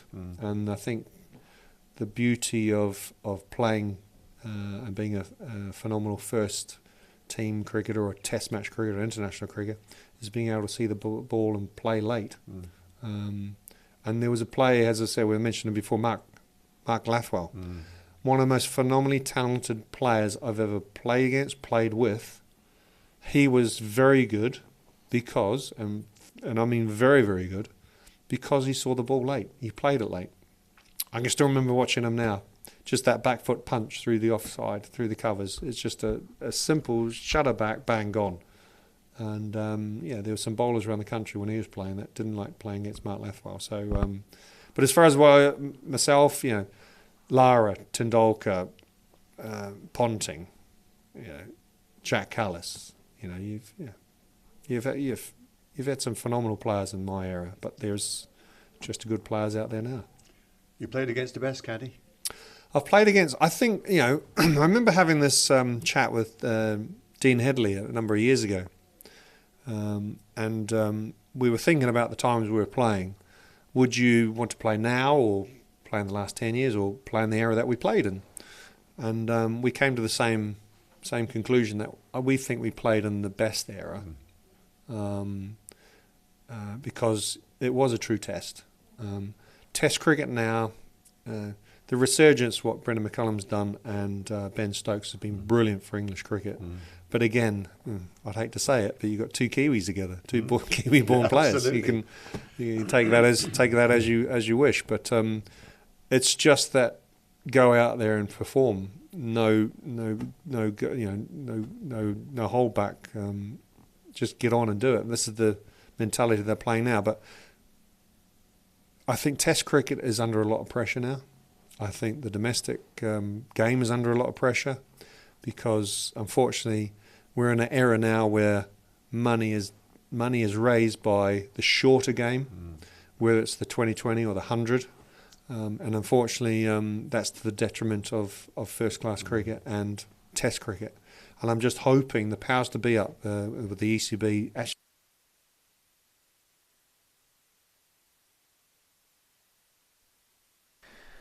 Welcome back to a sun-drenched Cooper Associates County ground where Somerset are still toiling a little bit, still 4 wickets to come, but most importantly you'd probably say Brett D'Oliveira is 99 not out. The Worcestershire captain batted very well. He did drop that caught and bowled off Tom Banton, which could have saved his side a little bit more effort, but he was well past 300 at that stage. So he won't be beating himself too much up about that, but he told me last night it was 5 runs or 5 overs at a time, and that mantra is working fairly well for him. Waite is 22 not out as his companion. Archie Vaughan came into the attack just before lunch. Myself, Harry Everett, Vic Marks and Sam Dalling's back with me for the commencement of this afternoon session. Hello, Harry. How are you doing? Yeah, great to be back in the sunshine with county cricket, Sam. You have a good lunch? The less we say about that, the better. They ran out of food on day 3 is not a good sign. Is there too many fans? What you had the then? catering. You must have had something, surely. Well, yeah, all they had was the last couple of pasties. You don't mind that, do you, too much? No, I do love my pasties, but I think if I have 4 pasties a week all season, I might. That is a heavy quota, isn't it? Yeah. What are we going to have? A bit of Archie Vaughan, or do you enjoy that a bit of turn out of those rough patches. Yeah, there were a couple, weren't they, just before lunch. Really went more than Jack Leach guard has said. So Archie Vaughan will continue from the Triscothic Pavilion end. Back, I talked with Vic about Matthew Waite going back and across, in behind. I thought it was a little bit dangerous against Jack Leach with that quicker arm ball, but against Archie Vaughan I think it's a bit safer. Archie doesn't really spear it in as much as Jack Leach does. Toss up, getting a bit of flight, bit of purchase, but maybe getting more turn as a result. Your 12:42 prediction here didn't come true, did it? Worcestershire have done really well here. I'm in a bit of trouble actually. I was asked to do some one-to-one coaching this afternoon. The mum didn't quite realise how county cricket works.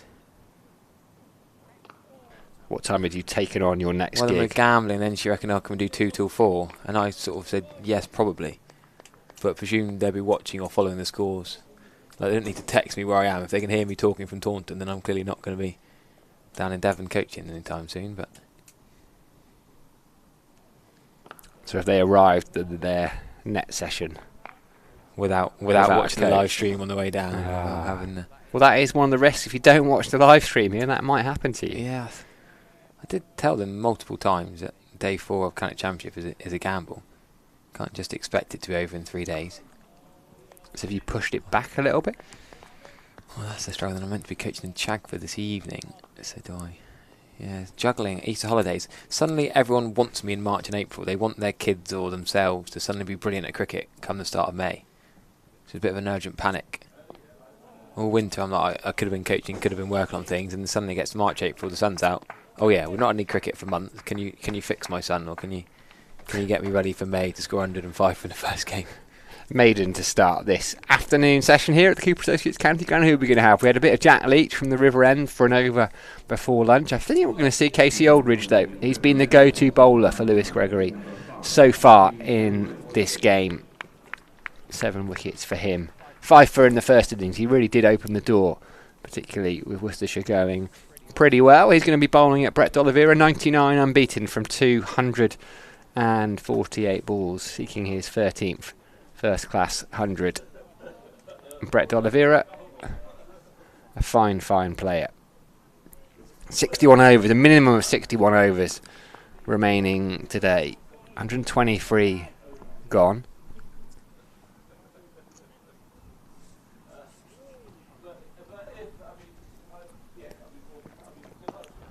Pushed. Has he got it past him? No, he hasn't. Archie Vaughan is in at cover. Swooping. I don't think Brett D'Oliveira will be too worried.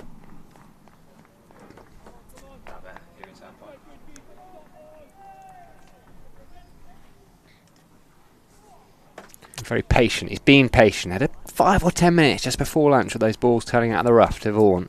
From Vaughan. The YouTube comments are getting me here. Some people just don't watch the whole game today, Sam. Andy Callett was on commentary for a good stint yesterday, and there's people asking for him to come on commentary. He did it, yeah, he did a good stint. And he'll be back, I'm sure. He'll be back, yeah.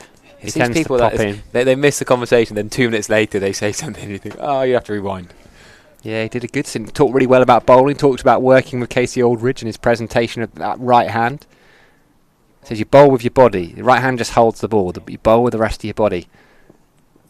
Again, solid from D'Oliveira. If you're new to live stream, just a heads up, you can watch them back. So, chatting to Chris Rue, James Rue's dad yesterday, he went home after being here watching all day, went and watched a 6-hour stream back in the evening, which I thought was pretty... Did he? I'm not sure if he Harry got to the Everett end, style but commitment. He, yeah. I liked James did score 150. So. You telling Christopher that he could watch it back. I'm not sure he's going to go and sit back and Are we Tavare, not Tavare? Tavare. Oh, I don't know. We need to check that. Here's Aldridge. D'Oliveira is so patient. 99 from 252. Yeah, I think he says Tavare actually. You make it sound very eloquent and exotic, almost Exotic. French. You don't think of an exotic bat as well, as Vic very clearly said. He did have those one-day innings where he went ballistic, but yeah, we are talking around because D'Oliveira is in no rush to get past his 99 not out. Patient, in no hurry. Still waiting. Still there. Not too bothered, I don't think, Brett D'Oliveira. Strikes me as quite a chilled, composed human being. Very relaxed. Good captain. Not flustered very often. difficult guy, to fluster. Yeah, nice guy. I mean, there aren't that many bad blokes in county cricket, are there? We wouldn't call them out if they were, would we? We're only positive on here.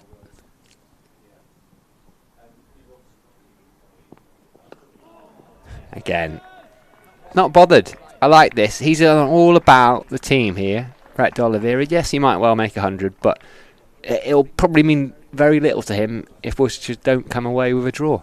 He wants to face 500 balls here, just sap the Somerset bowlers, and he's doing that very well at the moment. There's that Worcestershire bench in the sunshine.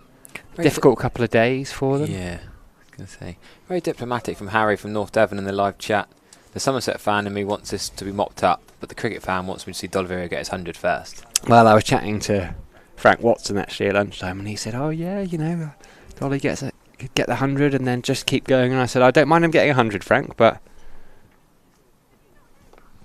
Archie Vaughan just a little bit outside the off stump. Wait, patient, defending that. Wasn't going to hit the stumps, but middle of the bat anyway.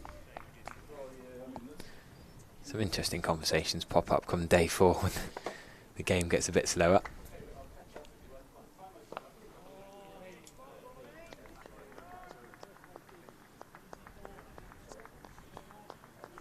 So we got a silly extra cover, I'm going to call it.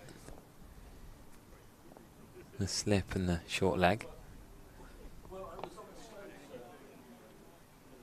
And Vic's having an animated conversation with his TMS mates behind us, talking from skiing to commentary voters. We see him doing a few test matches, I think. Yeah. Some of it. I'd say Vic Reeves, not Vic Reeves, Vic Marks. Full, well driven. That should be 4. It's a long boundary out there. Josh Davies got a big old chase. The ball is going to go for 4 in front of the groundsman shed. Right in front of the tractor driver, actually. He goes to pick it up, but he can't quite reach it. Yeah. Come on, Josh. Go on, Josh Davies, you'll be saying. Nice shot there. Have we seen any of Josh Davey today with the ball in hand? I was discussing this with Vic, actually, just before lunch, because I think he bowled really well in the first innings. 10 overs, 2 maidens, 26 runs, no wicket. But I actually think he was the standout before Casey Aldridge's big spell in that first innings. Without reward, bowled really well, but they've gone to Archie Vaughan quite early. He's getting a bit of turn. Those last runs brought up a 53 partnership between these 290 balls, just what Worcestershire needed at this stage.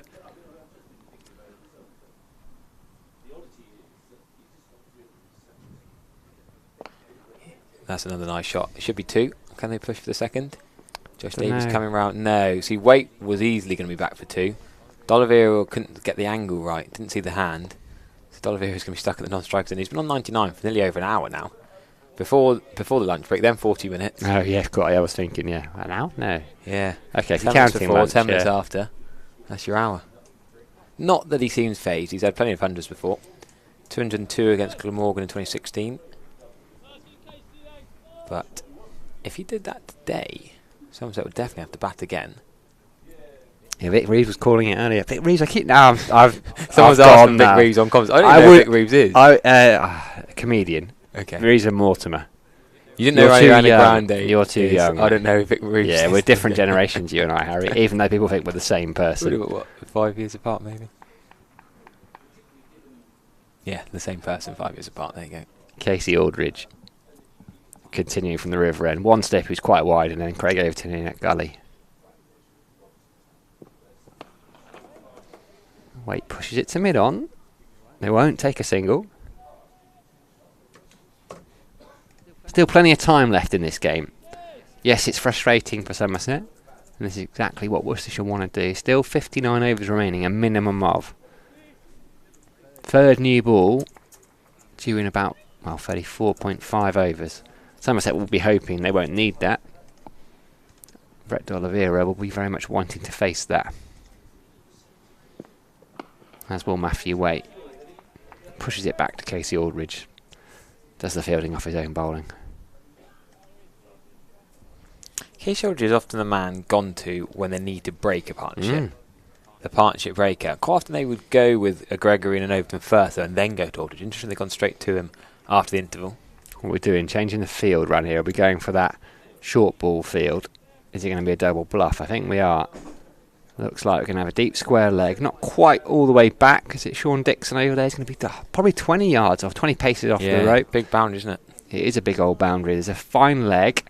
Tom Abel's at a deepish mid-wicket. Tom Lammonby a more orthodox square leg. Sean Dixon's almost right behind him. Tom Banton under the lid at a short leg in front of square. Leg gully probably, or a leg fifth slip. Oh yeah, interesting. It was like a 45 catching. Aldridge around the wicket. Oh, and he's gone fuller. He's basically trying to hit leg stump there around the back of Matthew Waite's legs. Was it Sam Hain last year before? Somerset Yeah, got Matt this leg Renshaw. cut? Matt Renshaw took the catch deal. Matt Renshaw came up with a plan. You're absolutely right. God, I don't know how I remember weird little snippets like that. Who was the bowler then between us? Can we get that? Well, Jake Ball, was it? It was the year before Ball. I think it's Was it 2 years ago. Yeah. Yeah, Renshaw, yeah. Renshaw was here last year though, but it was 2 years ago. Sam Hain was in good form then. They take at least one. They're looking for two. D'Oliveira returns, doesn't come back, so he will have a couple of balls to get past that 100. Again, he won't be too bothered. I think Tom Abel was still skipper at that point, so it was Right. definitely 2 years ago. I think Tom Abel has also had a leg gully put in for himself. Oh, that is Miggy P on the field. I think he was trying to escort that. He was trying to give him two to keep D'Oliveira off strike, just to wind him up a little bit longer on 99. You watched how he ran round that ball. He could have picked it up way earlier. I know he's right-handed.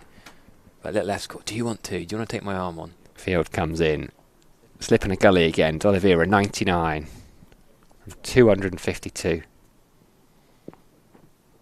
Oh, he just wanted a little tickle on that one.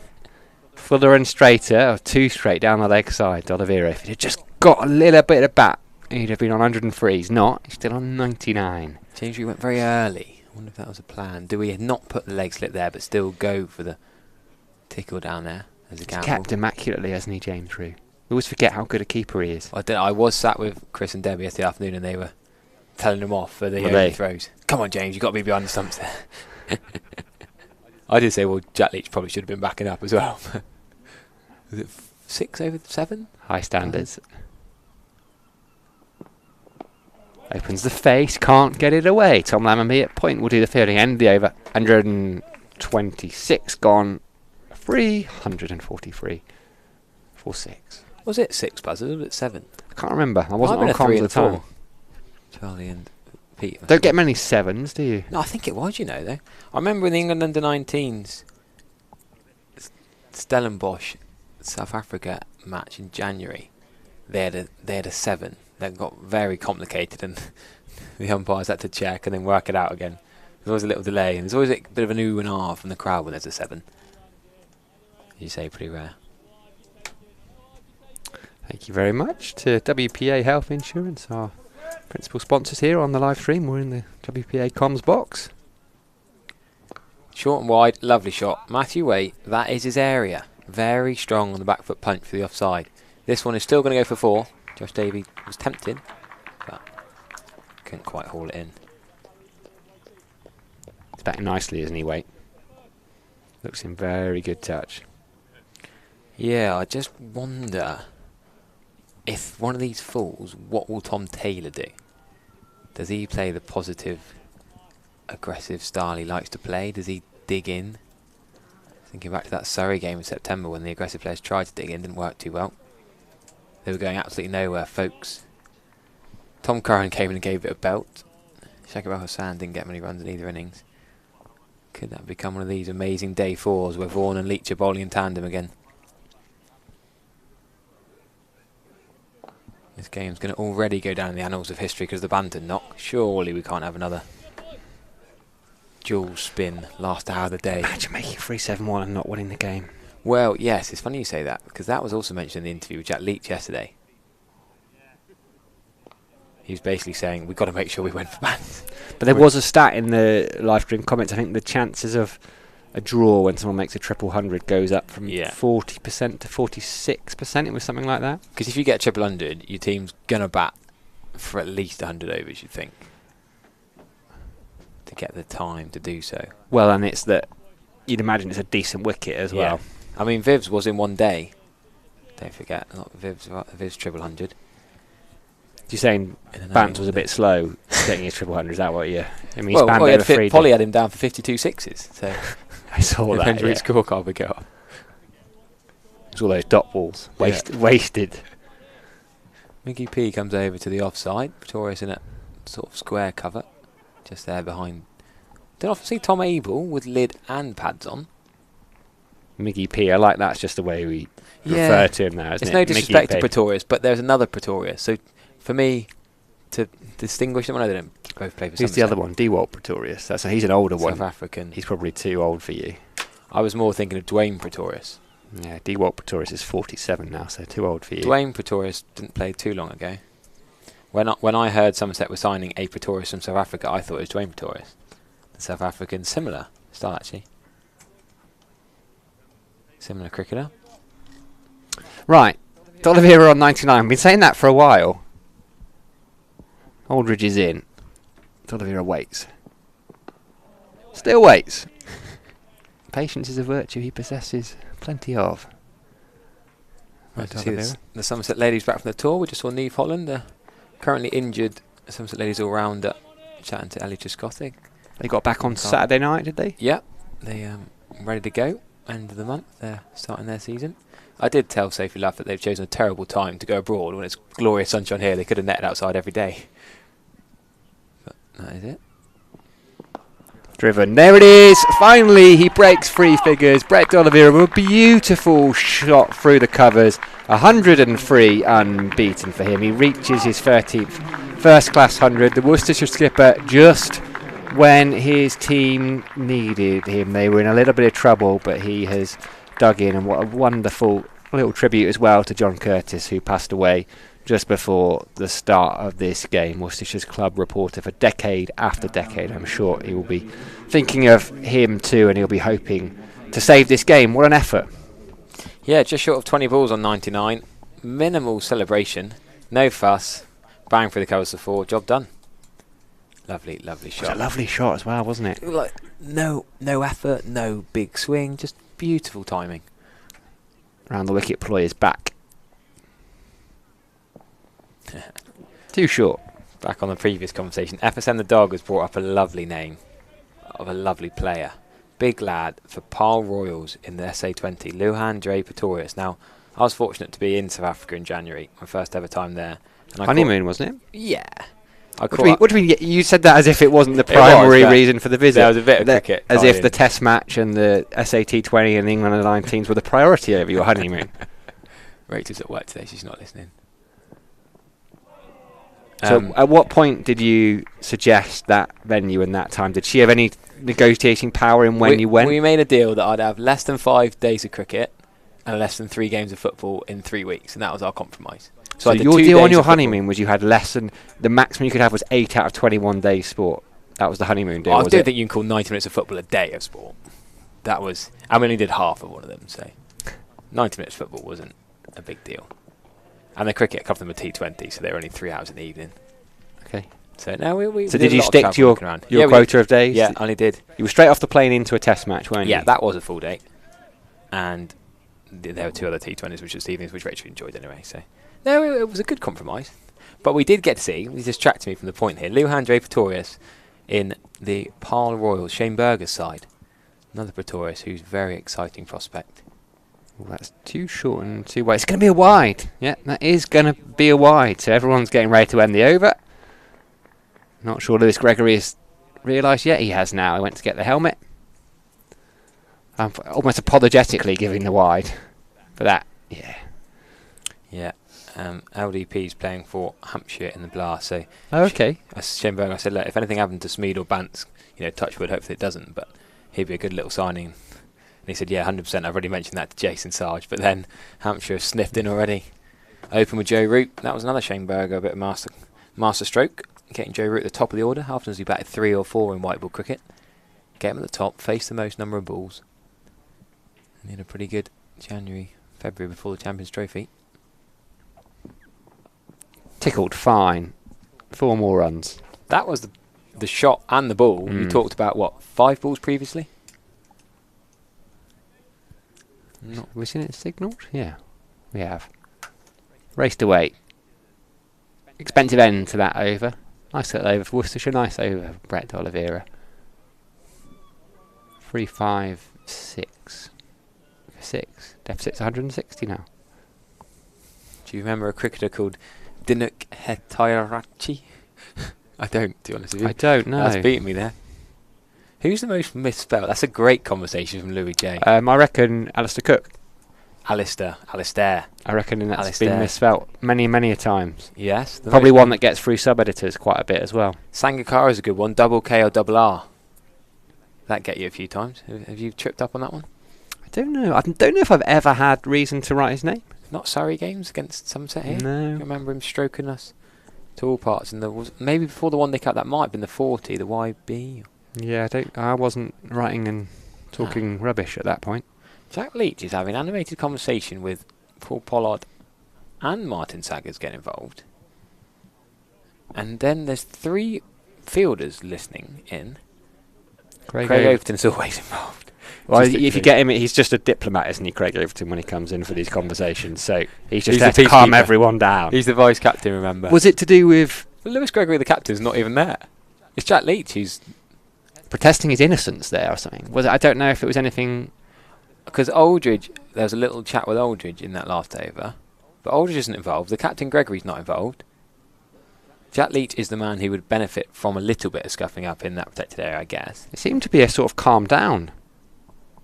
Something that was said. I don't know, we're speculating. Oh gosh, that was a long chat. I can't remember one like that for a while. Craig Overton happens to be fielding at point where the umpire is, so this is... He's not going to stop it. This conversation is going to continue most of the over, dare I say. Anyhow, at last, Archie Vaughan can continue. The over rate is still at 13, even after all that. Lovely shot. It's going to be at least 3. Kay Soldier's quick. They're going to come back for the third. Easily enough. Great chase from Kay Soldier, saving 1 run there, having just bowled at the other end. The athlete chase it to extra cover.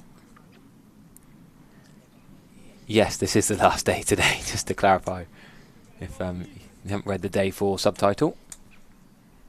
Nearly 3,000 people watching as well, glued to it. It is thrilling in its own way, isn't it? Captivating. Draw, yeah, I like that. It's not quite Panesar or Onions or even Overton and Groenewold we've had in the past, but...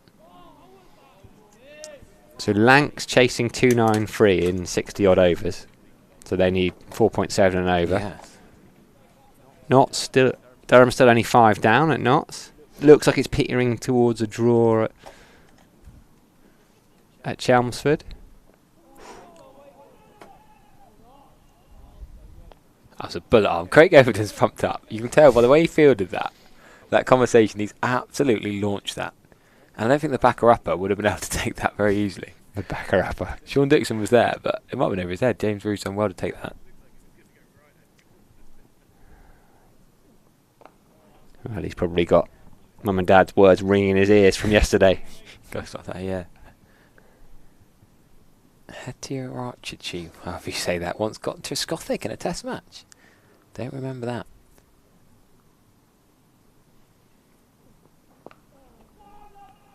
Brett D'Oliveira has looked beautiful with the bat in hand today. And indeed yesterday. Beautifully defensive. You don't have to be scoring loads of runs quickly to look beautiful. Bit of a Jai Warner about his sort of effortless grace and style. Diminutive of stature as well. Oh, the old padding away. There's a few times Jai Warner would have done that on the subcontinent as well. Former Somerset man, of course. Opened a couple of times in white ball cricket. Do you remember that?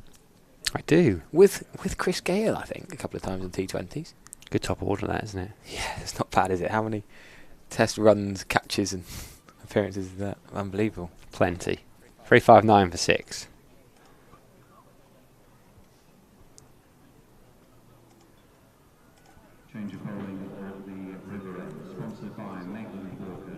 Oh, we're going to see Lewis Gregory. So Kay Soldier's not gone with long after lunch. Captain brings himself in. Got to keep trying something different, haven't you, I think, here? Or was it because of the danger? Wow. Yeah, there might have been. Do you think it was that discussion that they were having? You know, we'll just change it. What have we got? It looks like it's going to be around the wicket. To Matthew Waite. We've got Fine Leg, who's quite square. Deep square. It's not really deep. It's sort of a 3/4 square leg. And likewise Tom Abel at mid-wicket. Tom Lammonby, a shortish square leg. Leg slip. Tom Banton under the lid.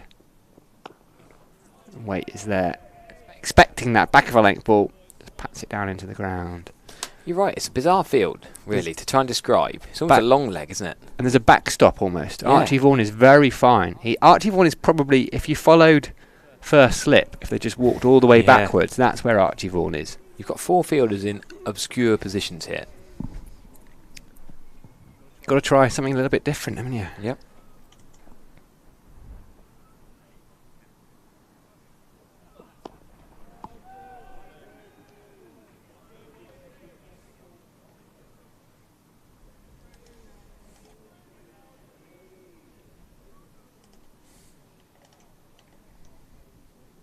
Gregory into his 15th over of this innings. They've shared the load around nicely. Jack Leach has bowled his share.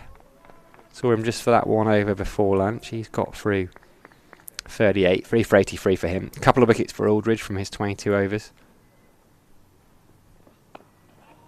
Waite playing that nicely. Looks to have his eye in Waite here. 35 from 125. Partnership 71 from 217 balls, and that's the key, really, isn't it? Yeah, they're making Somerset really sweat for this. I mean, it's in Somerset's interest, really, to get through the overs in some ways, because it's a minimum of 55 remaining. Somerset could get more than that, and if they keep bowling a lot of spin. Lewis Gregory's not got a short. Well, it's a decent length run up, but it doesn't faff around too much.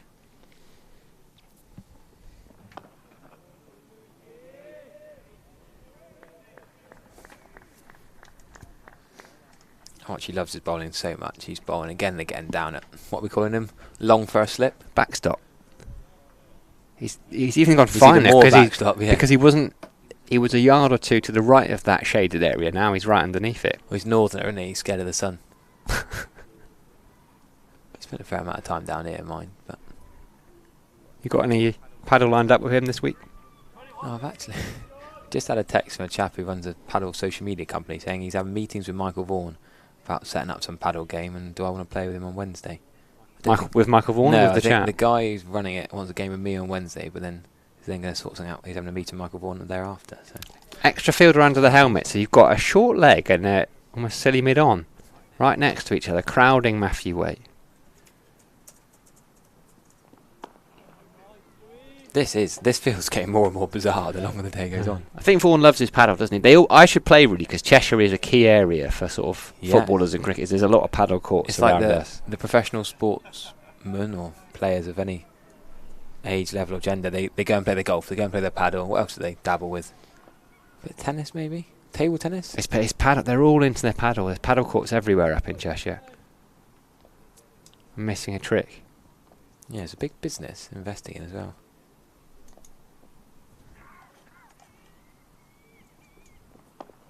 Ooh, doesn't quite carry. It's actually well played by Matthew Waite. Harry Everett next to me was getting very excited about that one. But he played it really well into the ground. 3-5-9 for 6, 130 gone. D'Oliveira's got 107 of them. Matthew Waite 35. Shep's left us because change of luck, he's gone to BBC. We had another transfer the other way. Tony, a Worcestershire fan, can't get hold of H&W Comms, who's glad he's found this. Glad to have you with us, Tony. Yeah, we've enjoyed your skipper's batting particularly. And He's been great, hasn't he? He's been really good. Yeah, Michael, our American Somerset superfan, he recalls his wild bowling back in the day when he had a backstop in place. Moved out of backstop's got a ball in hand though. Archie Vaughan. Extra match to Clark Wilmot, Somerset Cat and Cricket Club's preferred legal partner. Did a day's work experience there when I was about 12, 13, yeah. I've not heard that story before. Yeah, What does that involve? It's not much of a story, but I mean, I didn't have anything sort of smart to wear, and my dad isn't someone who wears smart stuff. So what he dressed me in, I think some like green jacket, blue tie. What the golfers win, the green jacket? Yeah. The I don't think it was a great look. Went up with Kevin Jones, Look at that. All these years later. who I think might be, he definitely did a fair bit of work. Kevin was an employment partner, maybe still is. Played a lot of cricket, played Somerset Twos, I think, very good wicket keeper. Right, yeah. Played over at Taunton for years and years. Brilliant. Well, thank you, Clark Wilmot, for starting Sam on his career journey. You're ever in debt to them. They're forever in debt, yeah. Well, my work experience was at Tiverton Golf Club. I didn't really know what I wanted to do in year 10. And it was localish, and I did a day with the greenkeepers, a day doing some admin. Can't really remember what I did the rest of the week.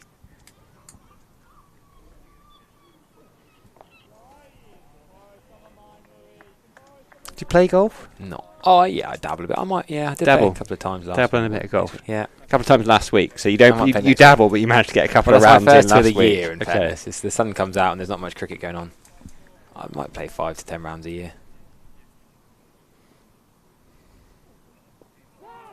See, I think we're missing a trick, not having an Everett versus Triggs. It'd be good content, Yeah. like a sporting Olympics, because you've told him you're going to thrash him at paddle. He would thrash me at golf. There's no denying that. Yeah, Did you see him like manipulating my body into a good golf position today? No. Lovely shot from Brett D'Oliveira. It's going to go for 4. It's like a topspin forehand, the back foot punch. It wasn't quite a pull shot, wasn't quite a back foot punch from mid wicket. He managed to whip it front of square for 4. Right under the nose of Marcus Trescothick. Yeah, Sean Dixon's getting Ooh. some opening batting advice there. See from Trescothick, a little bit of a chat with Trez as Dixon picks the ball up. Did he field it? Not quite. And it's Casey Aldridge. Decided his 40-minute lunch break wasn't long enough. He's going to go off for a little while, and that will bring on... it's not Alfie Ogborn. Probably involved the 2s, actually. We should check that. Are they playing today? They're at Colchester tomorrow, so I'm guessing he's got to gone go out up with today. them. Be So tough Jake early Ball start, and wouldn't it, Mickey to get up to Colchester for 11 a.m. tomorrow morning if you left. Yeah.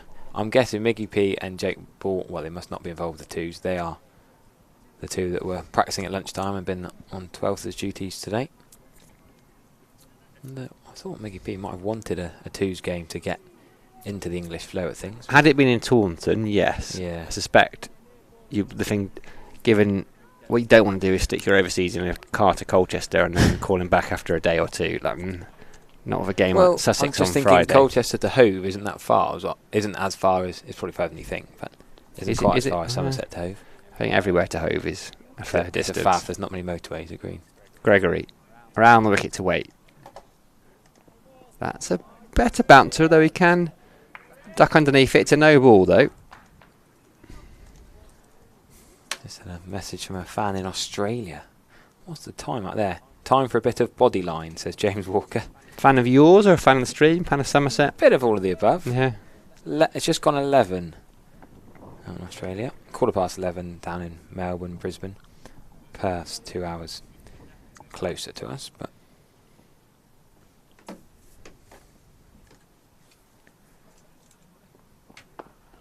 it's funny this time of year, the amount of messages I've had from people in New Zealand and Australia who look forward to, or winter's coming there, and they look forward to actually in the evening, just before bed, we can watch a bit of English cricket on the stream. We do the same in September, I was going to say, do you do the other way round? Yeah, do you definitely. pester people on the Sheffield Shield?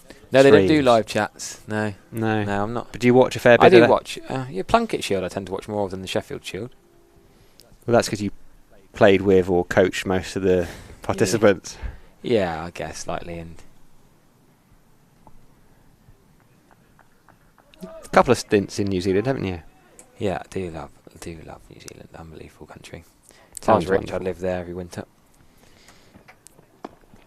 Pushed into the offside. Make Arbitorius. No, it doesn't. Jake Ball does the fielding. Jake Ball had a good session at lunch with Steve Kirby, working on their scene presentation. Well, Steve Kirby was working on Jake Ball's scene presentation. Yeah, Cavs probably I think doesn't Cavs do too passed much it work now, on yeah. his scene presentation. Does he still play any sort of club? I suppose you can't in this job, Think really, so, can you? no. Love to see Curb steaming in club cricket, I though. wonder if the 150th game in Sidmouth he'll don some kit and get on the field. Don't think he played it. Did he play at Newton Abbott when Chris Gale played? I don't think he did. I wonder how low down the list he is for sub-fielding duties, because I saw Shane Berger came onto the pitch up at the Riverside Yes. last year. I think Paul Tweddle's ahead of both of them. Wow. Was Paul Tweddle at Durham? It was a championship game, I don't know. Yeah, if he was there, I'm sure he would have been on. He loves his gym work. Good keeper back in the day. Yeah, he was. Steve Kirby might be behind those two. Probably ahead of Jason Sarge.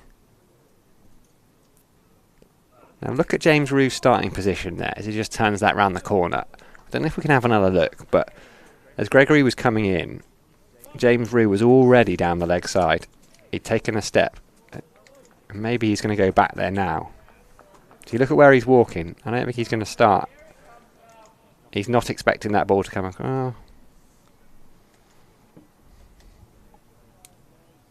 across the right-hander.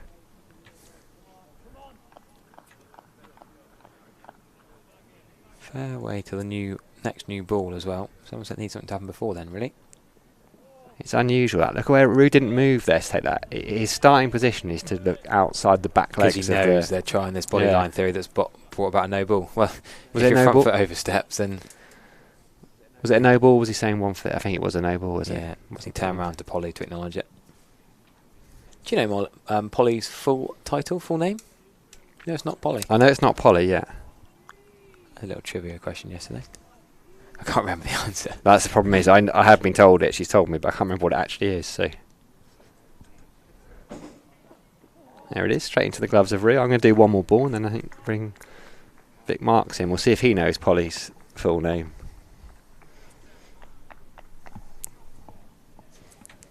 He hasn't even... I mean, it's worse for us because we both have been told it. I suspect Vic has never been told Polly's full name. Haven't seen... Is Amy on the stream today? No, I haven't seen her pop up. No, a few regulars on there.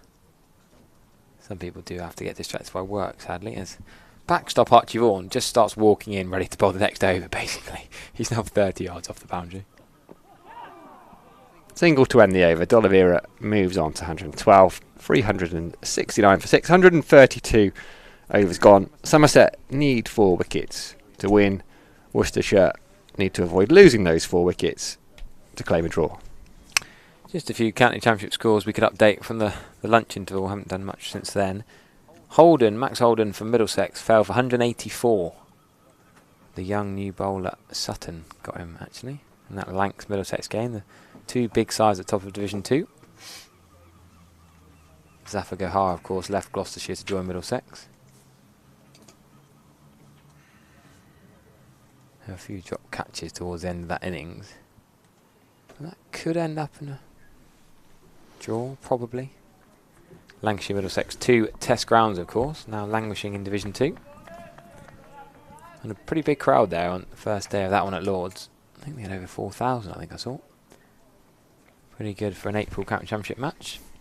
Right, we've got a short leg on his knees now. Every over now there's a slightly different field placement or a bit of an adjustment. Yes, Louis is right. Middlesex and Lancs are not the top of Division 2 yet, having both played each other this round. Probably not going to be, but pretty sure they will be there or thereabouts coming into the season, especially with a certain Kane Williamson coming to Lords at the end of the summer. Probably the best red ball player in the world. I always think Kane Williamson deserves more bullets because he bats 3. With Coley and Smith and Root most of the career batting at 4.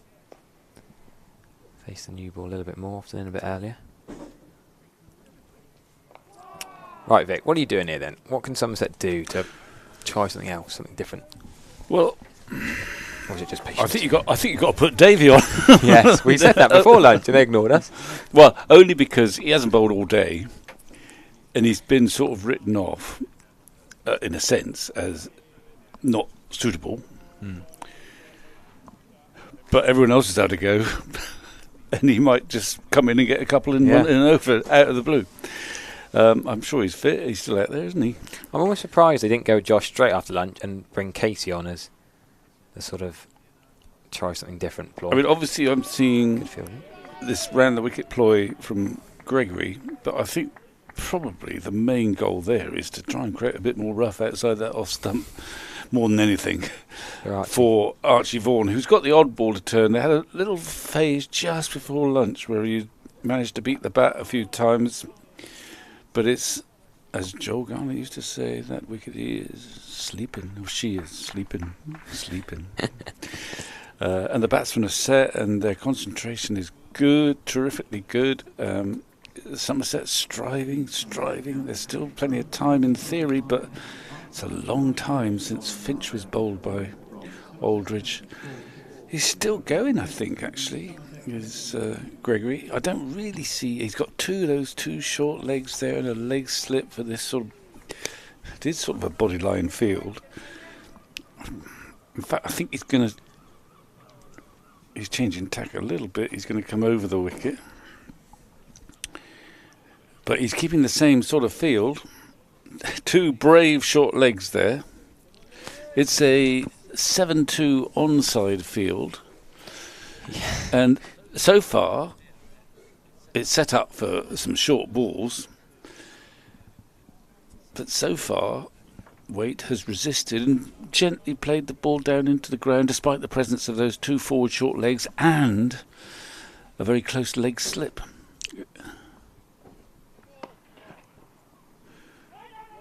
Run-outs. Perhaps a run-out's the best bet.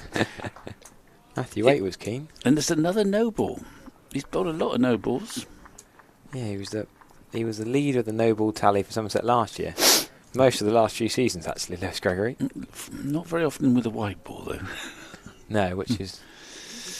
Leach is warming up. It's his turn again, I think. I don't think Gregory will bowl much after this unless he gets a wicket. Anyone who gets a wicket has to keep going. It's a very peculiar field.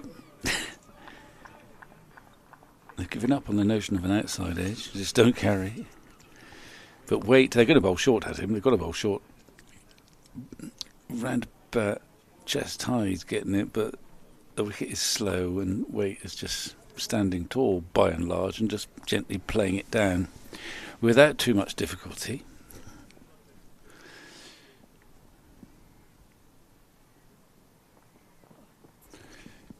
That's a pretty horrible ball. Yeah, he's not providing rough for Archie Vaughan. Not now. He might be providing rough for Jack Leach to change ends, I suppose. Well, he doesn't. I don't think Jack Leach will want to bowl much left arm over the wicket into rough to a right-hander. Yeah. I think this will be his last throw of the dice in this spell, Gregory. He's just trying to make something happen. But how's he going to get... Well, he's looking to get a catch on the leg side somehow. With the surprise Yorker. Now he's got to chase himself. Send someone else after it. Quite right too. Now, the longer this goes on, there's this only minorly but slightly diminished. Some people are very critical of Tom Banton, saying, "Oh, Viv Richards did it back in the day when the bats weren't as good and the boundaries were bigger and all that comes into it." And well, Justin Langers wasn't that long ago. But I guess the longer this goes on, it shows the pitch is flatter. People are then going to say, "Oh, Tom Banton was." You can never say easier 300, can you? But well, there's no. Well, obviously, I think that we've established actually that a lot of the 300s that have been scored by all sorts of players at Somerset or for Somerset have almost by definition been on pitches that are batsman friendly. Exactly. So I mean, I think to have the time. I think when Langer got 300 at Guildford, that was in a match in which both sides scored heavily. Yeah, I think they have 500. So I don't think, almost by definition, if someone's got 370, chances are it's quite a good batting pitch. Exactly, yeah. So I don't think we can quibble too much. Wash. Guildford's quite small as well, isn't it? Yeah, shortish boundaries. Yeah. It's a good. It's a good contrast to the Oval, both in terms of the playing surface and the surroundings. It's a nice club ground. It's a main road going along one side, quite short boundaries. But I've played there at least once, maybe twice years ago, and you get quite a good crowd in, as you do at these club grounds, small Hostile, club grounds. you get a bit of stick at Guildford? No, I don't think so. Not too bad. No. That was probably used more a few decades back than it is now, I guess. Well, yeah. Although there's been a bit of a resurgence in the outground 450 over cricket. Yeah, the one during the 100. So if you're a host 100 county, you're looking for alternatives. Sedberg School's been a brilliant one that's coming about. Have you been there? No. That's where Harry Brook went to school. That looks cracking. I'd love to go there. They used rugby school, didn't they? Was that Leicester? Leicestershire played at rugby school. Right. They used to play at Market Harbour? No, another school. The school, yes. The school that Stuart Broad went, Oakham. Oakham, that's it. Yeah, I had a friend who worked there. Where Frank Hayes, the old Lancashire and England batsman, was coach for a long time, Yes. and teacher as well. The former Derbyshire player Shiv Thakur played there for a while, went to that school. So that's been a source for some. I mean, I think all counties are keeping their eye open. Even Somerset now, you see, they're going to have to play some games away from Taunton. Well, yeah, Millfield hosted Western Storm games a couple of times. Yeah. I think Exmouth is a possibility. We've established that the women's team is going to not be able to play every game at Taunton. Maybe not the men's team in time either, but one has to establish that actually that's not a bad thing. That could be a good thing and a great thing. To just take the game around the counties. It's just finding the right venue with the right facilities. It's a challenge, isn't it? Well, it is a challenge, and in years gone by, of course, we used to play at Weston and Bath, but it seems crazy now. We played at Weston and Bath on grounds that were never used for cricket. I was going to say, for it wasn't the rest Bath of the Cricket season. Club. People think it's Bath. It's Bath Rec, wasn't it? Bath Rec, and it was not used for cricket for any other team except Somerset in first class. It was a cricket. ground that was there for a few games a year. Yeah.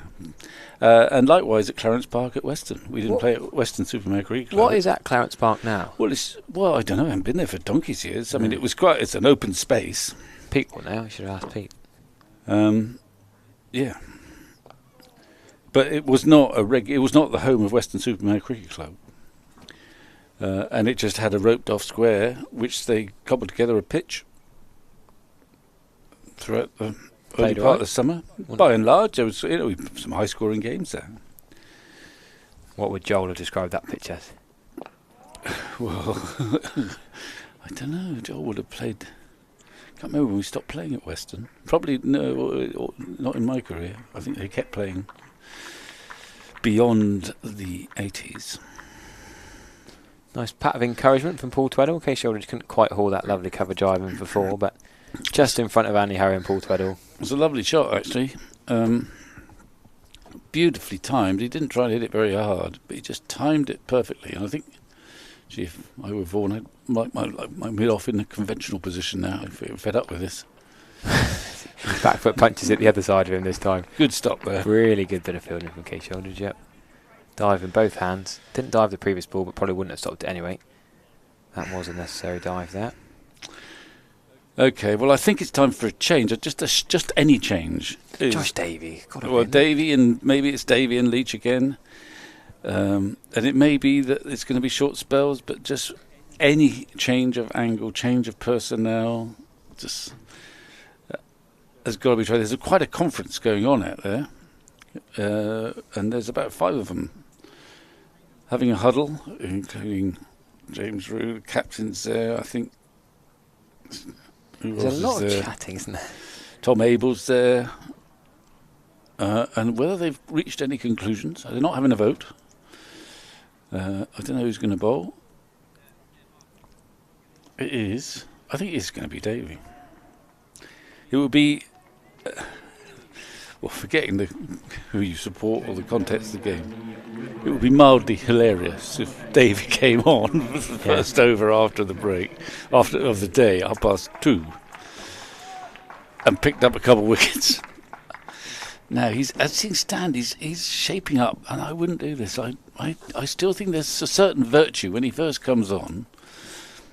What's Davies good at is hitting the stumps, but they're doggedly sticking to this sort of bodyline approach. Josh Davies not a man for bodyline approach, though, really?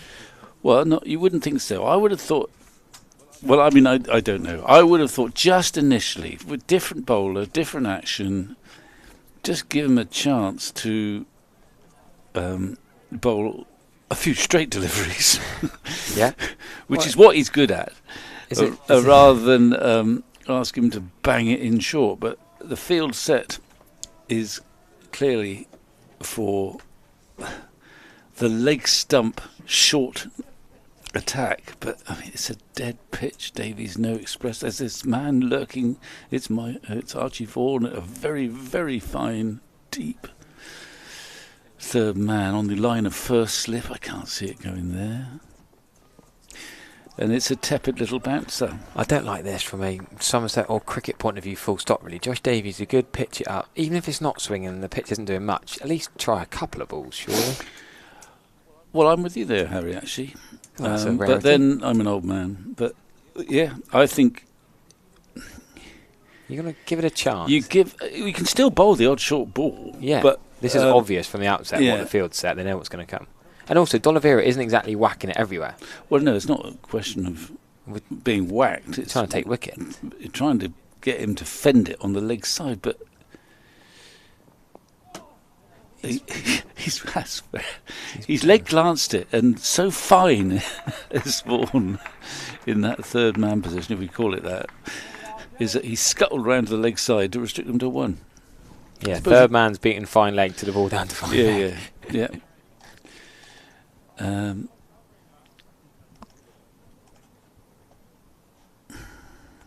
So Davey is probably not done this very often.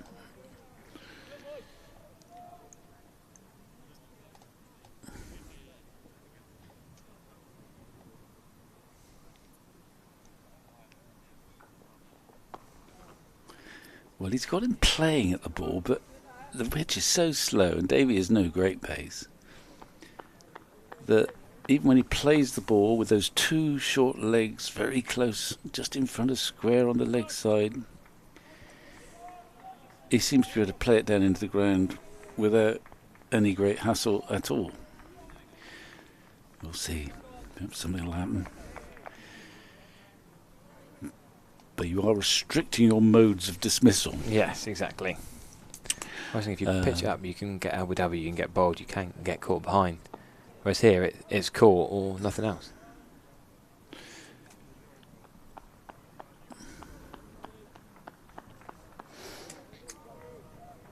He is getting it. I mean, to be fair to Davey, he's sort of getting it, I hate the phrase, but in the right areas. He's Yes. making them play. More than Lewis Gregory's last he's over. making them, but he's got so much time, just to wait and stand tall. And so far, at least, to play it down safely without exciting the four men in sort of catching positions there. That's a nice shot. It's going to be fine leg. They've This got time a Sean man Dixon there, beat it's only him. a one.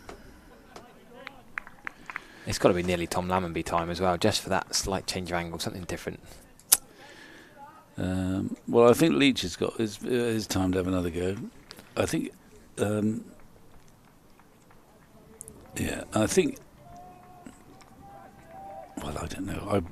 I would like to see Davey trying to hit the stumps. Yeah, no, we're definitely agreed on that one. Well, Jack Leach did strike with his second ball after the end change yesterday. Generally he bowls from the river end, but he changed that to the Scottish Pavilion end.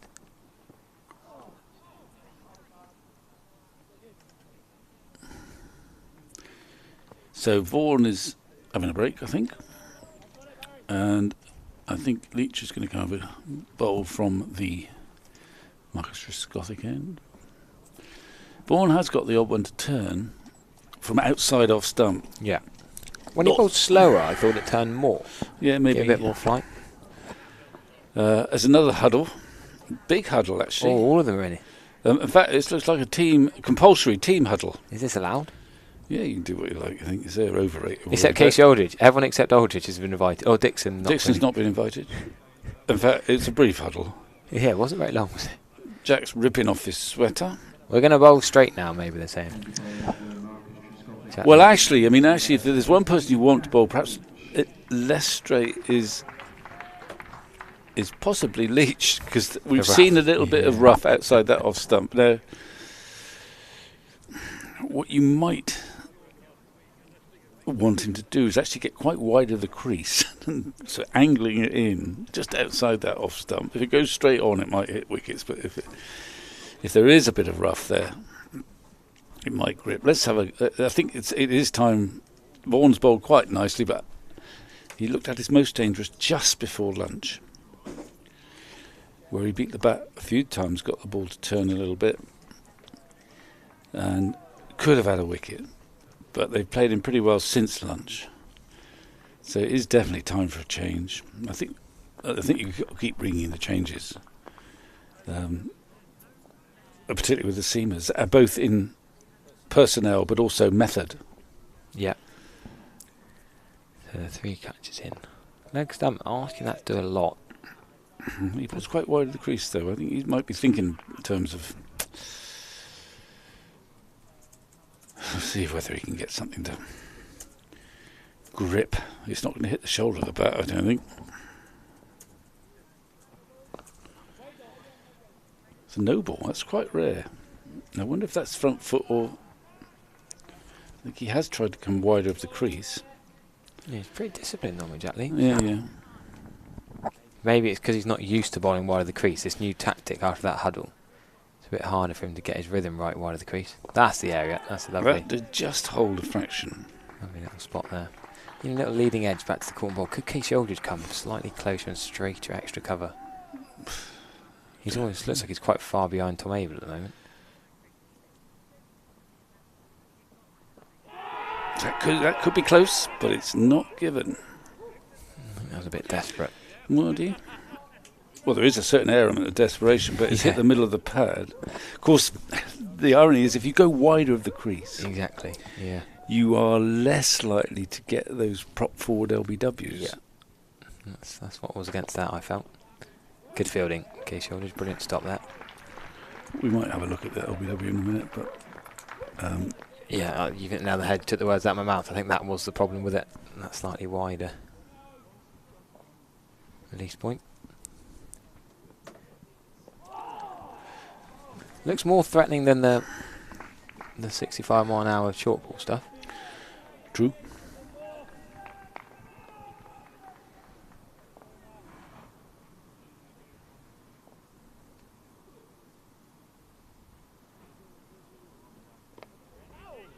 And he's clever with a little bit of flight, a little bit of guile, and then he chucks in that slightly quicker one sometimes, but can't catch you unawares. Now, what's he going to do? I can't believe... Well, of course we've got Gregory... not Gregory, Davey. Davey's having a look Looking on the wicket. over the wicket, and let's see what... I mean, there is also the fact that over the last half an hour from that end at least, basically, he's going to bowl an orthodox length now, I've just seen, because we've got Rue with his helmet on. He's going to stand up, a slip's going to come in, and then there's going to be a ring of fielders. He's going back to what we've been craving, actually. He's going to end up bowling straight. And he's just hoping someone misses something. Now the square leg umpire is going to actually come to square leg. He's been at point for a while, partly because the short leg fielder's been in his line of vision. He's going to have a preposterous field. Oh my word! Look at this bit. What's it? Is this an umbrella field? 4 extra covers. Well, I think this is. I prefer this to the short ball ploy, if I'm being honest. Yeah, it's worthy of a photograph. I don't know what Archie Vaughan's doing at backward point. Harry Trump will already be on it, but Really? yeah, he's all over. Look, they're going to have 4 on each side, 3 on each. So they got 3 on the offside staring at him and 4 on the leg side. Oh, he's just. It's not. I quite like seeing that shot though. That delicate little late cut. He played it nicely, but there's just possibilities there. Wasn't that wide? But I don't think I've seen this field before. It's exactly like this. I don't quite know what the thinking is here. Well, I think it's partly to sort of not exactly confuse the batsman, but just to sort of surprise him. It's the sort of field you might see possibly at sort of a prep school game somewhere, probably under 8s. Except for the wicketkeeper standing up with the helmet on. So you've got 7 men, all about 8 yards from the bat, in front of the wicket, 4 on the leg side, 3 on the offside, and then you've got a long leg and a backward point. What's the backward point for? Just the edge, I suppose. Well, he likes to run it down there. Yeah. He doesn't look too confused by this D'Oliveira. There's not much point in him going for the big drive, is there? Well, I don't know. He could pierce him. He might find the gap, yeah. Well, he could go for the lofted one, but I don't think that he would would be do a that. risk. I don't think he's doing that. Um, If this works, people can be copying this all over the country thinking, oh, it worked for Somerset. well,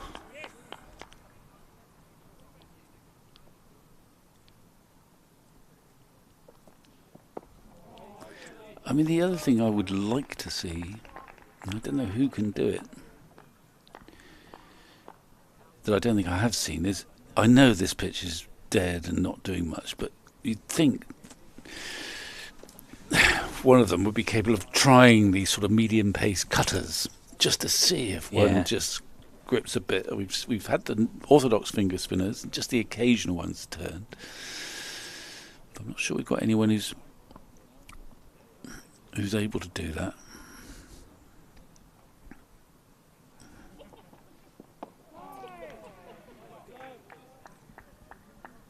Well, we've got to credit Brett D'Oliveira. He's batted beautifully. He's in control. Barely offered a chance.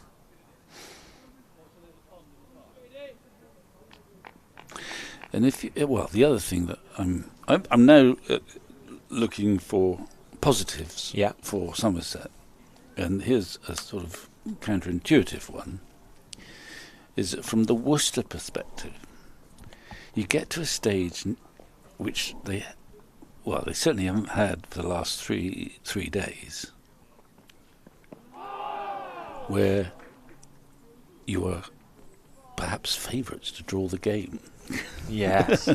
It's like when you're doing a run chase. It all Psychology. What seems like a hopeless run chase, and then, glory be, suddenly there's this pressure on because you're on target. You should win the game now. I mean, it's a bit like the famous, Jack Leach, Ben Stokes, Headingley match. That Stokes has said. I remember saying, Jack's reported how Stokes suddenly started to feel nervous when there's only about 10 or 12 to win. Yeah. Because suddenly it's yours to lose. Yeah, Marcus Harris dropped the catch. Nathan Lyon missed the easy run out. Whether that can come into play, I don't know. But I am slightly clutching at straws. We might give it a couple of hours before that comes in. Still 46. Well, no, but I think. I mean, where's old? We've had you want this. the WinViz? Should we have the VicViz? No, I don't. I want WinViz. I want WinViz. Because I'm always intrigued by what WinViz tells us. Well, someone in the comments said it was 99% Worcestershire. I think that was a wind-up. No, it was the other day. Oh, no, 99% Somerset. Yeah, I was going to say. What game were you watching?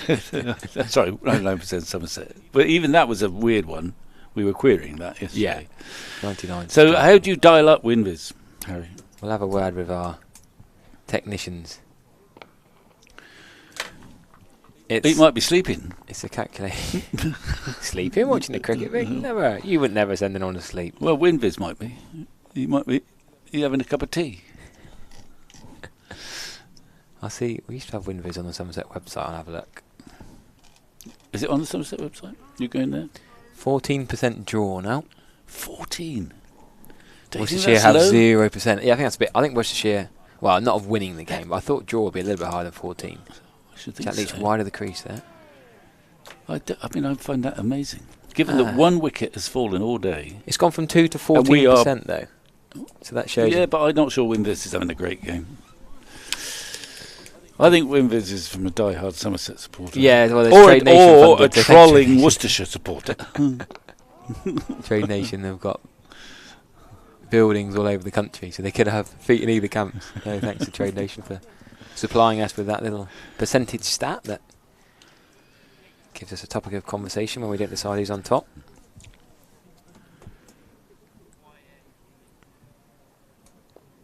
I think the difference is that one wicket falls, you expect Somerset to get through them. But Waite is in and solid. D'Oliveira is in and solid.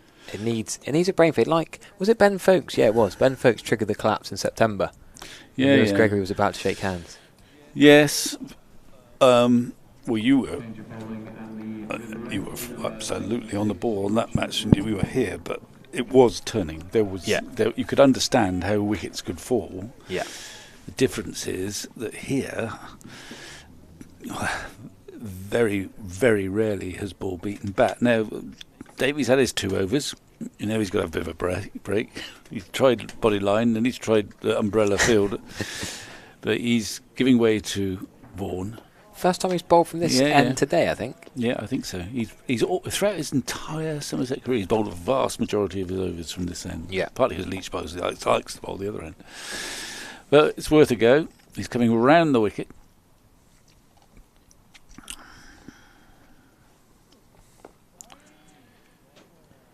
Yeah, the Jack Leach interview after. So we spoke to Casey Aldridge on day 1. We spoke to Tom Banton on day 2. We spoke to Jack Leach last night.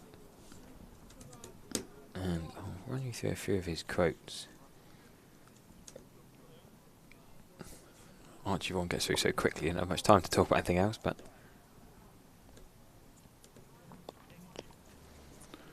he was talking about there's a little slope. We thought we'd switch up ends and try and get it skidding onto the stumps because of the slight slope on this wicket. Slope? Yeah, it's not quite Lord's extent, but slight slope, hence why he changed ends. And he actually got the breakthrough in his second ball. He got Ali, Brooks and Hose yesterday and went second ball the other end, bang, wicket.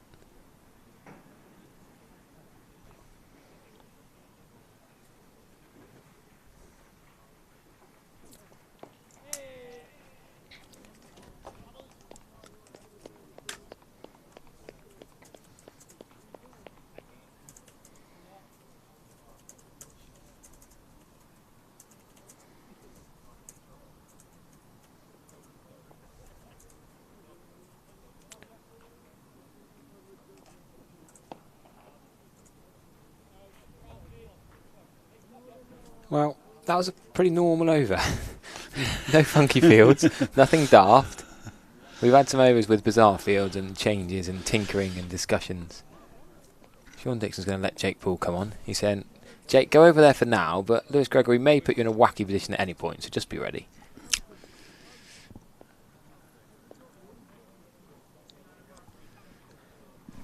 Lack of wind out there. Still a bit chilly despite being full sunshine. There has been a bit of wind previous days. Have the overnight. It's actually quite odd that Leach, I think, has only bowled 10 overs today. Did he bowl 30 yesterday? Yeah, I think you're about right. It's quite odd that we've got to this far and he's actually only bowled 10. Yeah, I'd dial him in for the long haul now. I think he's going to bowl most of the rest of the game. You'd think now that seamers have had a few spells each. Yeah. And because the seamers have had to try and bowl, well, they've thought it appropriate to try and bowl short balls. No. Another quirky bit. Yeah. They put Craig Overton behind the bowler. But not all the way, just on the ring. Sight screen on the ring. Well, there could be 2 here. Jake Poole straight into the action, running behind square to keep it at 2. Matthew 8 quietly is nearly at 50, by the way. Yeah, 32 not out in the first innings. Yeah. Well, he's faced 162 balls, but it's been a terrific innings, actually. Just looked a little edgy, as you would do, right at the start. And thereafter, he's been content to defend, which may not be his natural disposition, but he's defended with increasing authority. So this partnership has faced more balls than D'Oliveira and Hose managed together. D'Oliveira spoke how important that partnership was. Well, Matthew Waite, known for his bowling, he's a bowling all-rounder, you'd call him. Well, is he? Magnificently. Apparently averages over 30. Yeah, you'd almost think he's almost genuine all-rounder level. Well, I don't know. You're better. You're more expert on Matthew Waite than I am, but I would say he's improved since he left Yorkshire for Worcestershire. He's got better and better. I say in the Championship he's more known as a dashing batter, whereas today he's shown that he's got that other option. Just watching Leach, he's using the crease a bit more now. He's varying where he bowls from. So he's closer to the stumps, which sort of brings the LBW back in. If he can find that front pad. He found it once in this little spell, but from wide of the crease, and he was given not out. And now he's right back in the middle of the crease, but not beating that bat. Yeah, you don't normally have players as good as Matthew Waite batting at 8. He was pushed down one for the night watcher. Yeah. He was the 5th bowler used just after Hindley in the first innings. Here we are, there's the partnerships. So more runs with Hose and D'Oliveira, but more balls faced by D'Oliveira and Waite. I mean, if Worcester do get there, and I can't believe the 14% at the moment. I mean, what are you saying, 20, 30? Oh, well, I don't know. Trouble is, when you're, it's hard to be totally objective when Yeah. You know, even though, with all my experience with the BBC, where we are, totally unbiased, but it's quite difficult to be totally objective. But in my gut at the moment, I'm feeling, it's 35% 40 draw. Let's face it, they haven't taken a wicket. They've taken 1 wicket today, Somerset, and that was the night watchman. Yeah. So what makes you think that suddenly 4 are going to fall against better batsmen than the night watchman? Yeah, it's a good point. I mean, Hindley's not a bad number 10. He bats pretty high up in Birmingham Premier League cricket. He can bat, played nicely here in the One Day Cup. I mean, there will be pressure if you get him in. There'll be pressure as well, especially after all the hard work that's been done. It's getting them early, isn't it, I guess? Yeah. Before they're set. That's so key on a wicket. Oh no, Tom Banter's warming up, Vic. Steady on. That's not what anyone wants to see, is it? I mean, it has been his match. I mean, I'm thinking that someone, somewhere, is going to have a vote of confidence in WinViz just before they sack him. Or her. It doesn't. It's a machine, a robot. I know, but it's not a robot. It's bound to be a person. It's been a while since I worked for CricViz and quite how WinViz works nowadays. And there's a lot of money. I thought it was a Welshman, WinViz, from just sort of west of Newport. Oh, that's very good. I never thought of it like that. Oh, you live and learn. What, just from Port Talbot, is he? Well, something happened. Yeah.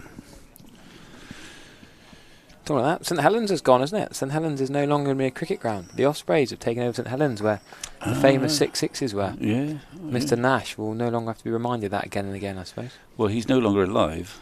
That would help, wouldn't it? But his name was used in vain. Do you know when someone's name, all they remembered for was one moment? Yeah. He had a better career than one moment of 6-6s. Well, also, felt for him. He was bowling left-arm spin, and Malcolm Nash was a seam bowler who occasionally bowled left-arm spin. But people remember him for that moment above anything else he did with his I remember him actually for being LBW bowled Nash more times than I care to remember. He bowled left arm over at no pace. What, Lammonby sort of style? Barely that quick, I'd say. Right, okay. But he swung the ball, and it seemed to take an age to get to. Swung it back into the right-hander. Yeah. Prime LBW bowled Nash, playing around the front pad. Oh no, Vic. Sorry, we're going to have to interrupt this story. Tom Banton is bowling. He could. I tell you what, if he gets a couple of wickets, he could get the man of the match. Is he not already sewn up? Golden arm Tom Banton. He's going to bowl before Tom Lammonby, before Tom Abel. He bowls off breaks. He bowls off breaks, doesn't he? Yeah, but he's bowled from filthy. There's a clip that went viral of him bowling a full toss off the strip when he bowled a couple of years ago. I can't remember that, no. I mean, he was not. We had George Bartlett used to bowl off breaks a bit more respectably than this then. Yeah, Eddie Byrom, I remember, tried bowling once or twice. Leg breaks, I think. Yeah. Won a couple of games with Glamorgan. Yeah. Well, let's see what. He's not going to have so many people around the bat. Has he got a deep mid wicket? I think he needs one because he could. The sort of the relatively high full toss might be the killer ball. I think this is on the basis that this is your match.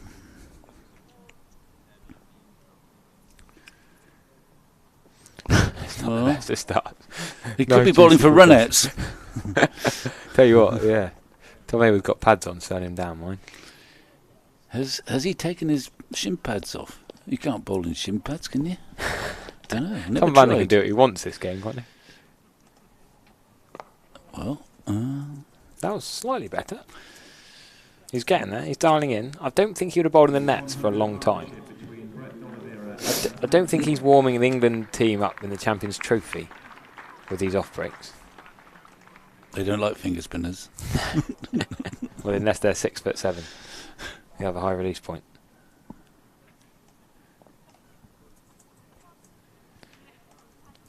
Well, that is short and wide. Did turn a tiny bit there. Tiny bit of turn. Well, it's a different challenge. I don't mind this actually because it's. I mean, yeah. If you're the batsman, you're thinking, "Oh my goodness, I can't get out of him." And sometimes a really bad ball gets a wicket. Not that he's bowled. He's getting better now. That's the trouble. He started to pitch him. Well, Tom Banton, what can he not do? Run outs, perhaps. Well, it wasn't horrendous. 5 balls after the full toss that started off. No. He has taken his shin pads off, I think. Yeah, Tom Abel's got them on. Maybe they had this plan at lunchtime because after lunch, Tom Abel came out with the pads on instead of Tom Banton. I doubt it. Sort of longer than we thought. I doubt it. Banton has had the pads on a lot of this match. He's having a giggle. No hat on now in the field. He's just getting a bit of drift. He's just telling Josh Davey how to grip the ball, how he's going to get him out. Josh, this is how you should bowl. I'm going to have to add Banton to my scorecard. He's getting a little clap from Jack Leach, actually. I only have 8 slots for bowlers in my scorecard, Vic. So anyone in the ground filling the scorecard, if anyone else is to bowl, we're in a bit of trouble. Banton takes the final Well, I spot. don't know. Who've we got? Non-bowlers are obviously James Rue. Well, he bowls left-arm spin for Thompson Andrews, he'll have you know. Does he? Yeah. Well, they might try that later. Dixon bowls some off-spin. I don't know what Desperate. Sean Dixon bowls. Then there must be one other. Abel's not going to risk it, I don't think. Oh, Abel. Yeah, I Abel. don't think he's risking it. Well, Not worth it. who's that? This is. Hang on a minute. This looks like Lammonby, who's going to bowl left-arm spin, possibly. No, Archie Vaughan. Oh, is it? Yeah. I'm thinking that's my next ploy. Lammonby. Okay. Have you ever bowled left-arm spin? Yeah, I've seen Lammonby bowl left-arm spin Okay. before. Yeah, Archie Vaughan's Do going it. to his right-arm off-spin first, but going to have another catcher in.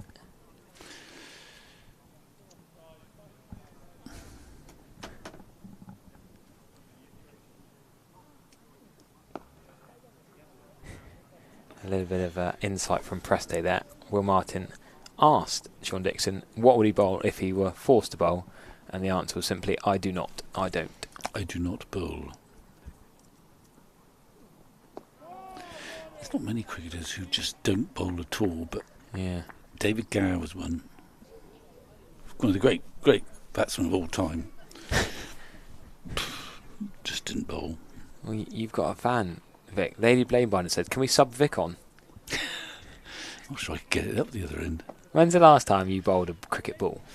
I can tell you, actually. Oh. 2012. Wow. What happened? What was the game? It was my last international match. You haven't bowled a single ball since your last international match? I was playing for the Old Blundellians against France. No. Very good. I'm meant to be playing against Blundells in a couple of Wednesdays' time, actually. Will be any French involved?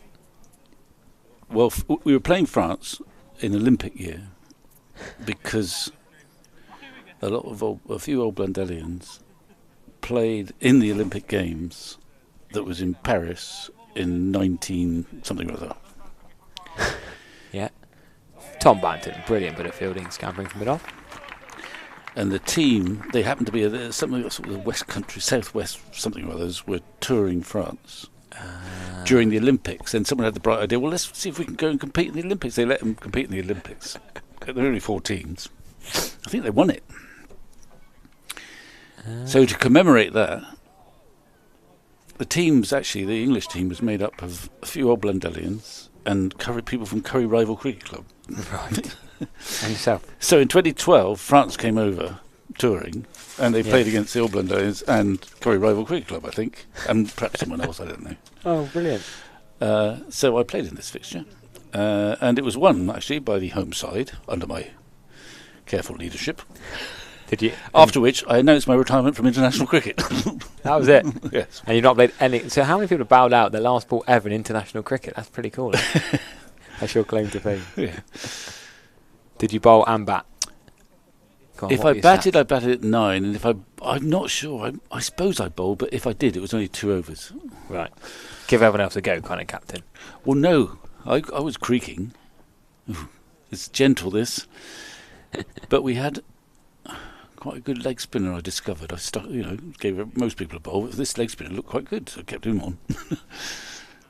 Oh, that's a quicker one. Varied pace. Banton. Still those long So it's quite a long time ago now. Well, we'll have to make something change. No. I've got no. You wouldn't affect your golf swing with a bit of bowling, would you? You wouldn't want to ruin that. Well, there's not much to ruin, but injuries would Not be worth it. Be catastrophic. Change of pace from Banton. He's now into his work, bowling perfectly respectably. There you go. Cricket at the 1900 Summer Olympics has been dropped into the chat, the Wikipedia page. The Devon and Somerset Wanderers. Yes, that's right. Yep.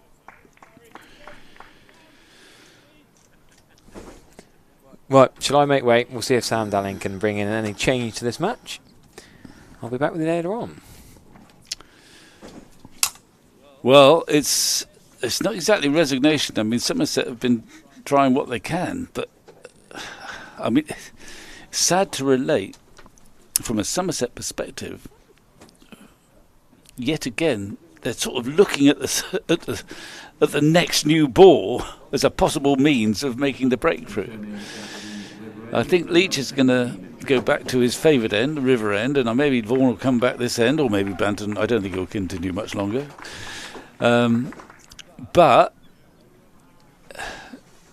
nothing much is happening. You have to applaud the concentration of both Waite and D'Oliveira. I think Winvince must be nervous about his future employment. I enjoyed your Winviz line, Vic, on the back of the box. Well, It had something like less than 1%, wasn't it? Before the start of the Worcestershire second innings. I think it had something like 1 or 2. To be fair, Triggs was saying, no, it's 15 or something like that. Yeah.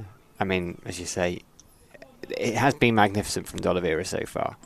Yeah, and the game's not gone. It's only 3 o'clock, for heaven's sake. However, it is a long time since the last wicket fell, and it's quite a long time since we've seen a proper false shot. I mean, just the occasional one, but It's like 10 minutes before lunch, wasn't it, when D'Oliveira just looked to lose concentration a little bit. Yeah, and and Vaughan was Vaughan- getting out of the rough. Vaughan got a few handy deliveries down there. I think Somerset, what they will know and what they will keep believing is if they get one of these two and they get a new batter, that the hope will be that suddenly there's a quick flurry of wickets, and they've got plenty of time to do that. That will be the hope, but what happened there? Where did that get down there? Up went the arms. Didn't find the middle of the bat as he pushed forward, so that's unusual. We better have another look at that.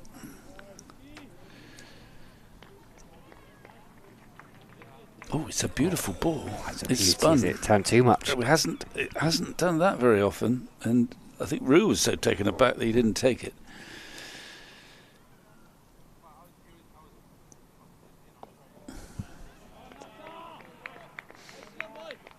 One ball turned, and why don't they all turn? Actually, it'd be no good if they all turn. How many times have you asked that question? I don't know. Of course, of your I life did bit. exactly the same thing. I thought I'd landed in the same place. Often I think, it's a long time now, but if you really sort of strain hard to think, I must spin it, that's the worst thing you could do, really. You need to be fairly relaxed, not gripping the ball too hard, not straining.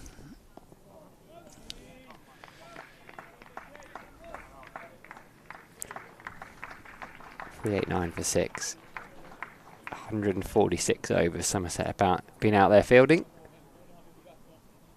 And Brett D'Oliveira and Matthew Waite have been out for a good chunk of them together. 321 balls now. They've been together, so 50 overs plus a go. Last wicket. It's been a good effort. It's going to be Banton Tom to Banton. continue. Who'd have thought it? Tom me- Banton. Maybe he'll be more relaxed than a frontline spinner who's. I think feeling a that's bit true. of pressure. No, there's no real pressure. That's in fact, that's a wide. He gets to bowl it again. Yeah, take him off. I mean, what there is virtue actually in what Somerset want to do as well is another wide. No, he just got away with that one. It is in Somerset's interest to rush through those overs, so it's not. So you get more overs with a potential new ball. Yeah. That's it. Tom Banton, a lone LBW shout there. It's good enthusiasm. Well, But yeah, exactly. Team will be at 340 today. where are we now? How Wherever many we're overs at. left? 38 remain. And we're not way ahead of the. But it is in Somerset's interest to. And I think that's what Banton's trying to do now. He's trying to scurry through his overs very quickly to enhance the prospect of, instead of, where are we now? How many overs with this ball? I can work it out eventually. So we got 13.2 till the new one. 13.2. Haven't we? Am I right? 80 overs, yeah. Double it to 160. Yeah, yeah. 160, I think. Okay, so if you can rush through, you can get more overs with that new ball. I mean, it's slightly defeatist to think like this, but no, it has a certain logic to it. Mind you could do that with Vaughan bowling, frankly. Well, I was going to ask. They've obviously sort of hit upon this cunning plan because they're rushing around now. And is there anything in, because I was trying to work out why, but you can rush through overs with Vaughan and Leach. Is there anything with it being early season and fingers wearing and ball not having bowled 30 overs potentially for a long time? I don't know how a spinner's fingers develop as the season goes on and you develop those grizzly bits. Well, they won't be used to it, but watching Leach in particular, although he hasn't bowled that much today, he's only bowled 12 overs I think today. You know, Leach in terms of control has been his usual self, and it is a dead pitch, and he did get one to pass the outside edge in the last oddly he's taken away the close catches. Let's get the best economy rate of the front line bowlers. Naturally, Tom Banton has the best economy rate in the game so far. But there's just been a certain uncertainty. Just know what's happening.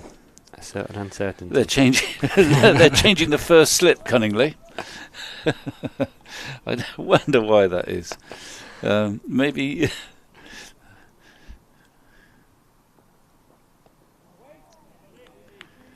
But I think there's a concerted move now to whistle through as many overs as you can to get to that new ball. So we're in over number 148. Once they get to 160, they can have another ball. With Craig and Casey, probably, you'd imagine. I would imagine, yeah. And then perhaps early Leach. They might, but they wouldn't have like if a fresh batsman or two to bowl that. Well, and you've got to think about these things, and then when you get into that last hour, by that time you're back into probably a fair bit of spin again, so you can get a few extra overs. Yeah. And what was the deficit? I just keep forgetting now. 125. Okay, shouldn't be a factor. And they're not going to get past that, I don't think. But look at them go! Look at them go now! It's quite interesting. They're all scuttling between. Banton's running with the ball.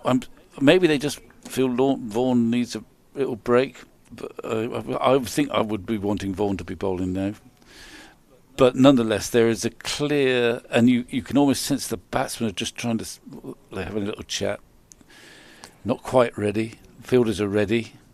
As you would. Yeah. But off we go again. However, you've got to fetch that one. Oh, it's only gone for one. Reaching. But I like the logic. The logic's fine. I just wonder why actually you don't do this with Vaughan rather than Banton. But I don't know. It did turn, but it turned a bit, but a bit too short.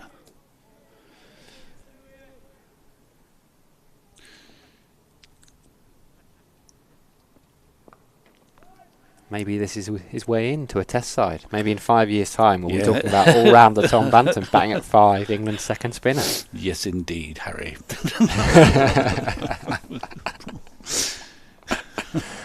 But does Shep and people in the Somerset shop, do they now have to put underneath Banton 371? Do they have to put and 0 for however many runs on the? Well, I wouldn't do that, but if he happened to get the next 4, that's a horrible ball. But it's only gone for. So Oliveira's called him back. Yeah. If, however, he took the next 4, I think 371 plus 4 for 23 would be justified. But otherwise, it's got to be all 4, is it? Not changing the show. They've left space on it, as Shep was saying yesterday. Small font, just in case. Maybe they were forward thinking. That's the quicker ball. The arm ball. Yes, still over 8, very good. I mean, look at them rush now. This also takes me back, actually, to the bad old days where I think they assessed your over rate not so much per game, but per sort of half season or something. Yes, yeah. So you could get into a dead game situation, and then with the collusion possibly of the batting side, you might bowl 28 overs an hour. The batsman would undertake not to hit it too far. The bowlers would undertake just to bowl very, very gently. And glory be, in the last hour, you bowl 28, 29, 30 overs, and suddenly that over rate fine that was looming is off the radar. Hit those half-season targets. Yeah. Here's Leach going to continue. 11 minutes past 3, says the in-ground clock.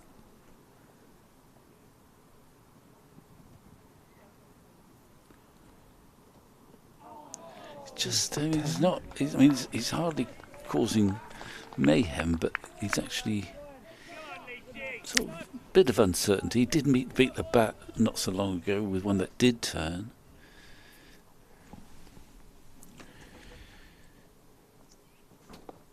Yes, it feels a stretch to describe anything today as mayhem, really, doesn't it? Ooh, Durham in a bit of trouble. Lost a couple of quick wickets, 279 for 8. They've only got a 78-run lead. That's how quickly games can change. Mm-hmm. Lifer for Josh Tongue. Oh, well, that's his first game for Notts, isn't it? On debut, yes. Spent last summer on the sidelines, but 5 wickets in the second innings.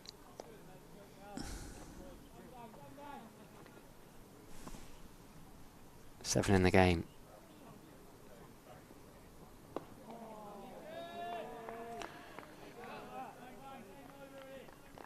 Where's Archie? Get loose again. Come on. Is he Well, still Jake out Ball's out there. So maybe Archie's. Oh, he's at mid wicket, isn't I he? think that's Tom Lemmonby. I could be wrong, though. We'll see with the hand he picks this ball. No, it's Archie. No, it's Archie Vaughan. Yeah, put him back on. He is looking like he's going to He is. make your wish come true, Vic. Yeah. But don't hang around. I like this idea of getting as many overs with this new ball as you can possibly manage it. Where's the skipper? Is he out there? I'm wondering whether he is, because I thought Overton was looking in a sort of he seems to be waving his arms a little bit. Yeah, could well be right there, Vic. So, but we want to make. I'm keen on this over 8 ploy. There being nothing else to cling to. Keyed on. Well, you've got to find those pleasures, the little pleasures in life. And I think, where have we now? They've racketed it up. There's only 10 overs now to that third new ball. Just after tea. I'm not sure where I like the field, though. If you're doing this, you want to make sure that you don't spend much time fetching the ball. When you have this not negative field, but basically everyone saving one. Well, no, it's not negative. It's a very attacking field. There's 3 men on the offside catching, plus the forward short leg. There's not much protection on the leg side or mid-off. Yes, but if you do the thing where you're trying to stop them, the ball flicking off.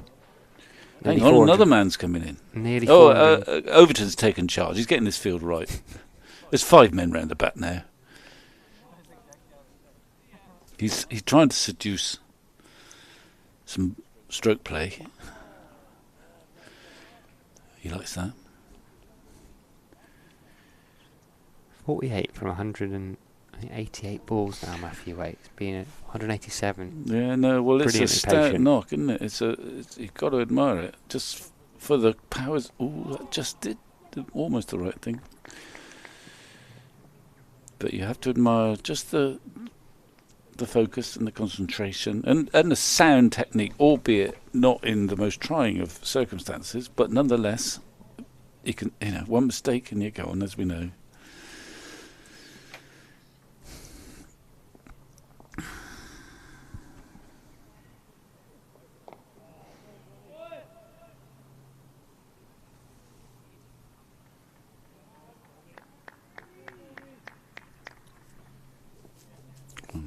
Five around the bat. Short mid wicket. Short extra cover. End of over. Switch round. Keep sprinting.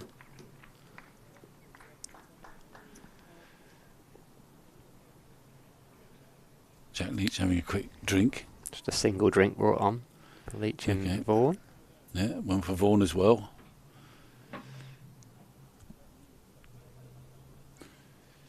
I mean, I think if you're Worcester now, you're starting to feel that pressure of, hang on a minute, we're almost favourites to win this, despite what win this says. Or not win this, draw this. And also you're thinking, how do I stop them bowling these overs so quickly? It's not helping us. They haven't had a drink or anything like that brought out for a while. You wouldn't imagine. I mean, you'd imagine that would be a ploy. Well, yeah. Quick change of gloves, just to slow it down. But you're right. You shift from a mentality where you're almost in a no-lose situation. You're just trying to break it down to suddenly, if you get to tea without losing another wicket, it's a different proposition. A couple of fielders in the line of sight. Matthew Waite, who's on 49.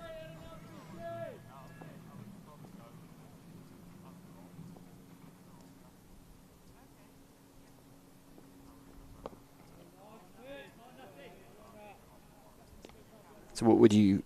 We reckon Overton and Aldridge, but you give Jack Leach a bit that ball that when it's still got some of the lacquer on it. Driggs was talking about that yesterday.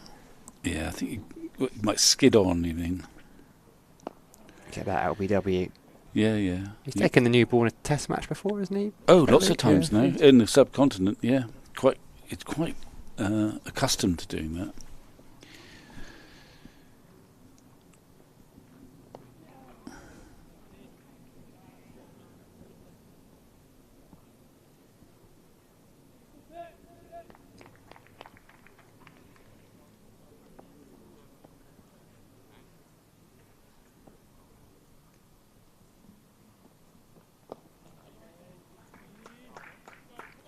$152 gone. 8 until that third new ball's available. 396 for 6. Still over here, it's got 120. Surrey's still 3 down. So there, that looks drawn, does it? Yeah, Lancs 98 for 2, so they need 211 off 45 overs. So there's a game on. There seem to, you can gauge what time we're at. Yeah, they've got to be up for that, haven't they? That's a game on, isn't it? Yeah, they've only just lost that second wicket as well. Josh Bohannon going for a duck. Zafar Gohart. That's the guy who played for Gloucester, isn't it? It is, yeah. And I think he's playing as a local player. Right. Left arm spinner. Marcus Harris, who made 100 in the first innings on debut. Just got to the crease as Vaughan is in. A single to Dolomira brings Waite back on strike on 49. Opener Michael Jones is 40 unbeaten. But yeah, these days you're probably having a go at that. Although, I know it's so early in the season, but these two sides are two of the favourites, aren't they? Do you want to risk giving Middlesex those points? I think if you're in the second division, there's no relegation fears. Because there's no relegation. And that's 50 for Matthew Waite. A very patient 50. 195 deliveries. Yeah, well, 6 I mean, fours. I think you might have thought this morning, early wicket of Finch, this could be, might not go far beyond lunch. We could all be on a train to Leicester by mid-afternoon. Yeah, I mean, who wants to watch Newcastle United tonight anyway? Not I. You do. Not in person, no, certainly. Yeah, good effort. But I know there's no relegation, but they're both chasing promotion. Yeah, but I think it can be too cagey. I think it's worth. I think you're more likely.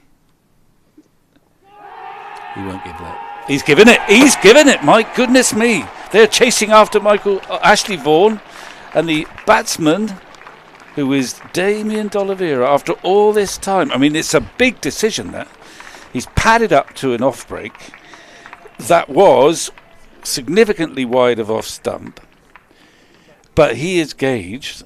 The umpire has gauged that that's hitting. We're going to have a look. One look. We'll probably have more. It's a big call. That, I tell you what, that is a big call from the umpire. I mean, you obviously are vulnerable if you don't play a shot, but that is a huge call. That's pitching, I would say, about 12, 15 inches outside off stump. It has turned, but how you gauge that's hitting the stumps, I don't know. But I suppose the only counter argument to that is, look, if you're not going to play a shot, you are opening up the door. But let's have another look. Look, the players liked it, Rue liked it, but you would do in their situation. They were delighted. I'm not sure Brett D'Oliveira liked it. No, he didn't. 121. If I'm actually honest, I think he almost deserves an award for walking off as quickly as he did. I mean, he was clearly unhappy. Another look. I just don't see how you can give that. It turns. I mean, it might have turned enough, but goodness me, So where's it hit him? Well, it's hit him. Is it on the pad or on the leg? Left pad, I think. Left pad, front pad. Or is it? I'm pretty sure, unless my eyes have gone. Keep going. Let's have another look.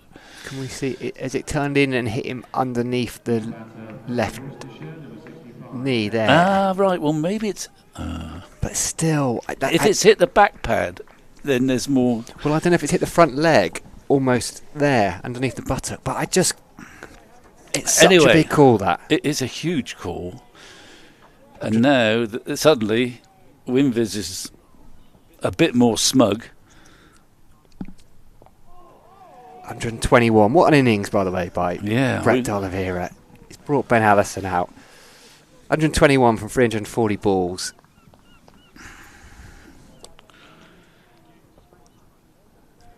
Yeah, I mean, yes, we should.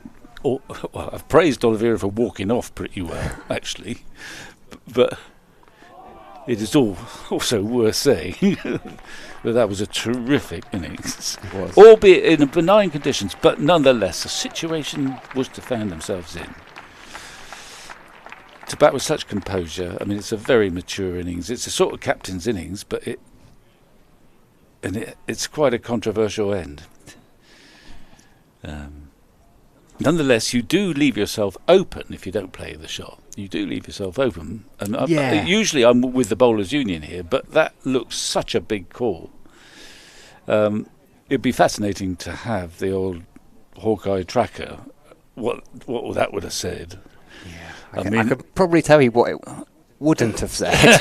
Well, you don't know. I don't know, you're right, I do not know. But your instant reaction, Vic, was... My instant reaction was that's a huge call from there. He's quite a long way forward. My eyes are, even your eyes are straining to just check on our quite small screen whether it hit front pad or back. If it hits the back leg, then that he can't have given it out if it's hit the front pad, because the front pad was so far away from that off stump. We ought to be able to see that. Allison, the new batter, waits quite exactly 50. Now there's some work to do. There was always work to do. It's just got a little bit harder, though, for Worcestershire to save this game. Yeah. How did that not bowl him? That's beating the outside edge, I think, but it can't have been far from that off stump. Now what's happening? Oh, he's got to have a helmet for Overton. You know when Somerset have just taken a wicket, because you can hear Anthony Gibson next door. Every single ball is a big one. Well, we've seen quite a few balls where nothing has happened. I suspect Brett D'Oliveira may have just gone and sat down, and he's probably still sat there in his pads. Well, yeah, and Not saying an awful lot. And I don't know how immediate he can get access to replays that we can get access to. He'd quite like to have a look at that. Still, you better give Archie Vaughan a bit of credit for bowling a good delivery. It was. It definitely turned. Yes. It turned. He found that area of the rough. I think Worcestershire. Well, that's a good shot, but that won't worry Somerset too much, except that it gives a bit of confidence to Allison. Oh, it's just a couple, though. It's not a full. Okay. That's 154 runs. Sorry, overs gone now, I think. 154. There's 6 more, and the new ball is available should they want to take it. I think they will want to take it, whoever's bowling, whether they could persist with spinners. They've got a new batsman in. They want him on strike as often as possible, and you'll find now, look, they're sort of spreading the field. There's 5 men round the bat, and then the other 4 are inviting the single. I don't know whether Waite will take it or not. It's up to him. Probably not, I would guess. He's not taking it there, and I think there was just about one there. It was not a clear-cut single. He's not going to pad up many, I wouldn't have thought now, though. Well, no, that's true.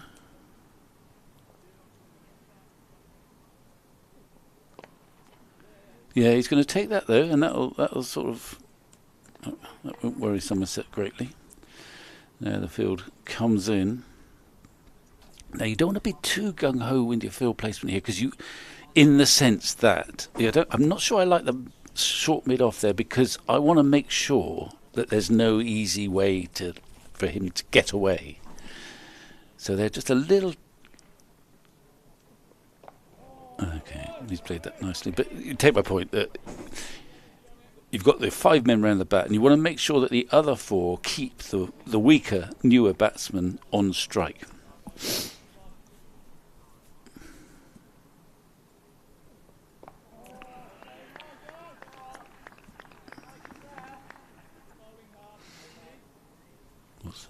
They've done well. I mean, what Somerset have done well is up that over rate. So I'm sure he'll keep going with these 2 until tea, by which time they won't be far off the new ball. No, they're quite 13 minutes. They'll do well. Yeah, won't get to the new ball, but they'll be very, very close to it. And therefore, after tea, still 2 hours to play left. They've got the option of that new ball. And also taking that single, they won't mind that either. But you've got to give confidence. I mean, Allison's got to bed in. I think he's a perfectly sort of capable tail end batsman, isn't he? And the fact that they've sent him in ahead of Taylor, who would have come in at 8. So you've still got Hindley, and you've still got Tommy Taylor, who's their normal number 8. So yeah, they can all hold. So back. Allison is reckoned to be a better player than Taylor, then, is he? It wasn't in the first innings, but in this situation, I think Taylor is a hitter, more of a hitter. Yeah. Okay. Well, Somerset have got Allison on strike, though. The new batsman is obviously the more vulnerable one, so they'll like that, and they're prowling. Leach still searching for his first wicket of the day. Yeah, he's got 4 first-class half-centuries in 20 innings, Allison, so he's averaging 26. So he's well, in all-rounder territory. Absolutely.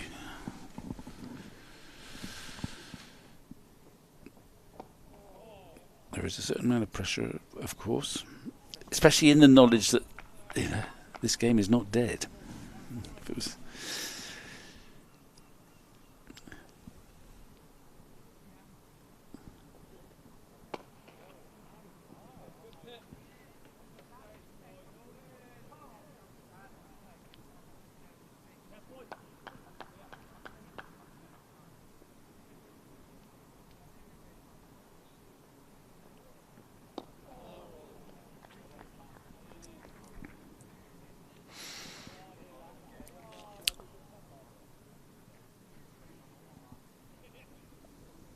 think it's quite handy too, from a Somerset perspective, that this new ball will be available almost straight after a break. So there's kind of time to, only 20 minutes, but there's time to get in that dressing room. Maybe the old physio character, Craig and Casey. just get those pace bowlers ready. It's easier to do that in the... Yeah. I mean, this is, again, I've too much ancient history, but there was a famous over in Bridgetown, Barbados, against Boycott, holding to Boycott in the Test series of 1981. And Boycott was, of course, the prize wicket. I think West Indies had been batting, but holding was out. And there was a break, tea interval between innings. Anyway, the physio, who was a guy who came here called Dennis Way, a little Aussie, was then the West Indies physio. And he took Holding out into the nets, and he had Holding together. He bowled about 3 or 4 overs at full pelt before he went out. He then bowled this, famous over to Boycott, where the ball beat bat about 4 times. He got him out, bowled him out in the 6th. Absolute express pace. He only said he only had 3 overs in him, but he had spent the previous 15 minutes. Oh, Edgerton's gone past first slip. I if it'll run away. I think someone might. We'll go for 4. So we'll have to chase it. Yeah. So it's a nice example of how Holding, he'd restricted the number of overs he could bowl, but he was going to be in the final session right at the start, absolutely sort of sweating, right at his peak. Is the Aussie chap quite famous? Did he reshape sort of fitness and strength and conditioning in cricket? Generally? He was an idiosyncratic. He was a tiny little Aussie who was given. He surfaced during Packer. When Packer started, Kerry Packer insisted that every team had a proper physio, and he was sort of allocated to the West Indies. They didn't really choose him. And he was a tiny 5'3" Aussie who spoke with a broad North Queensland accent. Tough. He was tough. And so he got given the West Indies, and no doubt there were a few eyebrows raised. But very shortly, Clive Lloyd, captain, decided, hang on a minute, this bloke is doing a damn good job. My fast bowlers ain't got injured lately. So he got the support of the captain. Then the fast bowlers realised, hang on a minute, this is very competitive getting this team, and he keeps me fitter. Yeah, I'm sure he's in a documentary. So the West Indies kept him after Packer, and he was their physio for a decade or more, but in between time he came here. Okay. I didn't know he'd come here. No, he worked with us and not quite so intensely, I don't think, but from, I would say, well, it was post-Packer, obviously, but in the very early 80s, I would guess it was. He was here for about 4 or 5 years. Was that Joel and Viv's doing? Yeah. Over? Well, it wasn't... that's very close. Yeah, it didn't hit him though, did it? As D'Oliveira may have observed. So the cynic thought that they got him here in order to... He was he wasn't a fierce man, but you wouldn't want to disobey him. So the cynical notion was that he was here to get the likes of Viv and Boff here on time, Boff in particular, because you didn't cross him. Right. But actually, he was good at his job. He kept us in his own way. He was a big advocate of very slow stretching. So in those days, in the Sunday League, for example, if you played a Sunday League match here, the outfield before the game would be full of games going on, ball games, and we had to get used to doing this very sort of odd, what seemed odd at the time, slow stretches. So you was like a statue almost for quite a lot. And initially we're a bit self-conscious. What's going on? And what's these boys doing now then? But he was a great advocate of the sort of slow stretch, having just warmed up a bit. And if he said do it, we did it. And then gradually we all recognised that he was doing us no harm and some good. So that was Dennis Waite, who was then, when I'm talking about that boycott over, or holding over to boycott, Dennis would have been working with Holding to get him to his absolute peak for the very first ball. And he was a lovely guy, actually, underneath it all. I mean, like a lot of physios, he had physios are a great sort of confessor figures. You get people on the couch, not that he went on there very often, and people talk to him. And he was quite good at that as well. He'd listen, and he might pass a little gem, in a delicate way, about X or Y to the captain or whatever.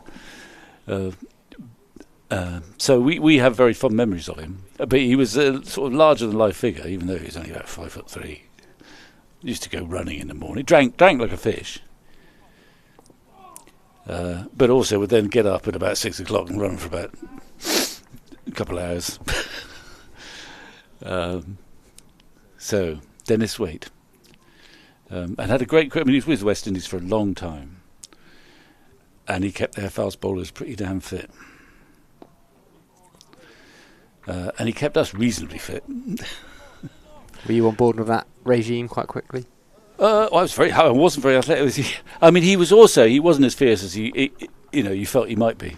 So he recognised that there were some relative cart horses.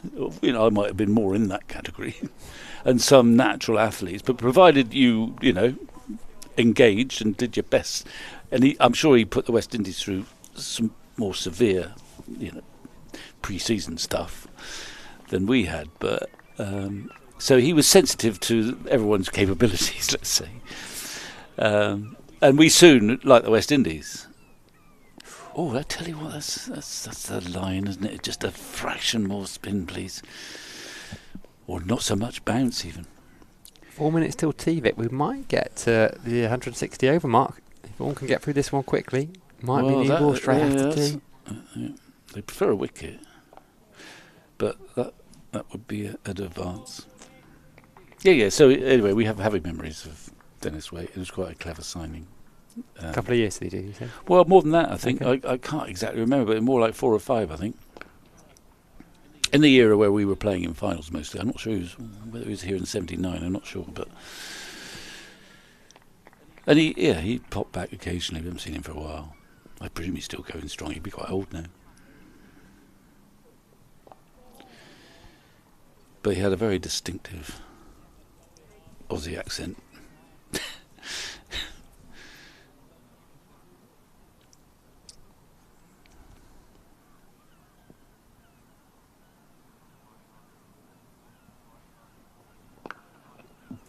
That might prevent another over unless there's a very, very accommodating person. Need Tractor to dive into action. Come on, Tractor. In fairness, it has been chased rather quickly. Yeah. Well, Somerset want to get the. What have we got? 15:38. It's nip and tuck. Last ball. One ball left. Oh, we might. Yeah. Well, that's all right. If they can get him in. Here it comes. Make sure it's a good one, though. No. He's trying, Alison. He's trying.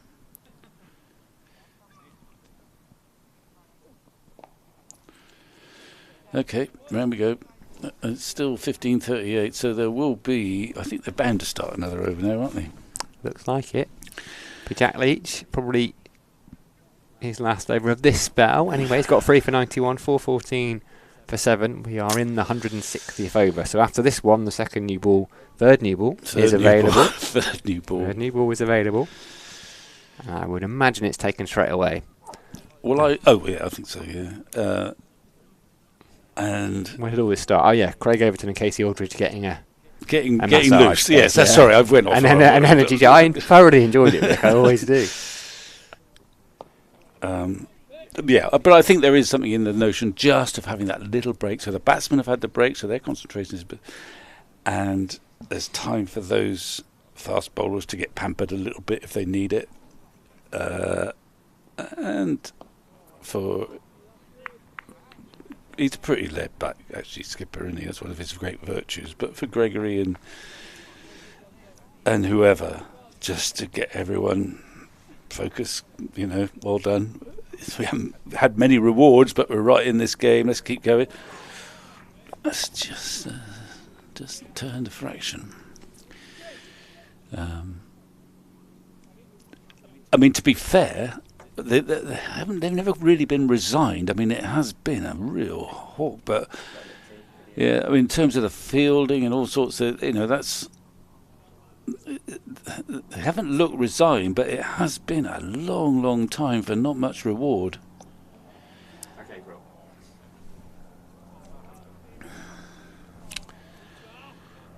And it's kept us. I knew it would. Really, it always does. It's really, if you follow Somerset, you get put through the ringer. Starting to feel a bit like, do you remember a couple of years ago, the Northants game? The Aussie made 100 for them on the last day. Sam Whiteman, Yes. is it? Yeah. Similar 100 to Oliveira's, actually. From a very strong position. Somerset held to a draw. Okay, well, we'll go and have a cup of tea now. And we shall. This is intriguing.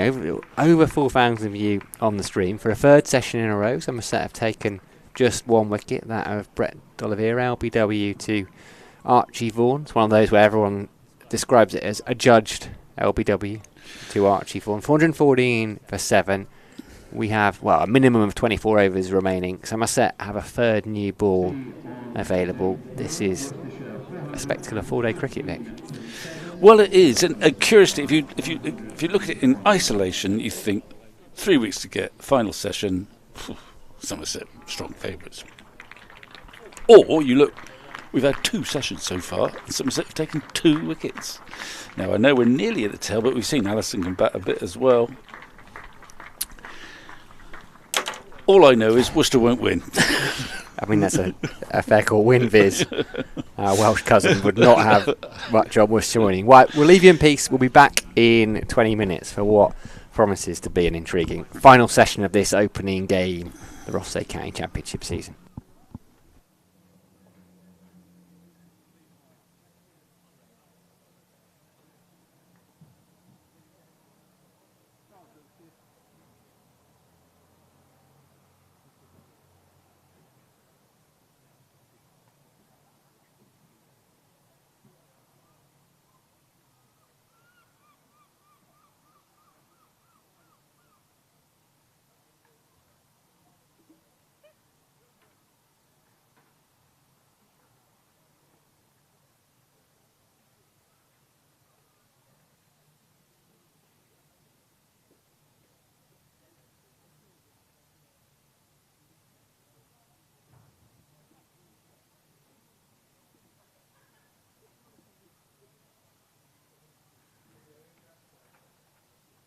A reminder that the players and officials will take tea for 20 minutes before the evening session commences at 4 o'clock.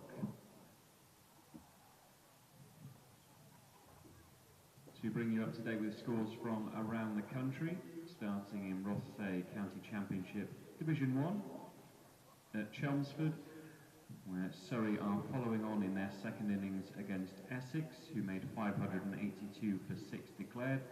Surrey's first innings 365. In the second innings they are 164 for 3, still trailing by 53 runs.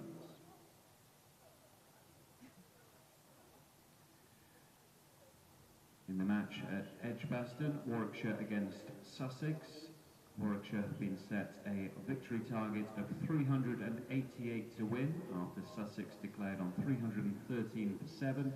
Warwickshire in their second innings 23 without loss, still needing a further 365 runs to win. It's tea at Trent Bridge, where Nottinghamshire are taking on Durham.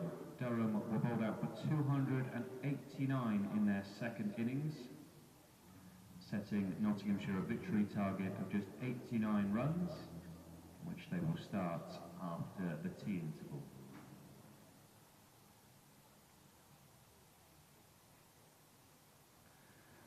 And in the one match still going on in Division 2 at Lords, Middlesex against Lancashire.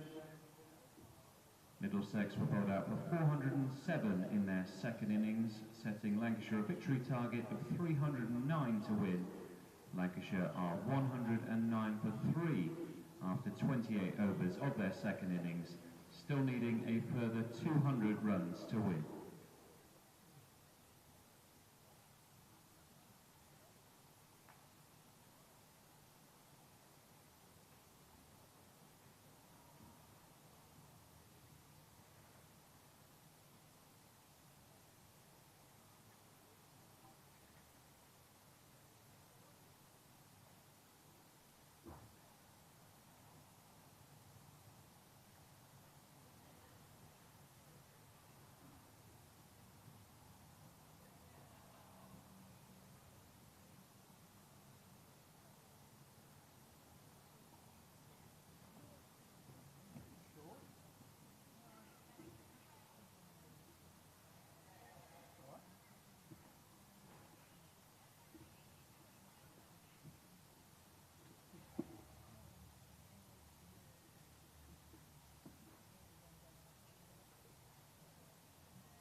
exciting summer of international cricket in 2025, and Somerset County Cricket Club will once again be playing our parts. On Saturday, June the 7th, England women take on the West Indies in the third Metrobank One-Day International here at the Cooper Associates County Ground. Make sure that you don't miss out on seeing England in action at Taunton this summer by getting your tickets now. And join us on Sunday, April the 27th, and witness history.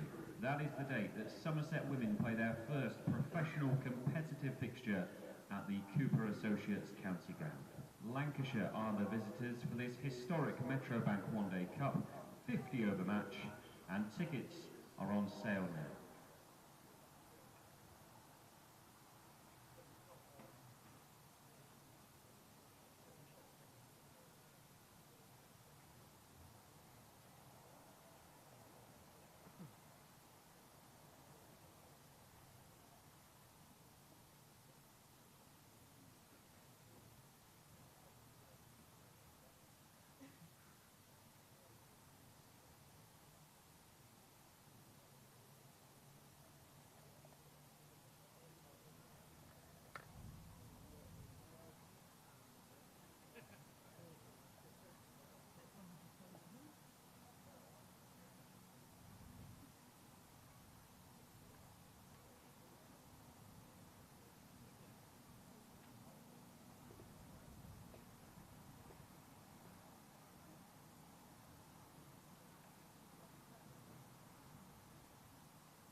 Please welcome back match umpires Martin Saggers and Paul Pollard.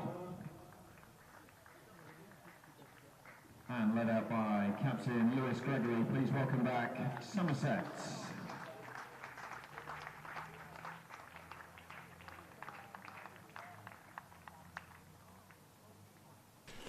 good afternoon. Well, getting towards good evening. Welcome back to the Cooper Associates County Ground, bathed in sunshine once again, and what an intriguing final session we have of this opening game in the Rothesay County Championship. Somerset versus Worcestershire, and that is the state of the game, as you could just see on the screen. 101 runs is the deficit, but really it's all about these last 3 Worcestershire wickets. Can Somerset take them? Can Worcestershire hold on? Last 3 sessions we've had just 1 wicket per session. The latest, Brett D'Oliveira, the skipper, the Worcestershire skipper, what a knock he played, reached 3 figures, give an LBW to Archie Vaughan, a ball that was turning sharply. D'Oliveira offered no shot to it. You can make your minds up, go back on the stream and have a look. But where it leaves us is Matthew Waite is unbeaten on 58.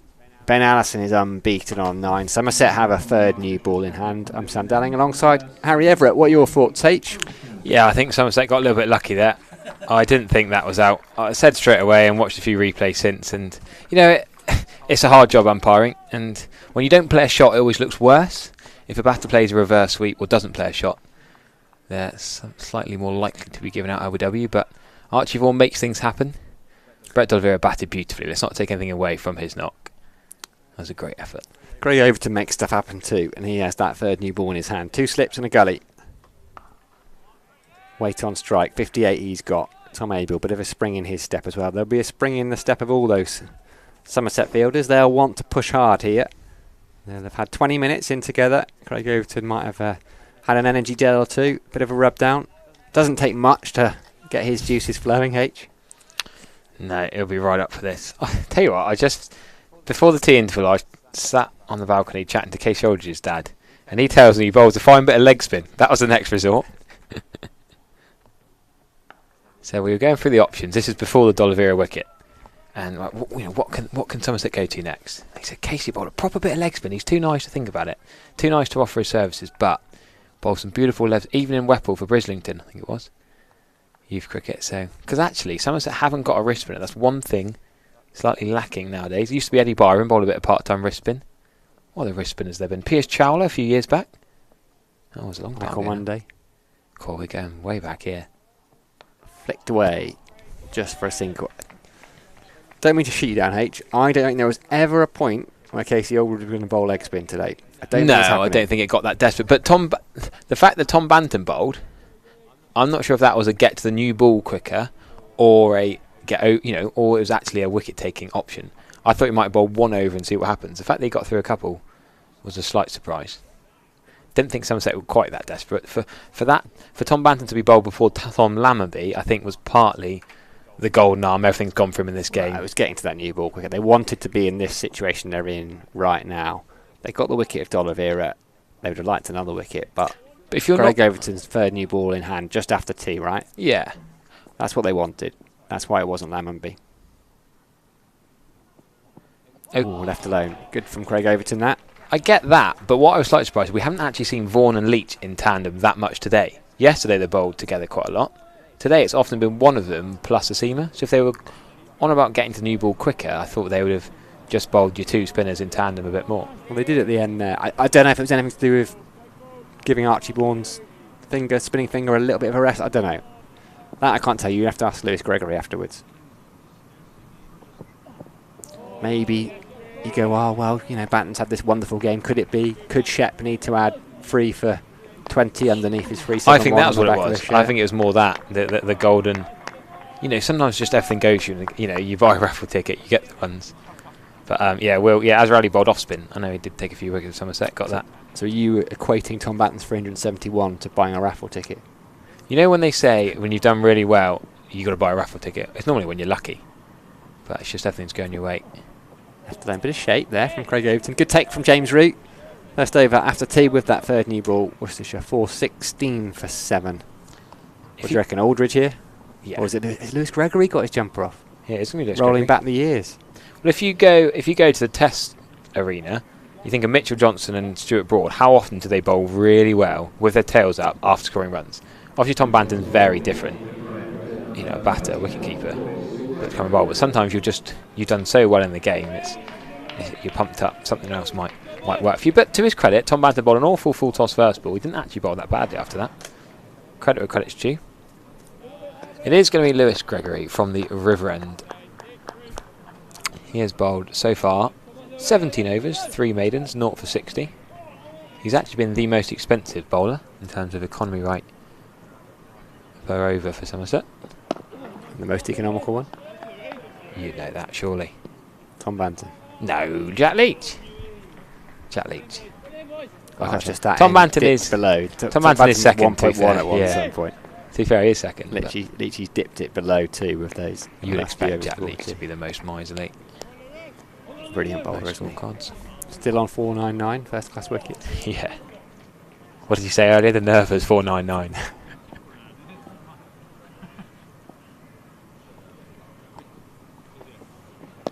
It's going to be just one into leg side because Josh Davies attacking the ball well enough. 2 men out there. Get Allison back on strike, which is really what Somerset want. They want to bowl at Allison. Number 9, ahead of Tom Taylor, don't forget, in this innings. Matthew Waite happy to take the single though, sign of confidence in Allison, and why not for first class half centuries and just 20 knocks, best of 75.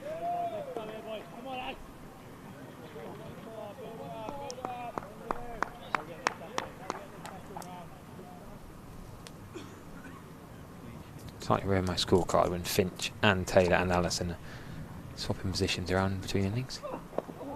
That's a nice shot. They can only get one again this time because Josh Davies took around to his right this time. So have you pre-filled your batting order in? Well, you might have seen the scorecards that Somerset do now. They're not written in, they're not typed in. So you write them from the start. But obviously I had Waite, Taylor, Allison, Hindley, Finch. I'm now input the Finch is batted 11 and 7. I see. Taylor's batted 8 and probably 9 if he's needed. That's your main gripe of the last couple of days. I think you can go on each night though and download the printed scorecard. 2 slips in then. Nice back foot, late cut really, but Sean Dixon's out there, so it's only going to be 1 run. Tell you what, since the new balls come into play after tea, 2 bats are looking a bit freer. Maybe just because Somerset are trying different things with the new ball and the ball's harder and going out to the boundary a bit quicker, but you've got taking the strike ball. Less company around the bat. You're going to be a bit less tentative. You're not worried about that area that Archie Vaughan was bowling into with some success. Outside off stump from the Marcostroscopic Pavilion end.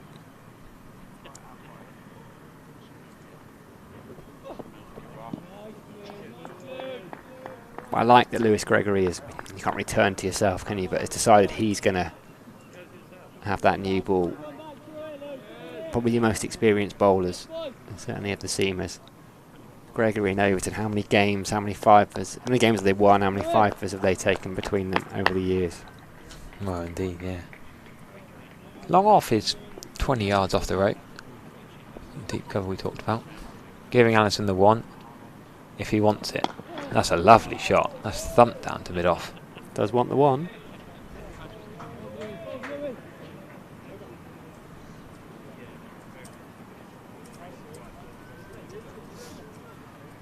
How many wickets have we had in this game, H? 7 in the first innings. 10, 17 plus 7, 24. How many of those fell on day 1? Good question. At least 10. What was Somerset at the end of day 1? Does it say here? I think it's 13. Was Ruin. 14. I think it's 14, Banton and Rue. Yeah, 14. 14 of the 24. Just 10 wickets in. Overton in, flicked away, 2 straight. Nice shot from Allison.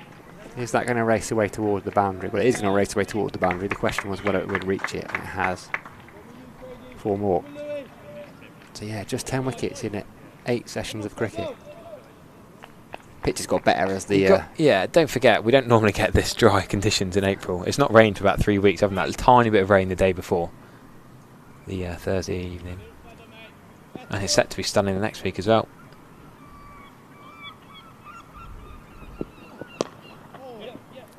Overton falls over in his follow through. I think just be a couple this time.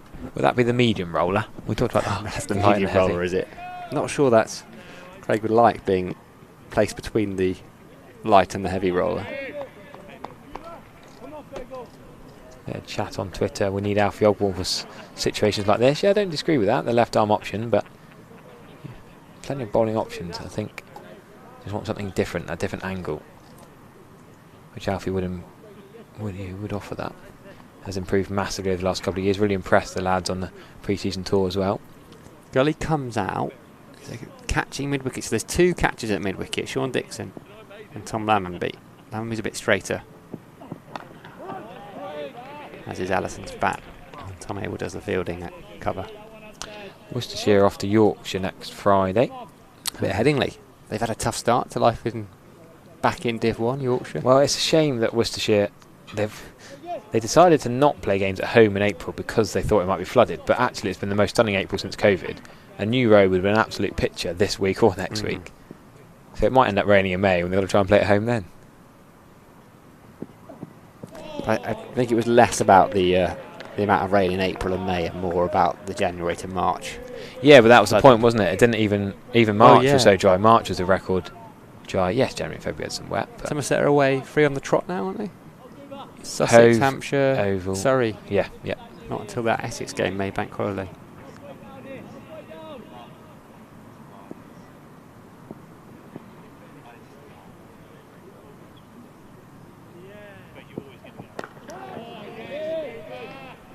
Defended by Allison. They're looking comfortable enough, these 2, against this third new ball. What point did you chuck it to Leach? I think I'd like to see Josh Dave and Case Aldridge get a go, but not long after that. I don't think it's going to be 5-6 over spells here. I think you might give 3 overs to Overton and Gregory, then maybe 3 each to Davey and Aldridge, unless one of them's looking particularly threatening.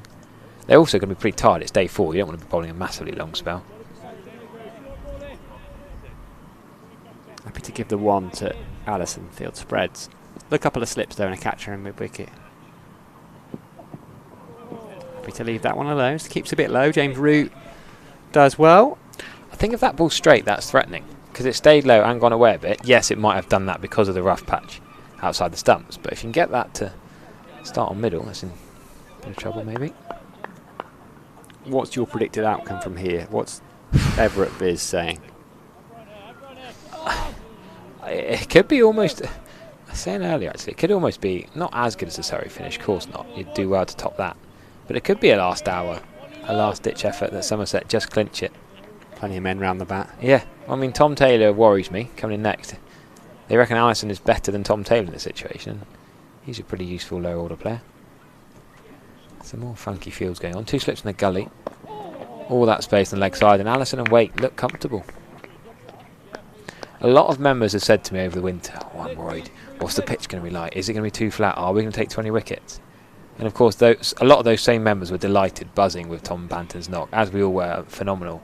But then some of them are coming back now saying, actually, is it a worry? Do you need more results pitches? Would we rather see lower scores, less batting benefits in the first innings, but results? Keep her up to stumps here.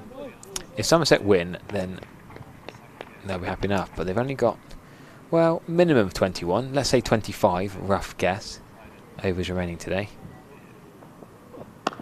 That's a lovely shot. That could be... Oh, is it going to be full? Jack Leach is chasing it. No, should be hauled in. He's not rapid as Jack Leach, but he's going to get there. He could come back for 3. Nice back foot punch in that gap. What's the last hour then? Minimum of 16 or is it 15?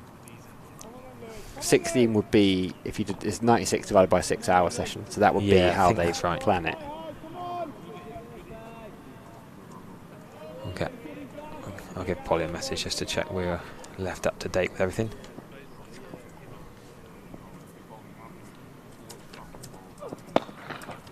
That's a nice shot. That will bring a boundary for Allison. He'll move into the 20s. He's batting really nicely, Ben Allison. He's not really been out in the middle that long, relatively. Strike rate of around 50. Using this third new ball. I like this from Worcestershire. And they're not just leaving everything alone. If there's a bad ball there to be hit, they're going to put it away. That was over pitched. Searching for that magic delivery, perhaps. Yeah, it's that searching. Got to be a little bit patient in the bowling attack here. Don't go looking too hard with 2 extra covers in place now. Tom Avell and Tom Lammonby. Oh, Lewis Gregory tries a little parry onto the non-striker's end. It was far too slow for that to work. I mentioned before too, there were 3 wickets and 13 balls for Notts. Josh Tongue. Yeah, game on. Durham Notts. There's been some good games in this first round. Oh, you'd think Notts are going to win that quite comfortably, no? Yeah, but it doesn't mean it's a bad game. No. My point is it's still been pretty exciting cricket. over the 4 days. Solid. How good does Matthew Waite look? Ever since that back foot punch, I'm going to go on about that all season, but you know your first ball you face in anger in the competition you train all winter to get ready for, boom, back foot punch for the Cubs of 4, you just think, wow, it's going to be a good year for him. How do you know he was angry? If anything, he was anything but angry, actually. That phrase, I don't know where the phrase has come from, first ball in anger, but he was in such beautiful positioning to time it. Whereas that was a bit of an inside edge. Got excited to Lewis Gregory, but good fielding with Jack Leach. Do you reckon Lancs are still chasing it at Lords? 117 for free, 192 needed at 5.26. I think they will for a little bit longer, and then perhaps not. Harris still in. Harris, the number 4 bat. Matty Hurst is a quality player. I've just seen Harris come here, you know. What, the old link, yeah, coming back here again. The Taunton link. Thank you very much, as ever, to WPA Health Insurance, our principal live stream sponsors up here. Try saying that 10 times quickly.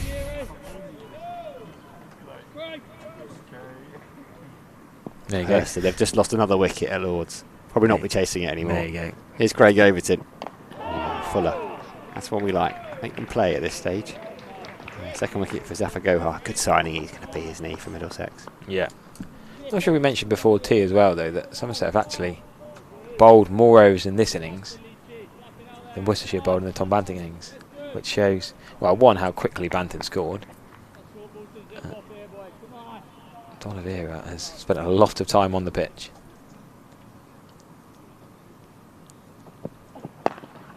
Flicked away a bit too straight. Probably just a couple. Jack Leach is out there. Gets round comfortably enough.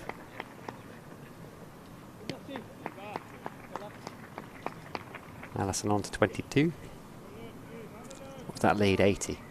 At this rate, Harry, could nudge into the lead. They're probably going at 4-0, aren't they? Since the what does it say? Last 5 that overs. will cause slight issues, won't it? Then Somerset have to strut their pads on. Imagine if there's a little 2-over chase of 20 or something to have. Vic Marks called it short ball.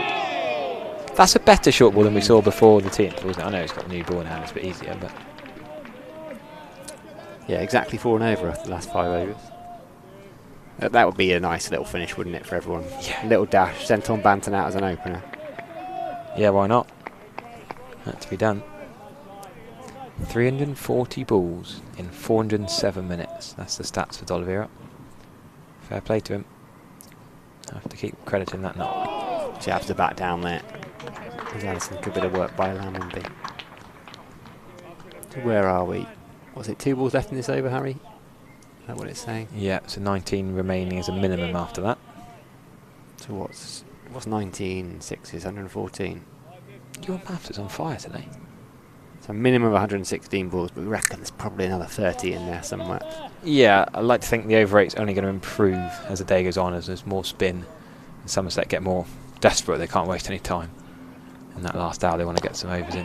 Jordan is gone, flicked it to Tom Lammonby. Craig Overton celebrates. Tom Lammonby takes a simple-ish catch. He made it look easy. Ben Allison, who's looked really good against that third new ball, just back of a length, tries to turn it into the leg side. He has to go for 22. Somerset have their 8th wicket. Craig Overton, he's absolutely delighted. That is what his skipper chucked him that third new ball for. 8 down, Worcestershire. Somerset need 2 wickets for victory. Yeah, that's it. That's what Somerset need to do. Just keep chipping away here.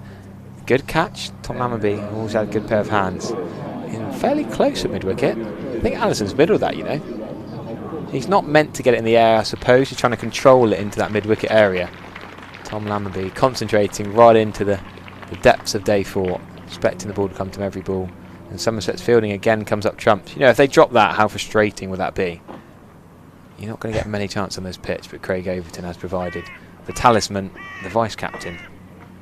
And now we will see Tom Taylor back at number 10. You know what I'm going to say about that dismissal and the celebration? No, I don't actually. He was first on the scene. Tom Abel, yes. Give him the big hug. Of course he was.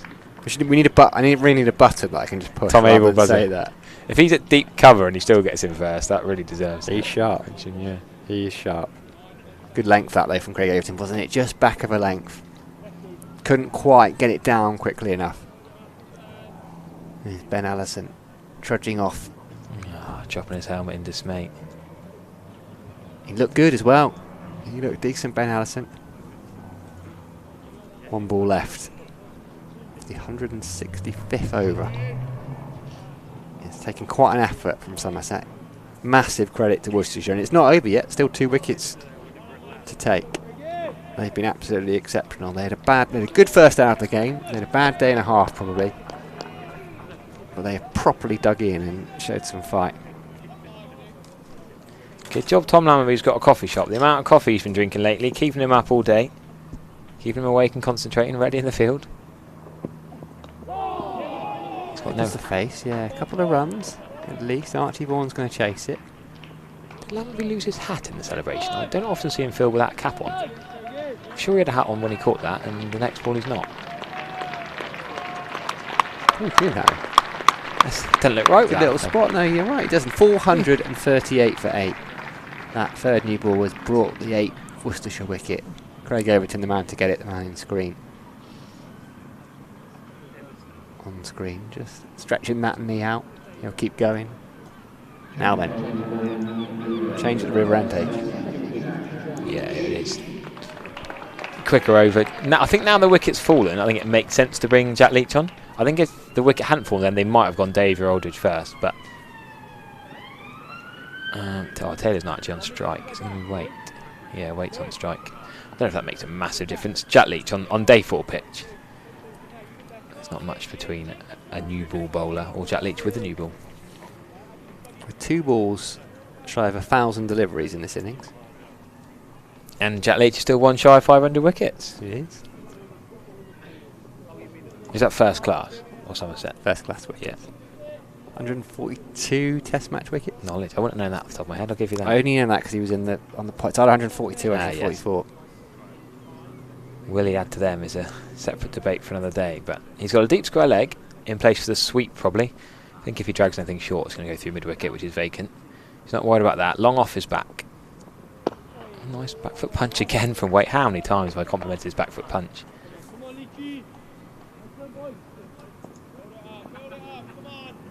Plenty. Yeah, 4 plus keeper in close proximity. That's a nice gap out to deep point. Happy to take 1. Yeah, I don't think that Tom Taylor's a quality player. I think you 100% you take 1 here. I think with Hindley, well, Hindley's better than number 11 to be honest with you. I wonder if Waite will try and protect Hindley a little bit. Where's he batting the Birmingham League? Middle order. Nice player. I think he'll end up batting more like 8 for Worcestershire when they have everyone available, or depending on whether Fatty Singh plays, I suppose. They probably won't play Fatty Singh and Tom Henley. 9 first class 50s, Tom Taylor. Couple of list A100s. Yeah, more or less day hundreds than first class hundreds, right? Average is 50 in list A cricket. No first class hundreds. Mostly Northants, I guess, those list day appearances. That's the error from Jack Leach. A little bit short the couple before. Getting into lunge forward, Tom Taylor batting behind that.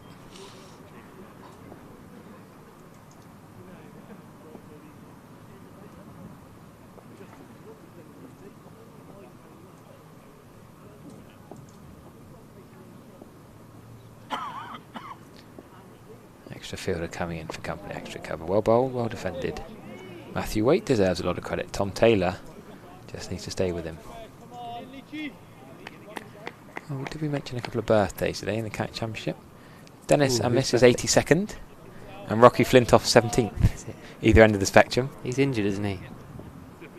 Yeah, would he have got in though now with Jones and Harris and Wells and Jennings and Hurst? A big appeal from Jack Leach. I think it was going down the leg side, to be honest with you. Somerset slightly benefited from that Archie Vaughan one outside off, but that would have been a lucky stroke. Stifled, turned down. We'll show you a replay. But I think we'll find this going down leg if my umpiring standards are up to a scratch. Yeah, just missing leg stump. Good appealing for James Rew particularly though. Great star jumps.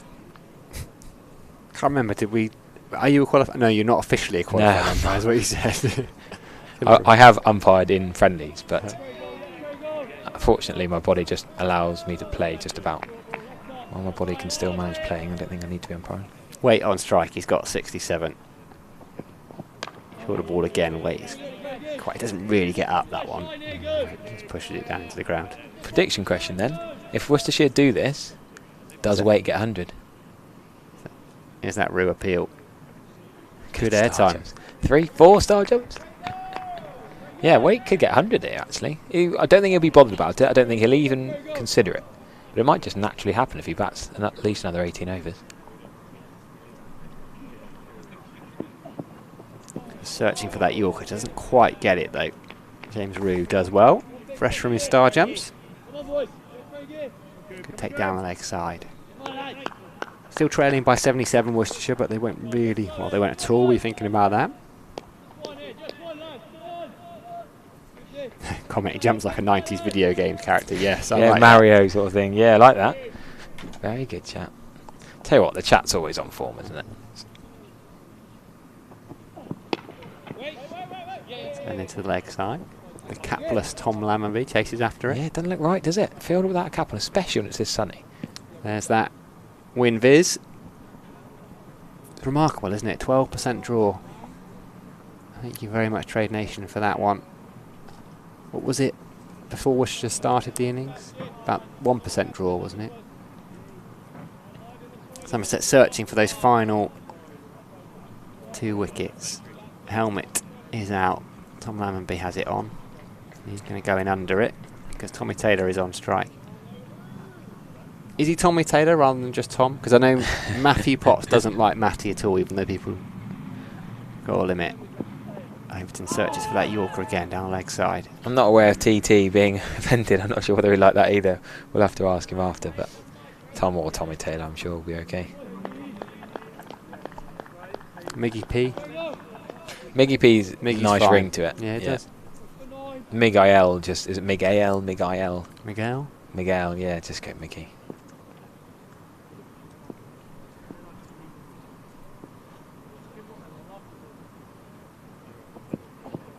Short played well by, I mean, Tommy Taylor. if Brett accepts Basil, then I think we can get away with. He's had a Basil and a Damien in the last couple of days. Damien, I didn't hear that one. What was that name of? Damien D'Oliveira. That's his dad. When was he called Damien? Was that you calling him Damien? Not I, sir. I'm not going to. Not guilty. No, Don't tell secrets. You have to listen back. You'll find out when you listen back to all 6 hours of today tonight. I've had my earpiece on the phone. Okay. I must have missed that. Big appeal. Craig Overton likes it. The umpire's finger stays down. They're going to have the chance of a run out. Craig Overton is down on his knees. Both. Well, whoever's at second slip, Casey Aldridge has head in hands. Height worries me there. Craig cannot believe it. It's not often the umpire has to walk to the bowler to give the jumper back. Too high, I think, if I could lip read from 150 yards away. Which you can. Yeah, is it thigh paddy? Let's have a look at it. Just trying to slow it down. The side on angle might give us this better. We're very grateful for the all the angles we get. Shout out to our great camera team. Close that though. Yeah, here we go. This is the view I want here. The side on. Watch behind Tom Lammerby here. Yeah, it's thigh pad. I think it's going to the top. Jack Leach will continue then. 5 catches round the bat. Good take with James Root.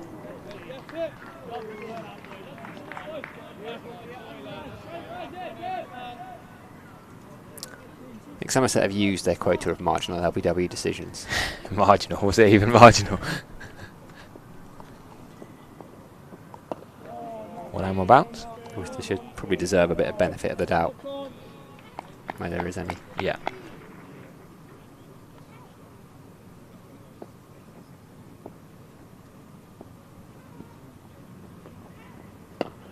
When does Jack Carson get a sniff for England then? Can he do a lot more? He's banging the door down again and again. Wasn't expecting that to be the next sentence out of your mouth. Well, I was say, just- what's he taking? I was just looking at the other scores and thinking about spinners like Jack Leach. If they don't like Jack Leach for England, he's just got hands to shake. But he did so well for Sussex last year as well. Can bat as well. played Lions, hasn't he? Did they take him on Yeah, I tour? think he went to Australia, was it? With James Rew, I believe. Didn't play the home game against Sri Lanka, but did go abroad. Maybe wouldn't be used in England as much. Would be an abroad option. Good stop there again. Silly point. Field spreads. Yeah, was They it? want Taylor on strike, don't they? They do. Waite's looking pretty impenetrable.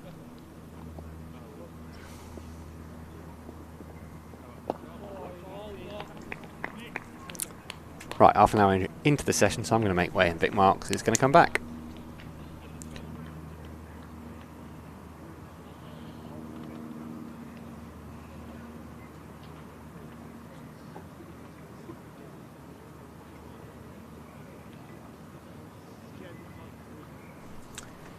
Well, Vic Marks will come and join me for what could be 16 overs remaining, could be 2 more wickets, or could be the last hour drama.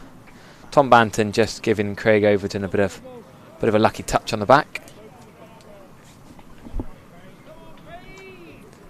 2 slips in place, a catching short leg who's just a few yards back, and those 2 mid wickets catching as well.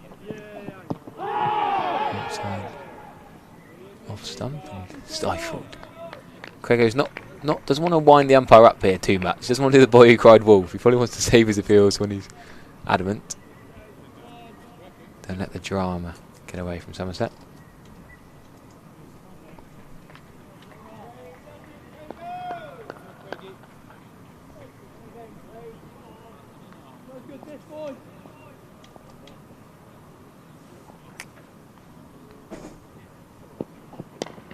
Dom Sibley has gone in the battle at Chelmsford. Bit of drama in that game. Top edge pull shot, 181 for 4. Sibley gone for 66. Probably still going to be a draw, but a bit of late drama, you never know. That time of day 4 where funny results start potentially happening. Notts need 54 to win, just 1 down. Surely they'll do that even. There's no time left. There's plenty of time. Target 89, 54 to win for Notts. They just lost a second. As I say that, McCann gone for 15. George Drizzle got another wicket for Durham. Had that loan spell at Somerset. Played for Gloucestershire as well.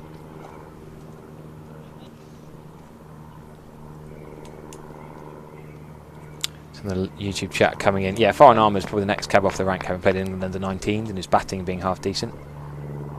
But a few young lads pushing down the door. That's gone down the leg side. James Rew dives. Can't quite get a hand on it. And he's going to go down as 4 byes.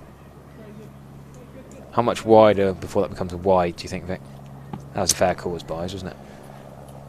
Yeah, I guess so. It looked like it sort of swung after it bounced as well. Just seemed harsh on James Rew. It wasn't a great delivery, no. But he's dived full length. I don't think any keeper's going to stop that, but probably not. I guess keepers are fortunate in the sense that there's a record of nearly everything in cricket, but you don't have a record at the moment of byes conceded by thousands over your career. Yeah, that's why 1,000 byes are up. Interesting point that. I bet you can find that somewhere. I'm sure there are analysts who've got this information, but it's not commonly viewed. You can see that umbrella field.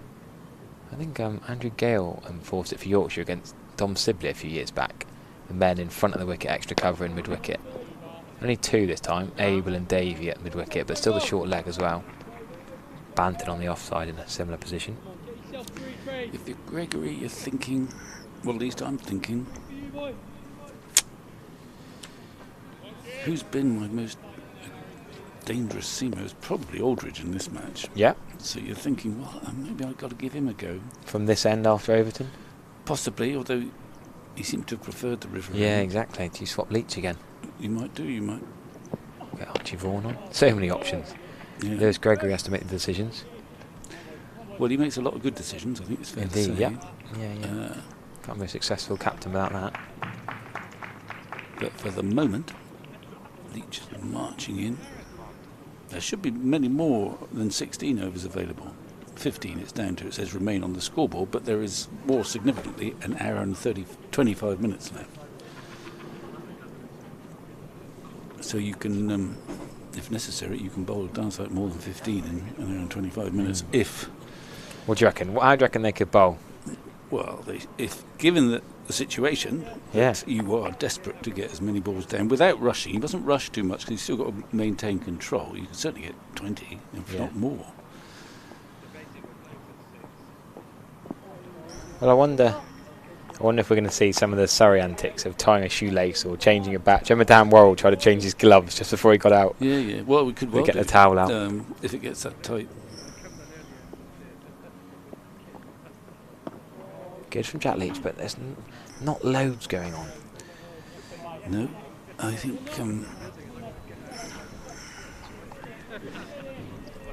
I see Vaughan warming up. I also think that That's gone through. That's gone through. That must have got low and turned a little bit. Yeah, it's going to go for 4. Just trickle over the rope. Yeah, I did most of the right things, but as far as Somerset concerned, we'll have another look at that one. But it must have kept low, and it might have turned a little bit. On the 6th day, this would be quite a good wicket to bowl on, I think. You don't fancy it today? It's just stayed low, hasn't it? Stayed low, and it has spun a little bit. It's not been easy for James Reed keeping on it, although it's not. Well, it's a surprise when it does turn. Yeah, I think that's what it is, and the one that stays low. Yeah. So Archie Vaughan is walking very slowly back to a backward square leg. He looks a bit done with chasing. Probably wants ball back in hand soon. It's just fielded by Krogo.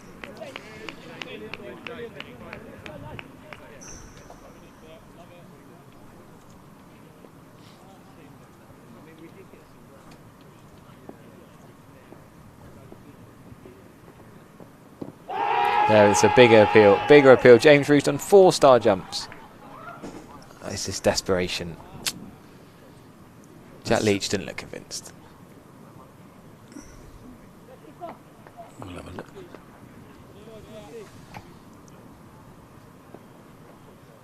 Well, I don't know. That looks a better shot than the D'Oliveira one, doesn't it? Well, absolutely. Well, yeah. Absolutely. Wow. Yeah, I think that's worth another look, actually. I think that's better than we realised up here as well. He was slightly wide of the crease on that one, whether he thought it might have pitched outside if it was hitting. We are getting the benefit Look of where his feet are. Pretty wide of the crease. If he's not playing a shot, that's given, right? Well, yeah, I think we can say he's playing a shot. Then. Yeah, oh, indeed. But I'm more just trying to equate that to the D'Oliveira. I'm no umpire, but that looked a better shout than the D'Oliveira one. We're not going to But start. it's not given, and on we go, quite rightly. And Archie Vaughan's going to come and have a bowl. As I say, I'm tempted by, from the evidence of this game, I'm tempted by a little bit of Aldridge. Yeah.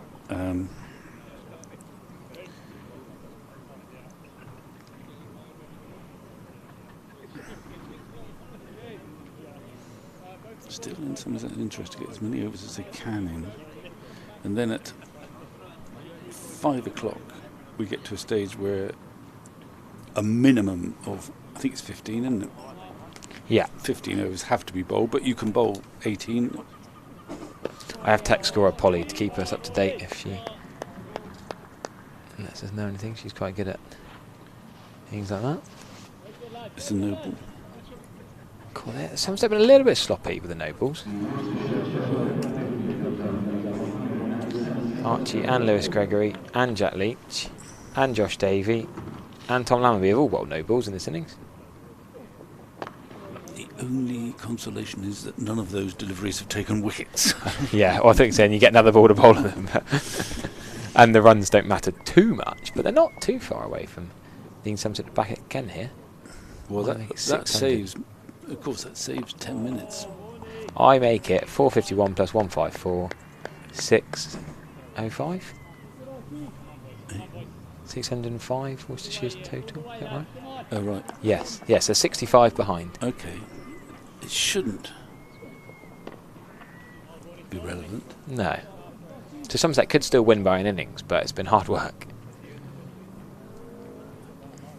2 more wickets. Matthew is making Somerset wait. to say that for hours, but resisted. Oh, that's a good delivery. Got outside the line there, I think. I'm not trying to say he should, but he hasn't yet gone round the wicket, Archie, has he? Well, he has bowled the odd ball, but not very many. Yeah, not consistently. I mean, there is a reason for that, in that he has got the ball to spin from a fairway outside of off stump. So I reckon he thinks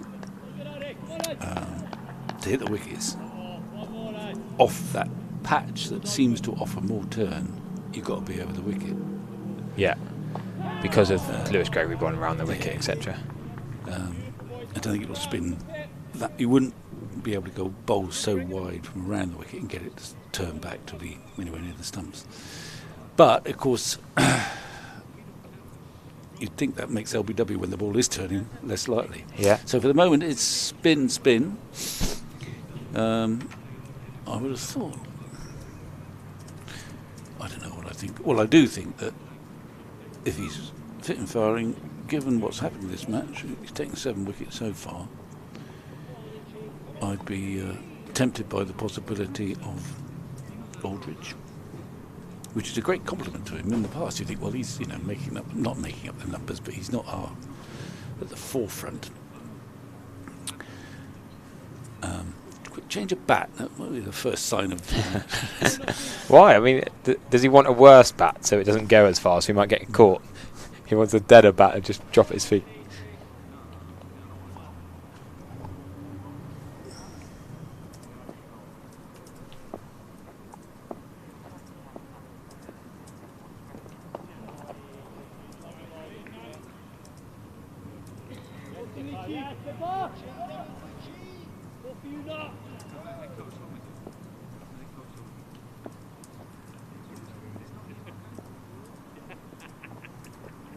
That did turn actually, but just a fraction wider.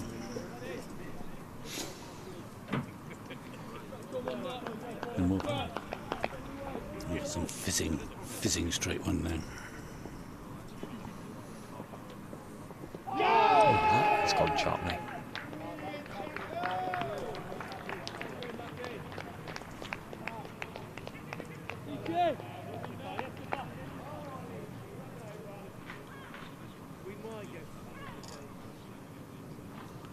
He's yet to take a wicket. He's stayed pretty patient. Yeah. He hasn't taken a wicket today.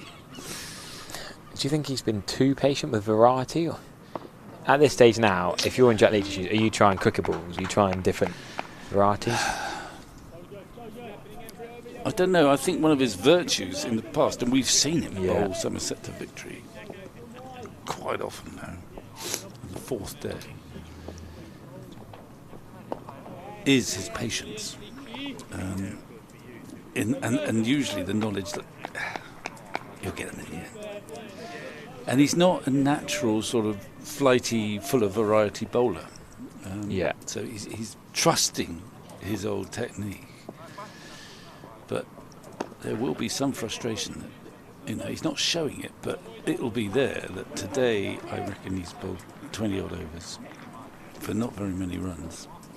Beaten the outside edge a few times, the odd LBW shot, but he ain't got a wicket.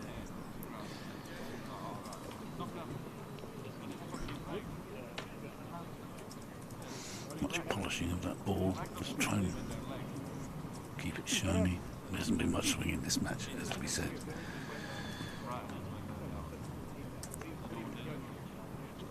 Keeping an eye on Gregory.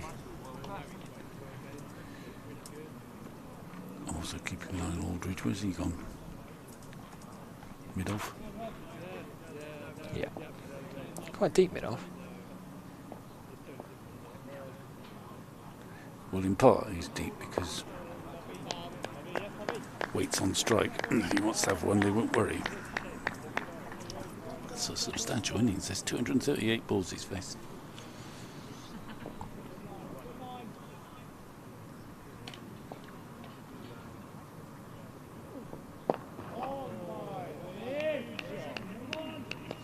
Yeah, could have been an easy one that, but Waite is going to keep the strike, I guess, now. He doesn't trust Tom Taylor, but he's got his eye in. He's batting beautifully. 68 not out. That figure's fairly irrelevant to him though. The overs remaining. Over rate 21. It's the highest over rate you can remember seeing, Vic. About 28. Yeah, okay. I was talking to Sam earlier on about in certain dead situations at the end of a game, with a bit of collusion with the opposition, you could get it up to about 28, 29. Yeah. In an era where you weren't judged per match, but per half season, let's say. Yeah.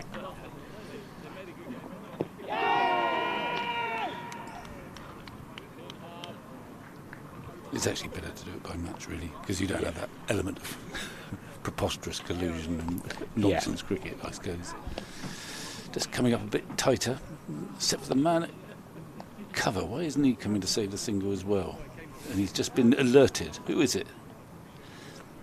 That's Josh Davey. Yeah. Just dozing a little bit. He's up now.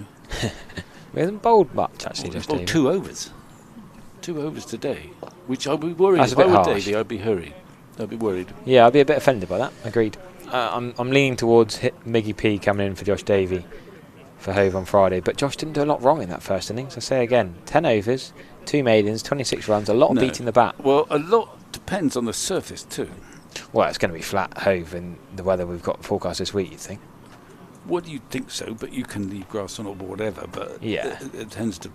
It's going to be So dry, won't it? that counts against him. Yeah. Because where he has been terrific over the years is often early season, often on these green, it's like receptive, little damp surfaces, where his accuracy, the fact that he just get the ball to nip, and that he's good in a sort of English way, even though he has represented Scotland, exploiting those early season damp green pitches, partly because he's so accurate at the stumps, nip back, nip away.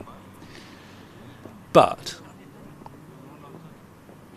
on these dry tracks where there's not much seam movement, exactly. He's not a big swinger of the ball.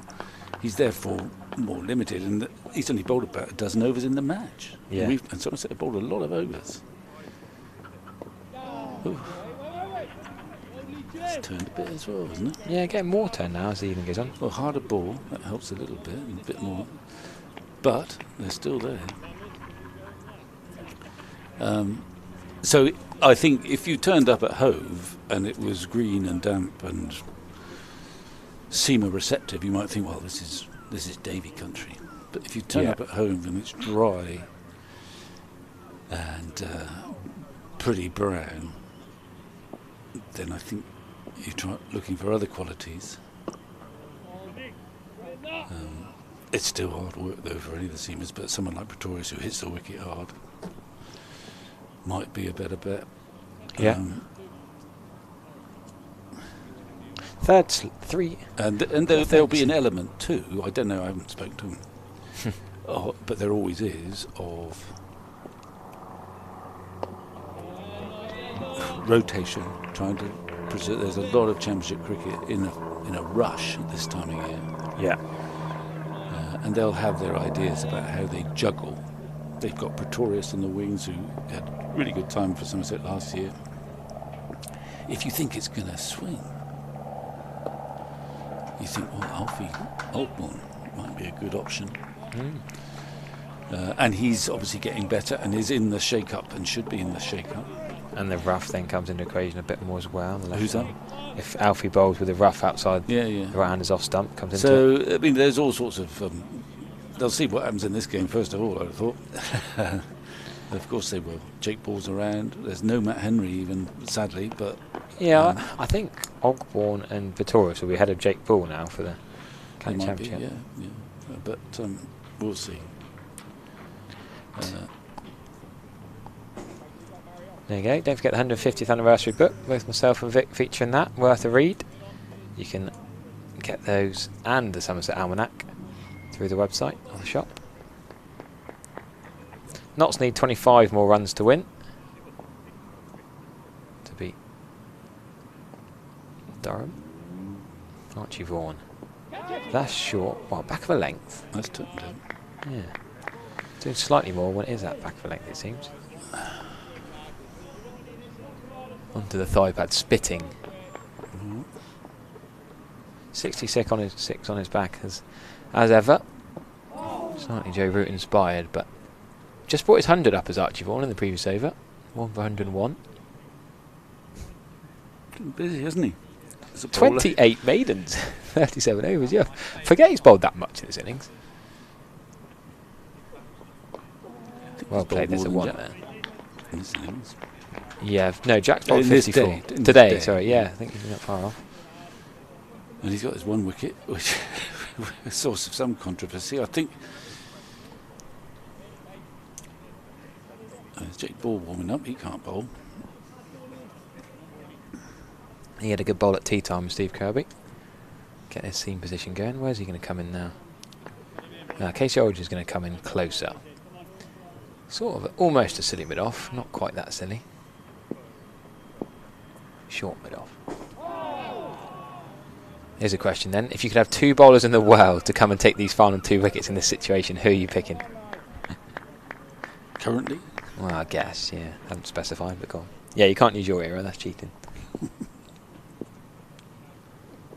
No, you can't do that either. Who do you get?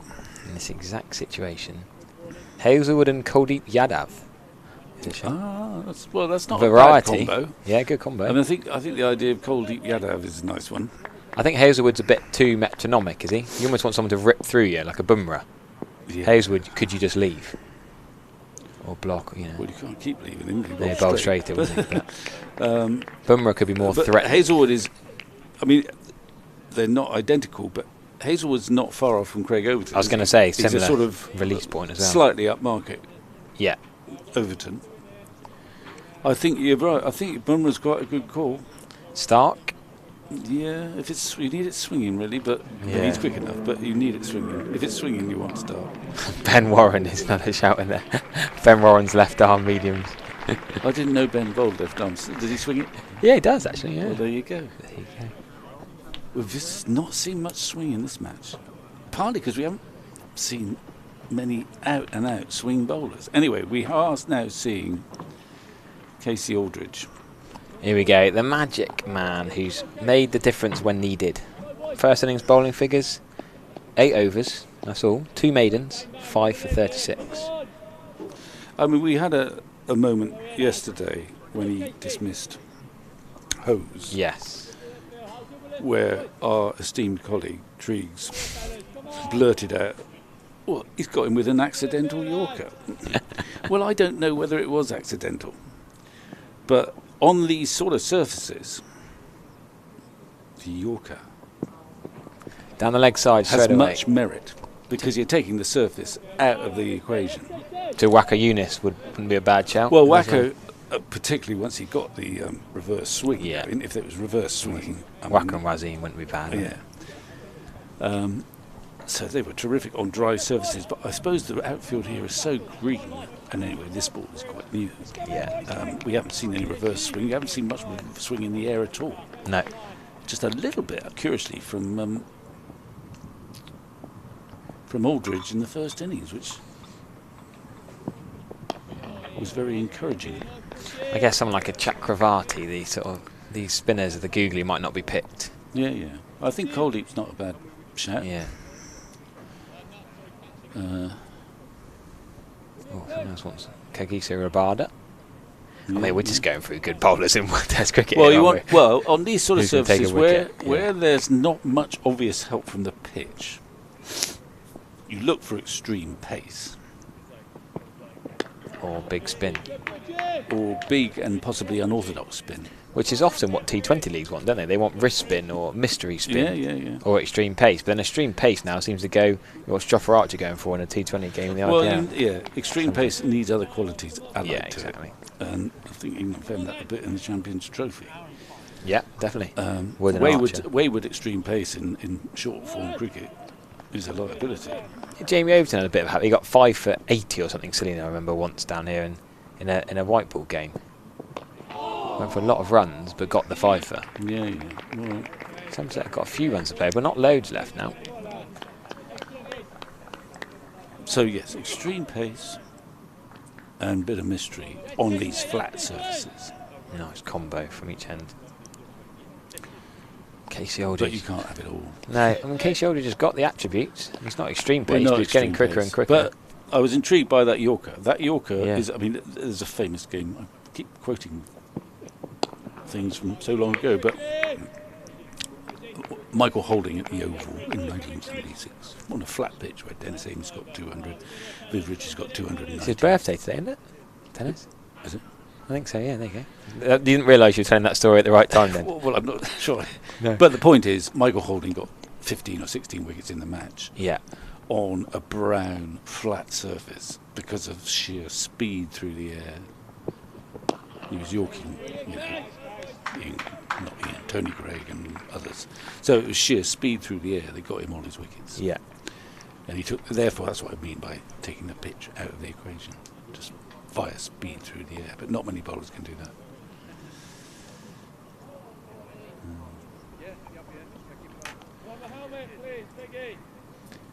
Yeah, Kuldeep and Bumrah seem to be the most popular.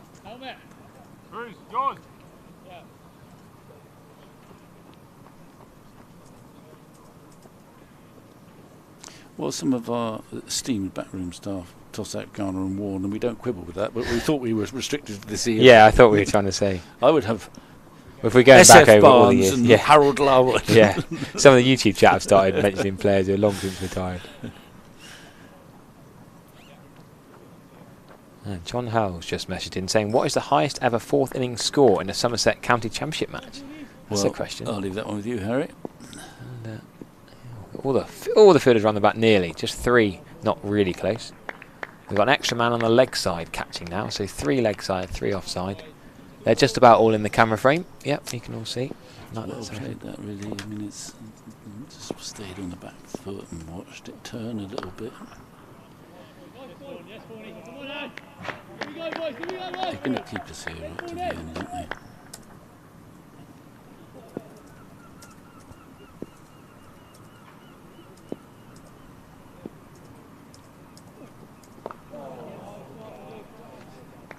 And whatever happens, this has been yet another Taunton game of intrigue. And we were spoilt last year with the nature of the cricket. We had a wide variety of cricket, but a lot of tight finishes, a lot of Somerset wins, which cheers everyone up. This would be a horrible shot too. It's going to go for 4, I think. No one's going to There chase is no that. mid on there, and this one, although it's been a crazy game, we are still here.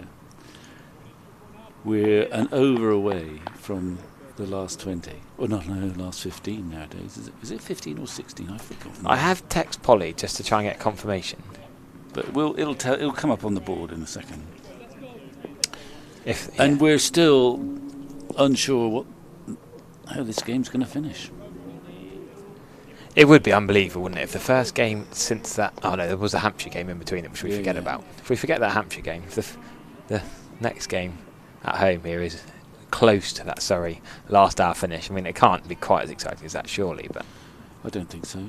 But even if it gets 10% of it... We'll see. Oh, that's... We could be in the last... we're in the last over scenario. Whatever happens, we're going to get... Unless they get rid of one of these batsmen, we're going to be there. There's no handshakes until the 5th ball of the last over. Oh, yeah, Somerset aren't going to give up. Yeah, people saying handshakes, they're going mad. There's no way there's going to be any handshakes.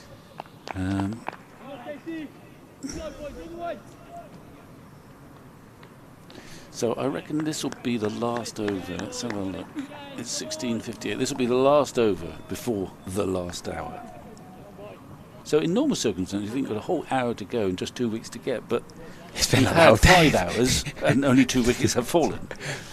And Wade has been out 3. there for goodness knows how long. 3, but yeah. Hmm? 3, but I'll let you off. 3 wickets. 3 weeks today. Oh yeah. Still, So the point yeah. still stands. Well, it's been a long day already. Yeah. I'm losing it. You thought you'd be home in bed by now. Lovely cricket shot. It could be a 1, but they're not going to risk the run up. Tom Banton, I think it is, has done really well from mid off there. Yeah.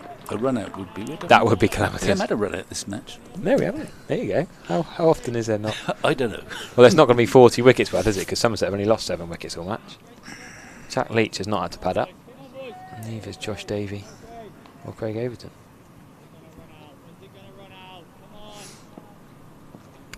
I once contributed to a book called My Greatest Game.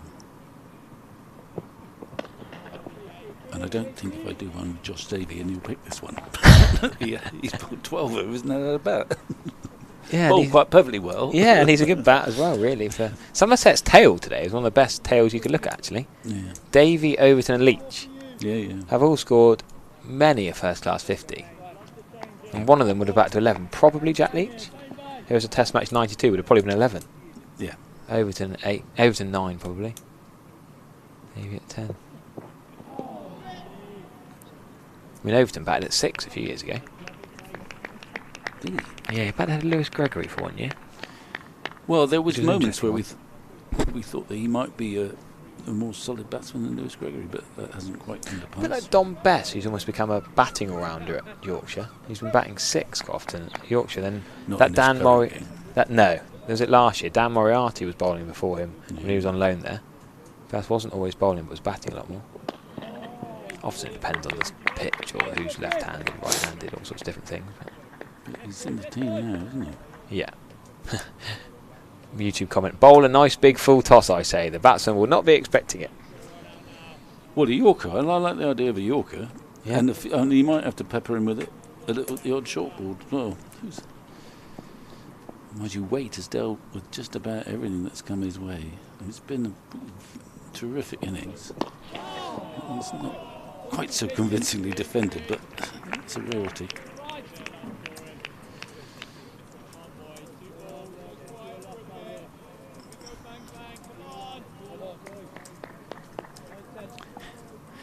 Gregory at slip. It's been a long day for him, really. He still looks calm,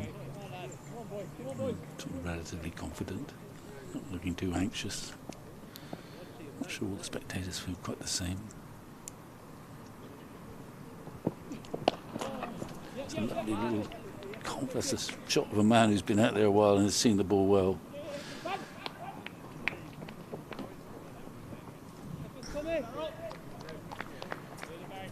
Took the second run. You thought they might have just taken one to leave Waite on strike, but he's got confidence in Taylor, who's batted perfectly well. He's been out there a while now. He's faced 41 balls for his 6.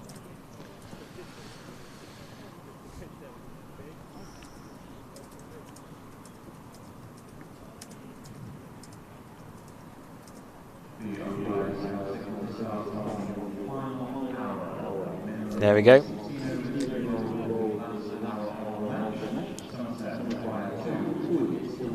So that's 16 minimum. Yes, thank you to Rob Scanlon for informing the audience who haven't got an earpiece on in the crowd. Shall I make way for the final, well, not for the final hour, but for the start of the final hour? Shall I bring Sam Dowling into the attack? Bit of change up in the commentary box. Well, if he's going to perform well, Yeah. Get a couple of wickets. Otherwise we'll axe him, shall we? We'll give him a few overs to get his eye in.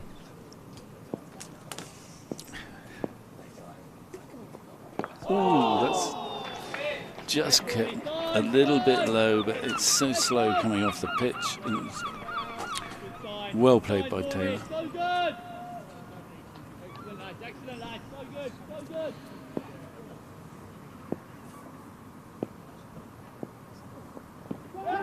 And no one is going anywhere. That's turned and bounced a little bit and must have taken the pad. And he's caught round the bat, they'll be shouting. Vaughan kind of knew. No, he can't have that either. I don't think Somerset are getting one of those. Not now. Not now. But he's playing a shot anyway. Had he not been playing a shot, that might have been a good show. But I think it's either pitching outside or missing leg. He's induced some false strokes. Oh, it's back to a full-length ball there. He's got his bat on it now. So it's a countdown now. It's Somerset might just sneak more than 16 overs in if they need them. And he's bowled pretty well, given the look of his figures. He's bowled a bit better than 1 for 106. But it's hard to get anyone out on here. Just a little bit.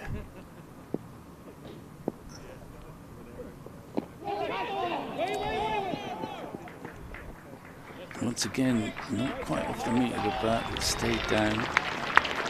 It's getting a round of applause from the stalwarts are still here. What do you you can't do? leave now. Oh, we can't. What Not do you you do? can't. I can't. I'm stuck. You're stuck. Casey Aldridge, what? Is he going to keep going? Is he, or are they going to No, go he's straight not. to Leach? He's going back to Leach. I thought they might have given Aldridge a little bit more. Is it now? Do you think it's spin to finish it? Get as many overs as you can. Players around the bat. I mean, It's it's deficit not the number of 58. overs, it's the 2 wickets you need. I mean, Waite has played with so much authority that you kind of almost, I mean, you can't think like this, but you're thinking, it's an over gone when Waite's on strike, because he's already faced 258 balls. If he's ever batted for as long. I doubt it. He's got a couple of hundreds, I know that, but I bet he hasn't batted 258 balls for him. He's got 5 men for company. Yeah, 1, 2, 3, On the 4, offside. 5, 6 on, 6 with the forward short leg. Get a bit closer, lads, if you can. And how many helmets hang are out on, there? There's more. There's more coming in. Josh Davies spotted a little gap he wants to jump in between. Reach in. And I suppose they're tempting him to, why don't you just have a little push at it and you'll get some more runs. But this dead bat. Not sure he's bothered. 8 fours, he has hit 8 boundaries.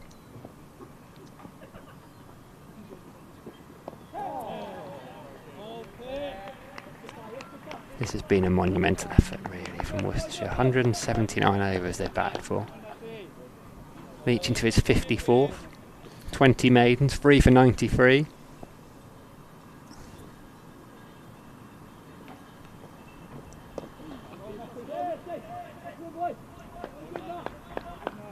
Getting a bit tense, Vic, isn't it?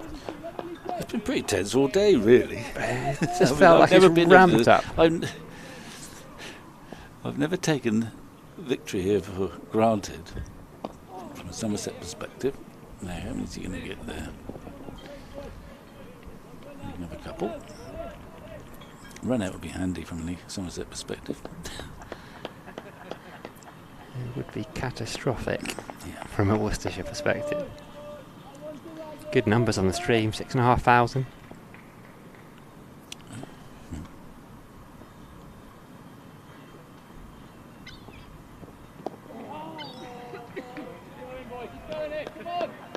And so patient, wait. So patient, he hasn't got long, less than an hour now. Finish line is in sight.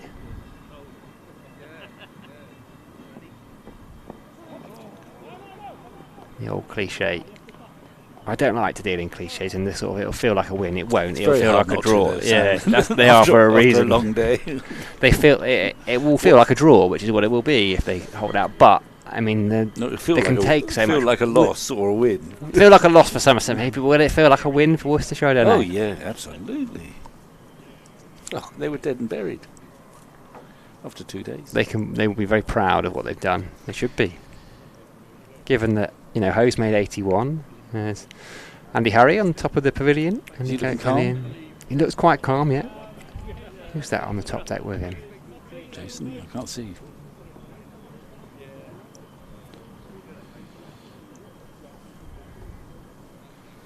It won't. Spinner.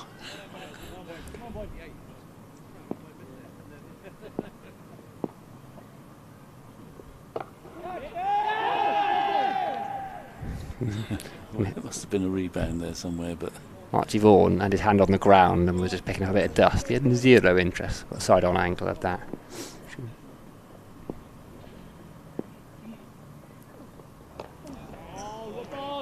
He's bowling a bit straighter here, Vaughan, isn't he? He isn't just aiming for that spot. yeah, where he got a load of turn. he's played well. He's playing nicely, Taylor, and that's not that short, but he's just watched it onto his bat.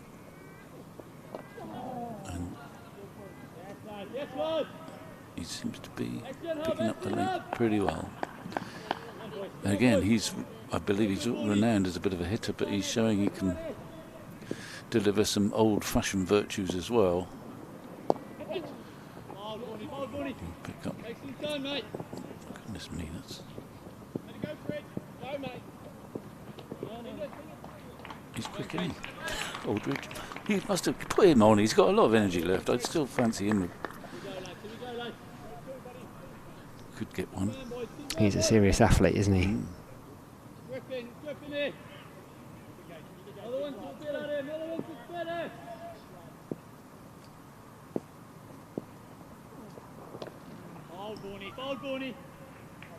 Great grab, mate. Great grab, mate.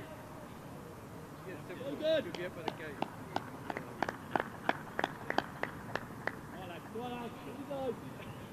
One pole there, one pole. All good. It's fractionally short, I guess. Only fractionally.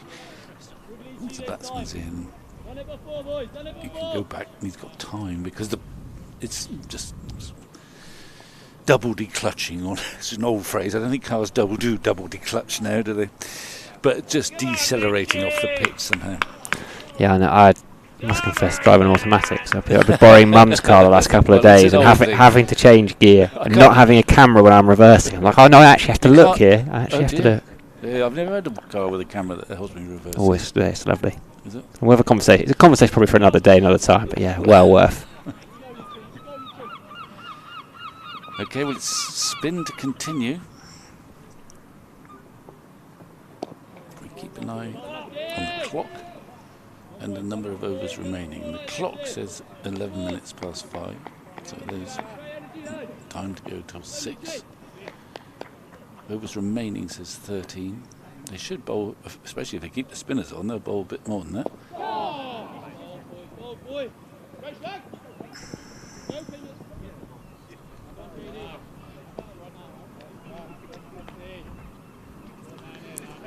Well, they won't mind that too much, will they? Get weight off strike. It doesn't suggest that he's not going to make an error after 266 balls out there. But Taylor's been stalwart as well.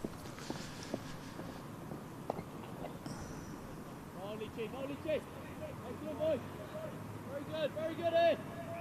Boy. Go in, Natty. Let's go in, Natty.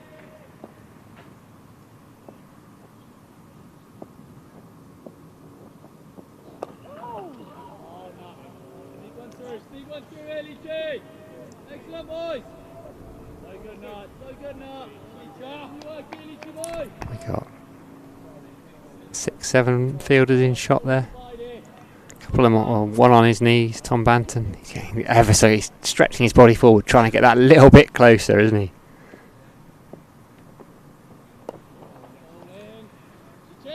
Is there a limit on how close you can go? Is it you got to be off the strip? Probably.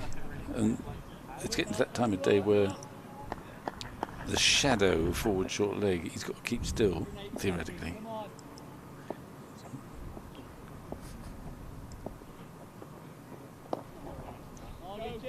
Well, I'm thinking you've got to try someone else. Who are you trying? Well, I'm still quite keen on Aldridge, actually. Bowler of the game so far. Yeah, he only came back and he bowled a couple overs. Didn't get anyone out, but he's got that knack. I know I'm still looking for the hose Yorker. Now then, the accidental one. Well, who knows? I doubt it. I think he tried some others after that. I'm not sure it was accidental, but the Yorker is, has a certain, is worth a go here. So he's going around the wicket now. He's not. Worcestershire just trying to slow it down a little bit, and why wouldn't he?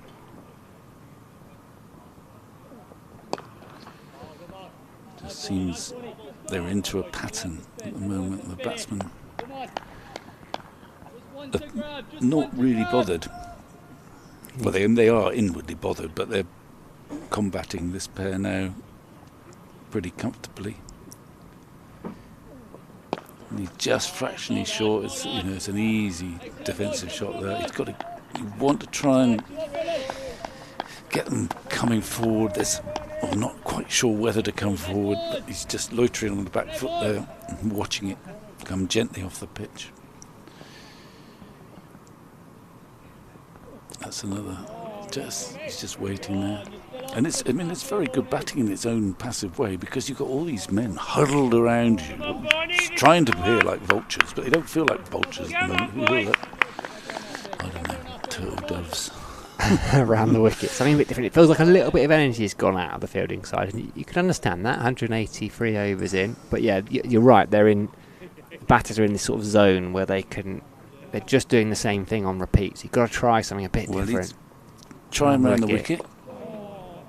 And that's a perfectly good idea. Come on, Barney, this is the one. And the field has come across from the offside as well. A couple of slips.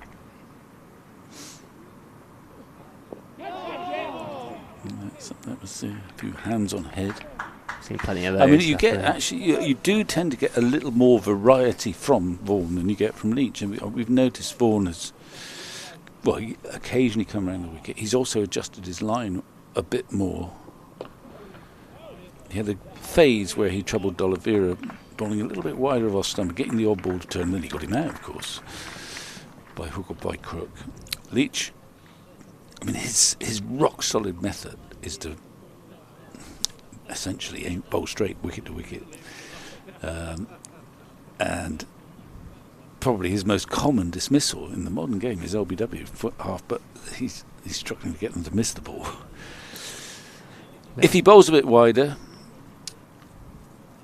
it brings the outside edge more into play, but it also gives the batsman an opportunity, if it's too wide, just to let it go by. I mean, he's not a huge bowler of great variety. He doesn't really look to vary it hugely in terms of pace through the air or more flight. It's not really his style. And he's varied a little bit in terms of where he delivers the ball from. He's got wide of the crease, sometimes closer to the stumps. But he hasn't got the ball to spin enough to really worry him.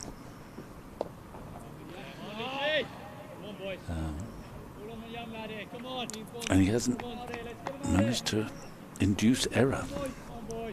And it's partly because they are so comfortable now just defending. They're confident in their defensive play, which is not always the case on pitches where it's turning.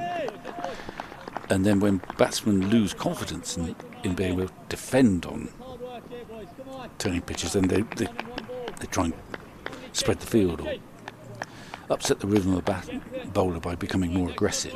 But by doing that, they take more risks.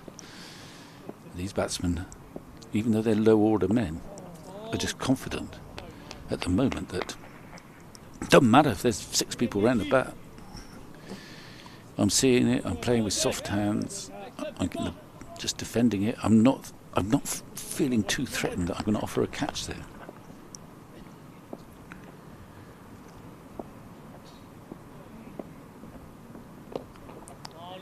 Again. These are perfectly good length balls, but nothing much is happening.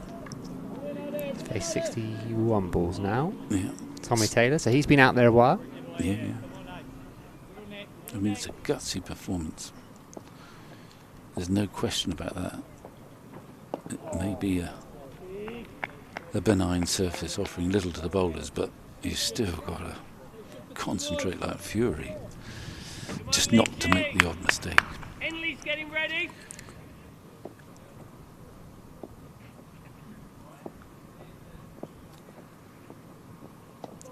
The odd mistake, or a couple of bits of magic, is exactly what Somerset need. Minimum of 10 overs left, so 60 balls now. We've been counting them down all day. I'm having a look over at the clock. It is 5:19, so for Worcestershire, 41 minutes basically. They've got to hold out for another 41 minutes. They play brilliantly. They've been out there for 184 overs. It hasn't necessarily been exciting, but can't take your eyes off it. It could still get very exciting. It is exciting. Tense. It's tense. I'm going to be exhausted by the end of the day. There's no question about that. But goodness knows what they're going to feel like. The people out in the middle. It's a good thing you had your own cortado this morning, isn't it? Give you a bit of energy, a bit of caffeine in there. Rolling around the wicket. Yeah, yeah. Can he find a way through? Matthew Waite on strike. Everyone bar 2 fielders around the bat there, circling him.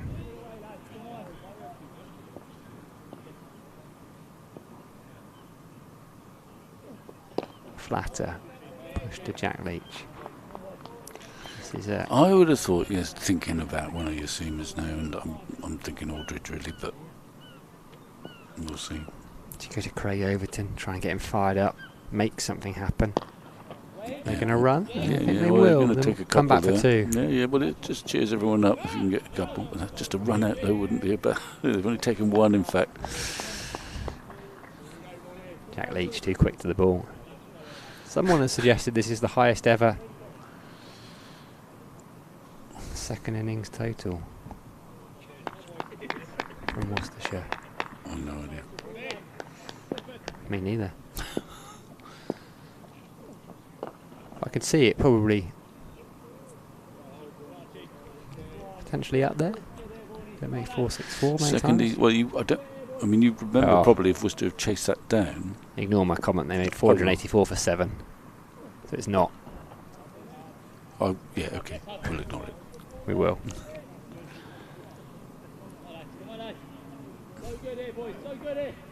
That's ball. Jack's at mid on. He's just working through his action. Bold enough.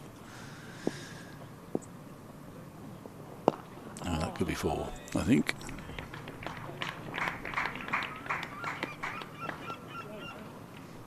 Pretorius, quick there to pick it up, get it back. Somerset trying to get for as many overs as possible. 464 for 8, but really the score, certainly the number of runs, doesn't matter. Deficit below, it doesn't technically go for 4 actually. Maggie Pretorius fielded that before it crossed the rope. Waits on 75, Taylor's 12. Feel like a talking clock if I keep repeating what the time is and how long's left. What's Winviz doing now? That's awesome. If we're struggling for having an argument, we could just summon up Win. What do you think he says? At least 30. We've got 30 or higher for the I draw don't now. know. I mean, how do we get him? How do we get him? It's like a magic lamp. He's got draw. He's gone up to 20%. Is that all? For the draw? Well, he's always been low on a doesn't like on draws. a draw.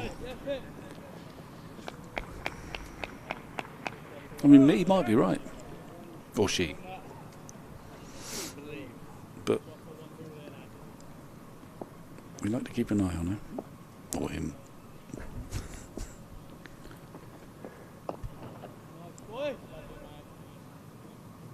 Leach continuing. 58 overs in a bowled after this one. 43. I watched a test match like this once when England were playing against New Zealand. And oh, it's gone. Leach has got a wicket. He's had to wait a while, but he's got one. Winviz has cheered up. Leach has cheered up. It's a classic wicket in the end. He's bowled 50 odd overs, and that hasn't happened for a while. Outside edge, caught in the gully. Yeah, no one you'd rather it go to than Craig Overton. That's 500 first-class wickets for Jack Leach. He won't be too bothered about that milestone now, but it is a wonderful career he is having, has had, will continue to have. But right now his focus will be on winning this opening game for Somerset. Let's have another look at this one. Craig Overton at second slip. You could pick a teammate for this chance to go to. Just goes to his left, makes it look very easy, runs off on his own. Quickest he's moved in a long time. Side on, look at Banton there. He's going to the ball his team significantly and carried easily. He's quite close there. Relief, joy, a little bit of everything in that Somerset celebration. Just 1 wicket needed. Well, 500 for Jack Leach then. Some career. It's a great career he's had actually. I mean, he's had a terrific career for Somerset, but he's also, and you wouldn't have really guessed it, I don't know, a decade ago. He's had a really significant career for England as well. And it's, there'll be debate. You can debate long and hard whether he should be in the team now. Have another look. You're right about where it goes. I mean, it's not a difficult catch by Overton standards, but he makes sure he pockets it. Now we've got a left-hander, and he's not so good with left-handers, actually, Jack. But Time for a bit of Casey. Well, I think you're thinking you'd quite like Vaughan to be both left-hander. One more needed, Somerset. 35 minutes to get it. Leach has 4 in the innings, 500 in his career. All there huddled around. Look at them all there. Well, go on, stop the second. You're thinking now, it's very important now. I reckon, how many balls left in this over? 2. Okay, now if I'm out there now, and I'm sure Gregory, I'd be a little bit conservative about where my men were, because I want that left-hander to be facing the next over if Leach doesn't get a wicket here.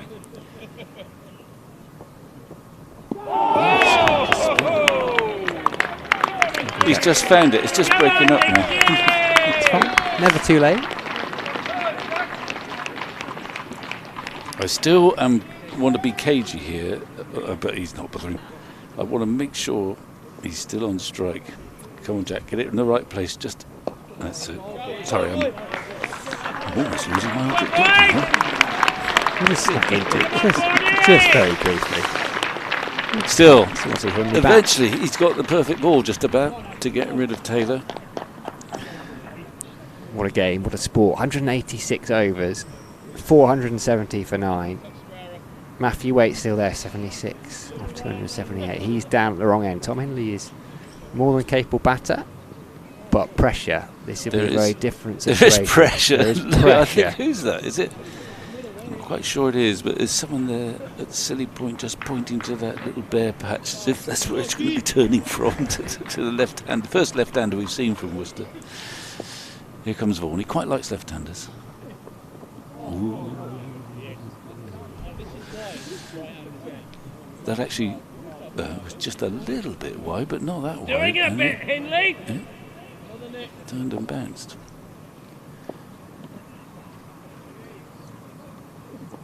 Not sure what to do there. They won't mind that ball. The boys around the bat have a few words there. He needs to get off strike, really, Hindley. Needs to be Waite now from here on in for Worcestershire.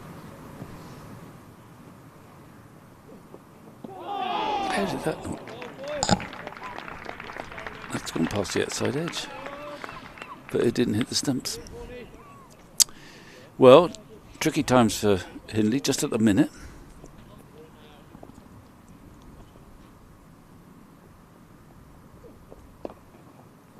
Well played. Chabda's back down. Yeah, just slightly over pitch, but given what went before, he's relieved to get back on board. Going to feel a bit better after that as well. Well, marginally. Well.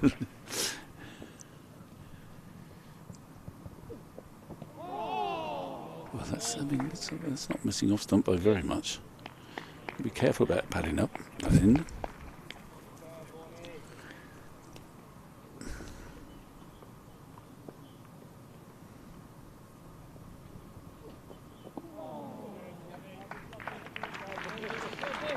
Well, pretty good over, but he's still there, Hindley.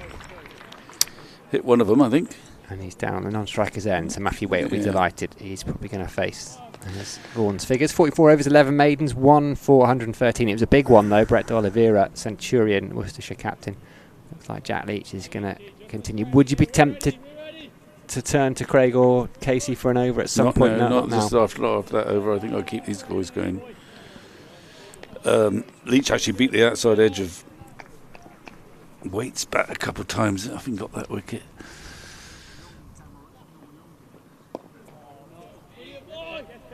They're at the right end at the moment. What I do want is, although we want Leach to get this one over, a wicket this over, or Somerset do, but you fancy Vaughan against the left-hander, don't you?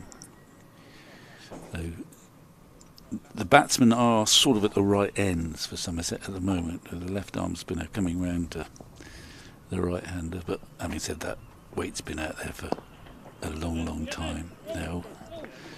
That's probably going to go for 4. And it's not one to worry about. Pretorius swoops, gets the ball back in quickly. He's doing a good job there, if that's him there. He let it go over the rope this time. Yeah. Nice shot, though. It is. Just a little backward push, but... It moves on to 80. Perhaps they've got a cunning ploy to get him into the nervous 90s. Playing the long game as well. I like that.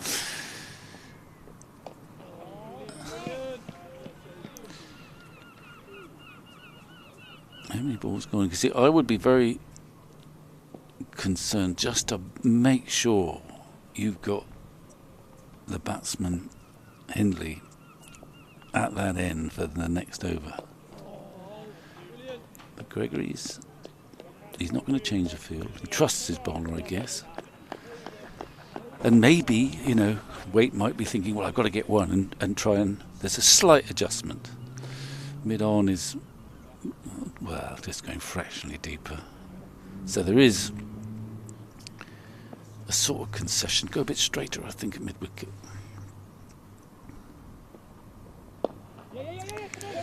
Hit them.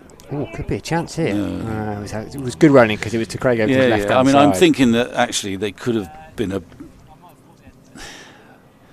wee bit more defensive in that last ball to ensure the right man's on strike. But he's got one ball, just the one ball, the left-hander.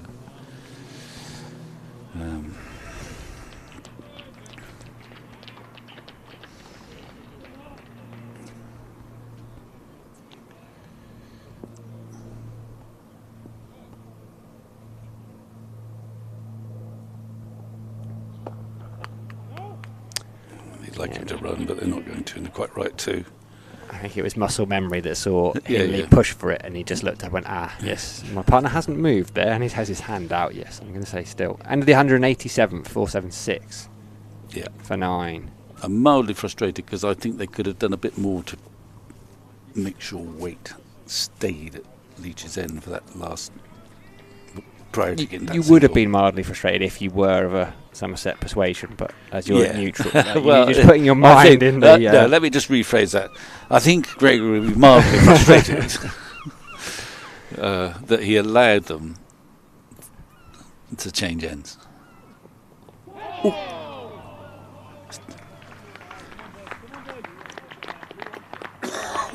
Bit of turn there from Archie Vaughan. At least with the right-hander on strike, he's got that spot to aim for.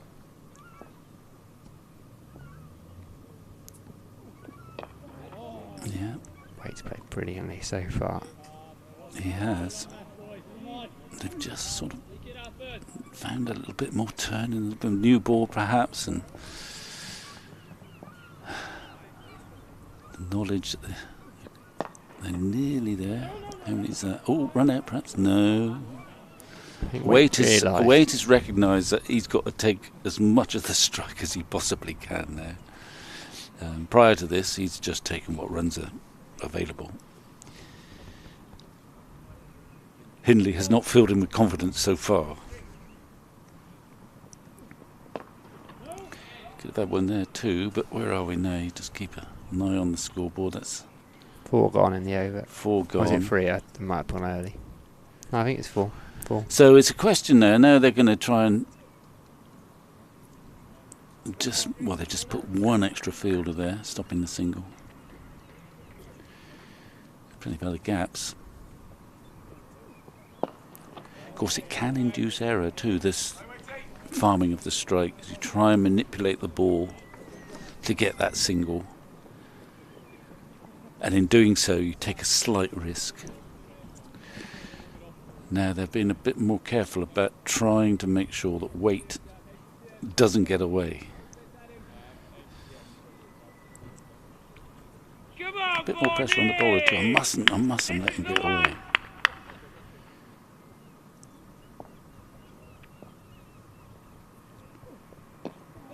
And he's, well, that's okay. He's pretty good over. The crowd like it. Jack's ripped off his sweater. He's got potentially 6 balls. By the same token, I still think Gregory and his men have got to just make sure they've got 1 or 2 beyond that ring of fielders around the bat who were there just to try and ensure that a little push from the left-hander doesn't allow him to get away. And they're doing that, actually. There's at least one man going out. Well, I don't know. Actually, they're still shuffling around. I think someone's going to go into a sort of cover region. So there's a man either side of the wicket who is stationed to stop the little nudge. Well, 3 men, actually, to stop the little nudge to get off strike. And that makes sense. You want Hindley, you don't want him to get away. Solid from Hindley. Yeah, Sean Dixon's the man at cover. Josh Davey at sort of a square leg. Archie Vaughan mid-on. 25 minutes, 1 wicket. Usual story at Taunton.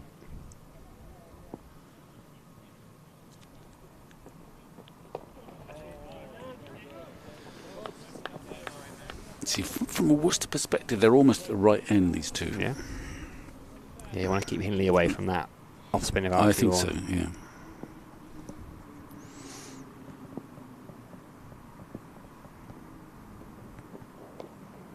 And you think if you gave Jack Leach the pick, he'd still rather be bowling at weight, despite weight having been out no, there? I don't think he would, actually, but I think the most obvious mode of dismissal is Hindley bowled out somewhere or other by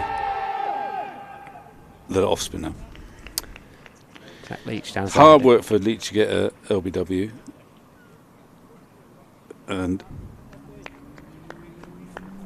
less so for Vaughan if he's coming around the wicket bowling his off spinners to the left-hander, who's lunging. He's certainly lunging. Don't really blame him. But there's men round the bat if there is a little nick on the pad. And we've got Harry as our spy. Not an incompetent batter for number 11. Harry, do you want to come and tell us all you know about Worcester's number 11? The glorious Mr. Hindley, playing at Umbersley apparently. Well, Harry will tell you about the quality of the nets at Ombersley, because I'm sure that's what you want to hear about now. That is exactly. He started his story without a microphone and then realised he doesn't tell his stories now unless he's got a mic in hand. Ombersley, I've had a net there, he said. So with this little scoop of mine that Harry has netted at Ombersley, I think I'll just go and relax at the back and see whether this game ever comes to an end. Forever breaking news, but you cannot help it. Yeah, another scoop. Exclusive. Actually, it could be my first. Everett reveals Ombersley have nets. Oh, brilliant. Harry's going to come back in alongside me for this last. What have we got? 23 minutes. Oh, careful, Vic. Careful, Vic. That would be a tough way to end the game. He breaks his first news story and he bonks his nose on his way over. 23 minutes, 1 wicket. Archie Vaughan from the Riverette, from the Marcus Shikopic Pavilion end. Waite's just pushing as he has been doing. Leach is through 60 overs. You right, H? Yeah, I should actually credit the man that made me net Ombersley is a chap sitting to my left in the BBC commentary box, Frank Watson. Commentate with him at New Road. He said, "Go along there, Harry." Oh, that's turned. Shout of catch it. Archie Vaughan wasn't convinced at all. He was ready. He just did a couple of steps of his sprint celebration just in case. He's got a good celebration as Archie Vaughan. Whatever sport he plays, you can see him, from the 5-star warm-up to golf to cricket, whatever he's playing, he's got a bit of a celebration about him. Wait, solid. He's been so solid, coming up to the 300 ball mark for him. Let's have another look at that one on the side angle.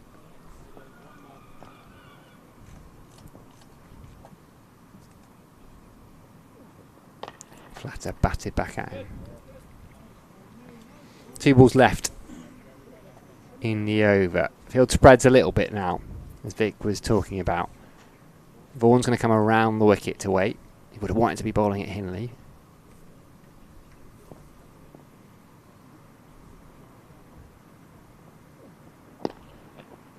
they're going to try and keep weight on strike. That ball goes exactly where Craig Overton has just moved to.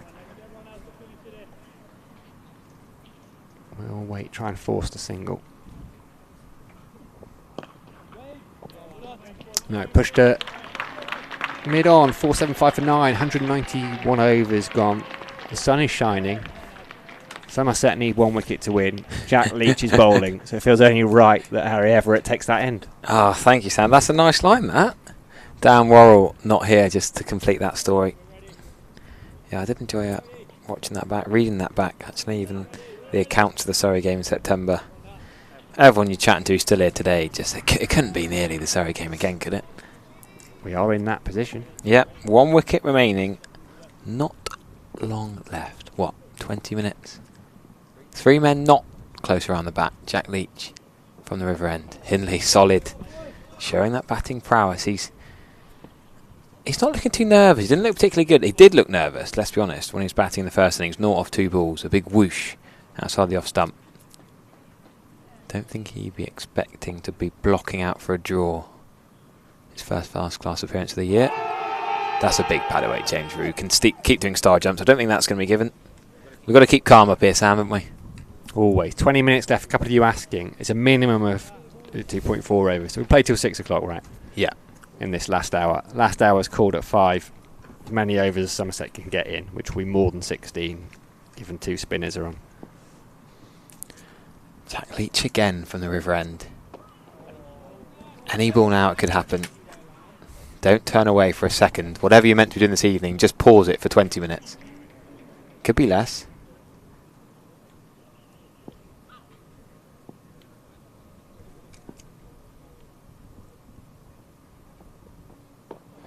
Over 10,000 watching from the YouTube live stream, the Twitter live, the Facebook live. Oh, it's actually near 12,000 now. Yeah, if anything ever happens to YouTube, remember you can go on Facebook or Twitter. Watch it live on there. I always forget about that. Yes, Jack Leach now come the other side. Oh, helmet's just launched into the pitch. Sean Dixon. I don't think I've ever seen Sean Dixon with a helmet on in the field before today. He's in there really close. He doesn't quite know what to do with it. He hasn't got any shin pads on, and he's in a silly extra cover, I suppose.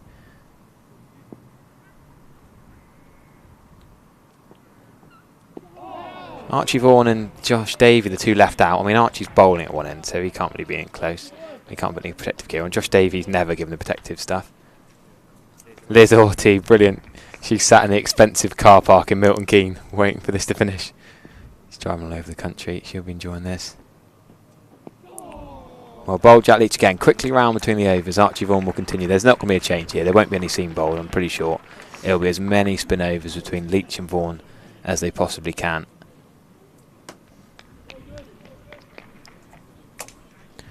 Wow, the numbers keep coming in. More and more people are getting more aware of this game. Your phone must be going nuts. Yeah, it looks like I'm going to be late for my dinner, says John Buckland from Tipton. There's the clock in the ground. I think we go by the scoreboard, 17:42. That says Archie Vaughan. If you wait, just having a chat with one of the umpires. What's he asking? Just sapping a few extra seconds out of the game, which I absolutely don't blame him I don't think he's asked anything. He's just got to do anything. Vaughan around the wicket.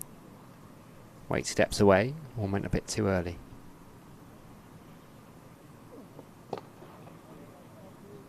Just a couple of fielders now. Not in that ring right around the bat. Interesting, that change from the offside to the leg side. Now more catches on the leg side than the off. Oh, that one was up in the air. Shouts of catch here. They won't take a run. There would have been a single there in a normal day.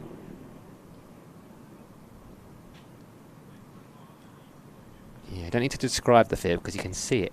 Everyone is in picture almost, bar 2.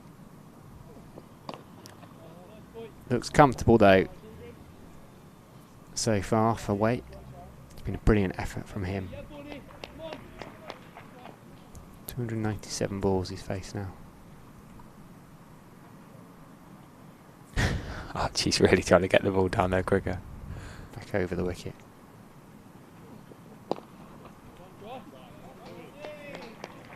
Wow, someone's watching from the top of Snowdon. How cool is that?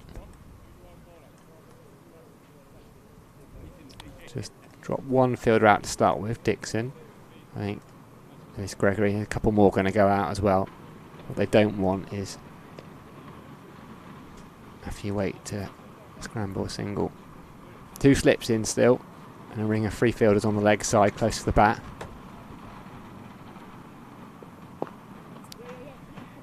He'll get 1. I don't think they will even... And they will come back for 2. Matthew Waite's going to have to run hard, as does Hindley. So he picked up a couple. He wants to strike Waite. Doesn't want Hindley to face the off spin at all. Left-handed Hindley. The only left-hander in the Worcestershire side? Yes. Yep. Loving the comments coming in. Watching for the Mariana Trench. Watching from the top of Snowdon. What can Archie do with his last ball? Another couple of fielders come out now. They really don't want Waite to pick up that single. More orthodox field. Waite defends it. 301 balls for him. 477 for 9. It is 5:45 on day 4. Still that 1 wicket Somerset need. 15 more minutes for Worcestershire to hang on. Interesting point, actually. I was just saying Leach and Vaughan will bowl to the close. If it gets to 59, they could give Aldridge 1 over. Do you go Aldridge or Overton? I think I'd go Aldridge after this game. But before they'd have probably gone Overton. Yeah, if you know, as long as you start that over before 6 o'clock.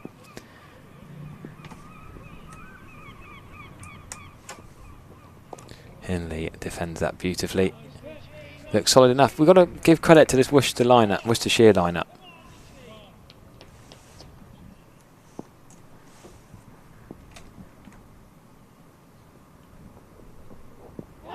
That's going to be the outside leg stump, I'd have thought.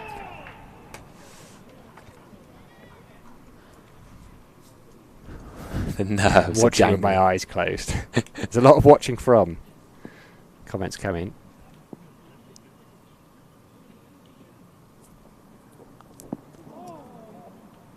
Somerset trying to channel their appeals into the biggest one. Don't go boy who cries wolf. Don't appeal too much for one that's not going to be given. Paul Pollard and Martin Saggers are getting their matches worth here. 4 days going right down to the wire. Flighty from Jack Leach. Big appeal. James Frew is jumping even more. There's 5-star jumps. Casey Aldridge and Craig Haverton. I'm going to lose my voice. I didn't know at what point. I was waiting for your voice just to cut out there at some point. It seemed to go so high. I was impressed you kept it going. That was a better appeal, I think. There's been a few in recent overs that have been a bit too optimistic. That's well bowled by Jack Leach. That looked a good shout, didn't it? Leg stump? No, missing leg.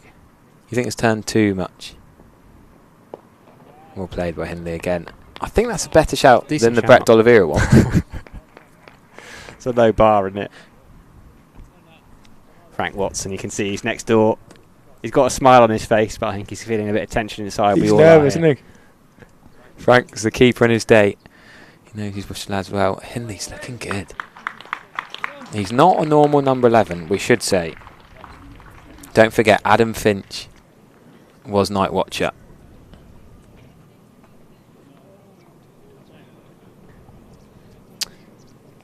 Where are we? A dozen minutes left. I keep doing this. 194 overs Somerset have been out there for. Remember earlier in the game, how could you forget? Tom Bantam made 371 runs. The highest score ever by a Somerset professional cricketer. Could it be that 371 runs is not enough for him to end up on a winning side?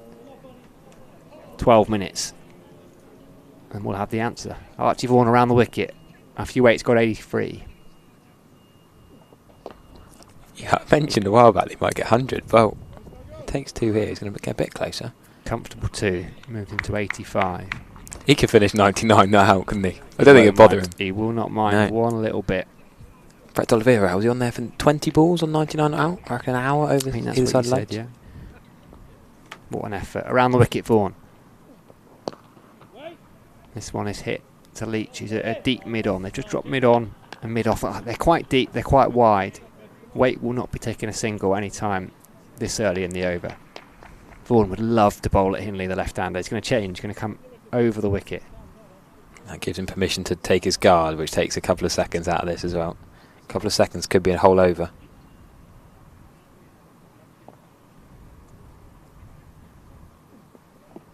Oh, that one has turned. It's turned big. The appeal's half-hearted, though. Desperation from the Somerset fielders, jumping around there, just in case. Let's have another look. Matthew Waite survives, 85.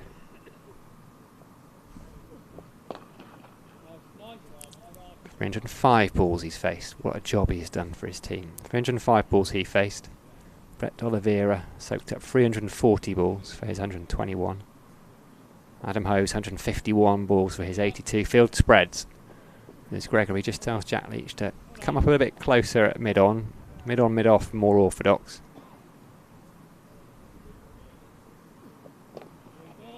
Wait. Not bothered. Just does what he's done for the last plenty of hours. 4, 5? Yeah, I was going to say 5 plus. 330 minutes he's been out there.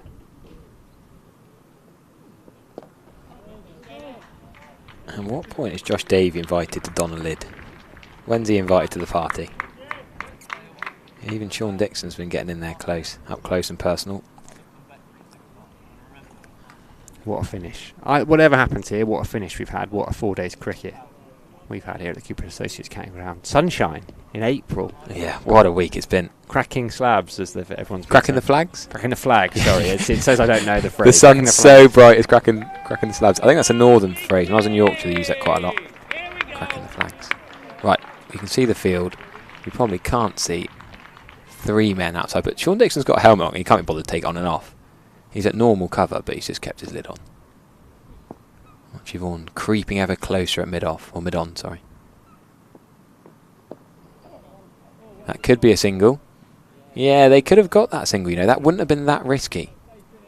Well, how will Waite feel if Hindley gets out this ball? The slight... Pretty gutted either way. Yeah, well, you're going to be gutted, of course, but there was a single there. Keith George was a quick fielder, but he couldn't haul that in. Judgment is tricky. Quicker, flatter from Jack Leach, well bowled. There's going to be at least one of those balls every over, I think. An arm ball or just a quicker, flatter one. Slight change in the release point. Look how wide his arm might drop. He might come over the top. Hindley's watching him closely. He's not going to suddenly bowl a wrist spinner, but these slight adjustments might make all the difference. 8 minutes to go. At least 2.5 overs, you'd think. Fair play to Tom Hindley, young lad. Got a duck in the first innings. Dropped that catch to James Root. Bowled 25.4 overs, 1 for 121. He's had a tricky debut this season. It's only his second first-class game as well, isn't it? I keep wanting to call it his debut, but first game of this season.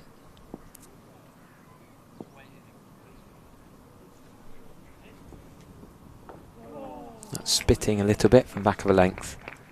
Jack Leach has nearly tried everything. Marathon spell. He has changed ends. He's not bowled straight through as he has in the past. He's got a lot of work out early in the season.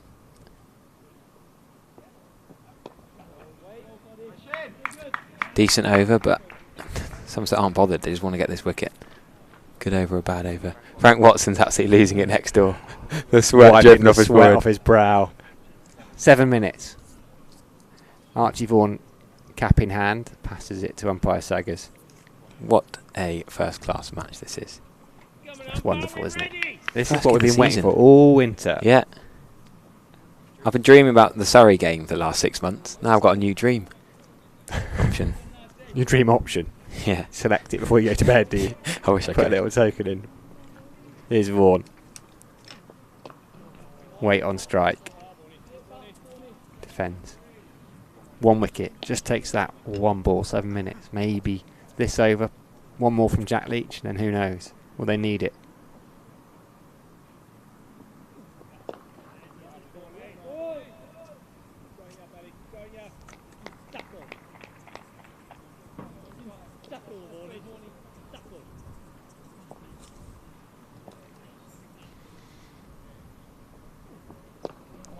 Into his 49th over, Vaughan. Has he ever bowled this much in a day? I don't know. I don't think he has. Loving the people still saying where they're watching from. I don't know how many of these are true. Some of them definitely aren't. Just takes his time after you wait. Last ball of Vaughan's over. Wait just does what he's been doing so long. One more ball left, apparently. He looked a bit dejected, that ball, Archie Vaughan. He was a bit like, oh, what more can I do? There's a little bit less spring, isn't there, getting back around for them. Somerset dropping the field a little bit. Allows Waite to step away. They don't want him to take a single here. And yeah, but what they have done brilliantly, though, Worcestershire, is keep Hindley down at the non-striker's end. Now, the scoreboard's completely wrong. Polly's heart rate's gone too high. Now that is the end of the over. 5 minutes. I'm just enjoying watching Frank Watson next door. He's been through the ringer commentating on Worcestershire for years. He can't watch. He's just shaking his head. His head was in his hands, all of that over. We've got 5 more minutes officially. We're going off the scoreboard clock and the Clonacton Pavilion clock. So if Leach rattles through this, you could go be with Aldridge. Vaughan and you go in Aldridge. And I think I go Aldridge instead of Vaughan. Yeah. Could be Craig Overton. But they don't need to waste time thinking about it and then miss out on that last over. That's a tricky balance. But yeah, I think if Jack Leach gets through this in the next 3 or 4 minutes, yeah, I'll go Aldridge. Big call. Jack Leach continues. Probably his last set of 6 in the game.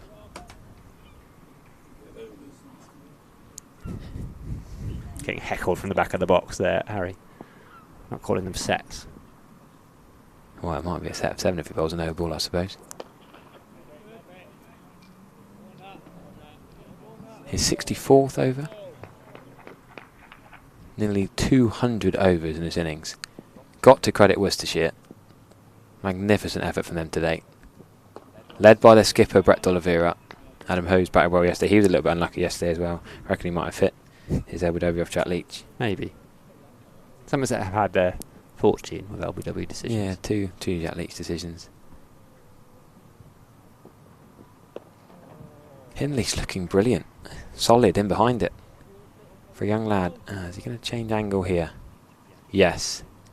He's going to come back over the wicket. No messing around, no time delay. Hindley's shaping up. Spot on, fair play to him, because his heart rate, when he walked out to bat, when he sat there, when that 9th wicket fell. He might have had his pads on for quite a long time as well. Pressure, real pressure this. Still Josh Davies not invited to the party. Everyone else is in close. What a lovely textbook defensive shot. Again and again and again. Like he's on a bowling machine in the winter, propping forward, defending. Now, Archie Vaughan has the ball. Yeah, I think it's going to be Archie Vaughan. Okay. 3 minutes left. I don't think we're going to get... squeeze another one in? I don't think there's going to be 2 overs. Is this it? Have 4 days of cricket come down to this last couple of minutes? Matthew Waite's experience, who can he get? 198 overs. 1,188 balls. Fair play to them. It's been some effort. Vaughan to Waite.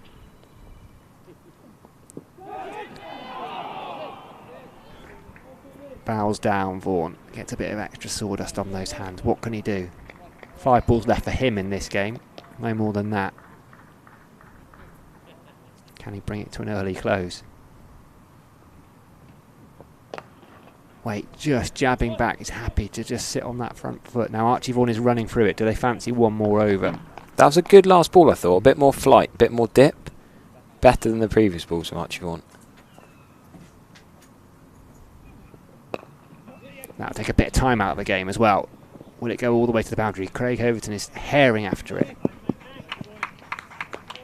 I mean, Casey Aldridge, but just he's taken the 2. I mean, imagine if he slipped and got run out, going for a 2 there. That 2 is irrelevant. I mean, I'd be inclined not to take the 2 there, just to not be out of breath. Yeah, exactly what I was thinking. But then does he think they might delay? Don't know. Runs are irrelevant here. There he is. Yeah, we've seen it so many times. Wait, 317 balls. Vaughan running through. I think Somerset fancy one more here, but it's 59 on the clock. Is it 1 ball left? Wait, steps away. Why not? Retakes his guard. Why not? Not quite as bad as Dan Worrell. We'll give him credit.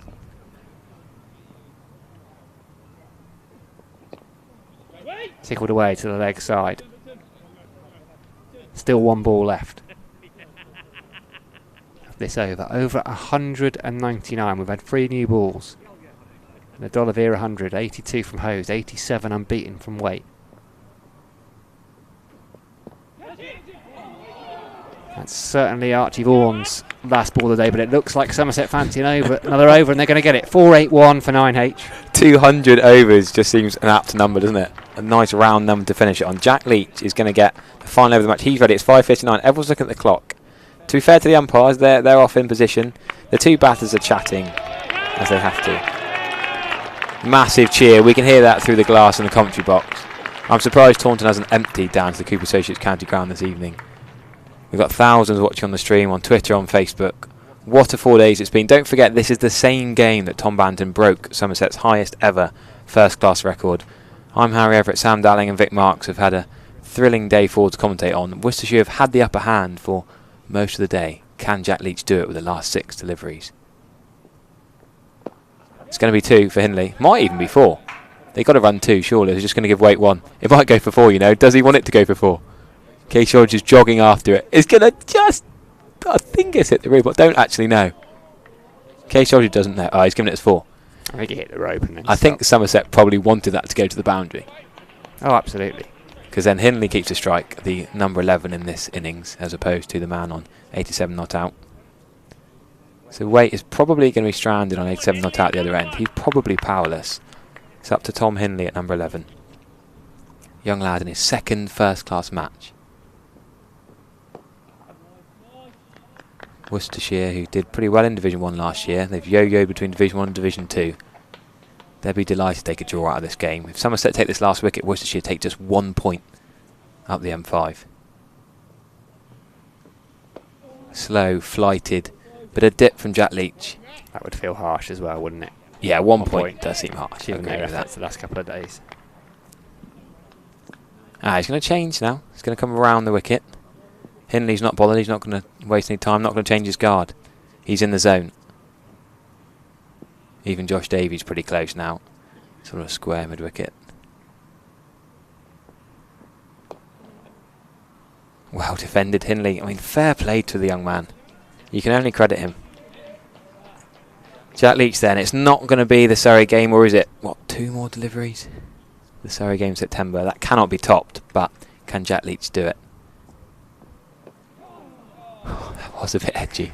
A little bit edgy. Case Aldridge fields well. Now this is it. 4 days of cricket. Don't know how many balls and overs. I haven't got time to do the maths. But the 200th over of this match is about to be complete. Jack Leach to Tom Hindley, the left arm spinner. Well played. Take a bow, Tom Hindley. Matthew Waite, Brett D'Oliveira. Worcestershire fans can hold their heads high. The players have done a sterling job today. Absolutely brilliant rearguard action. Somerset have toiled. I don't think you can question the declaration because runs are coming into it now anyway. I don't think you can question that. Somerset have given their all today, but the pretty benign surface, and we've seen Worcestershire bat very well, Sam. Yeah, those questions are for another day if they are to be asked, because absolute brilliant.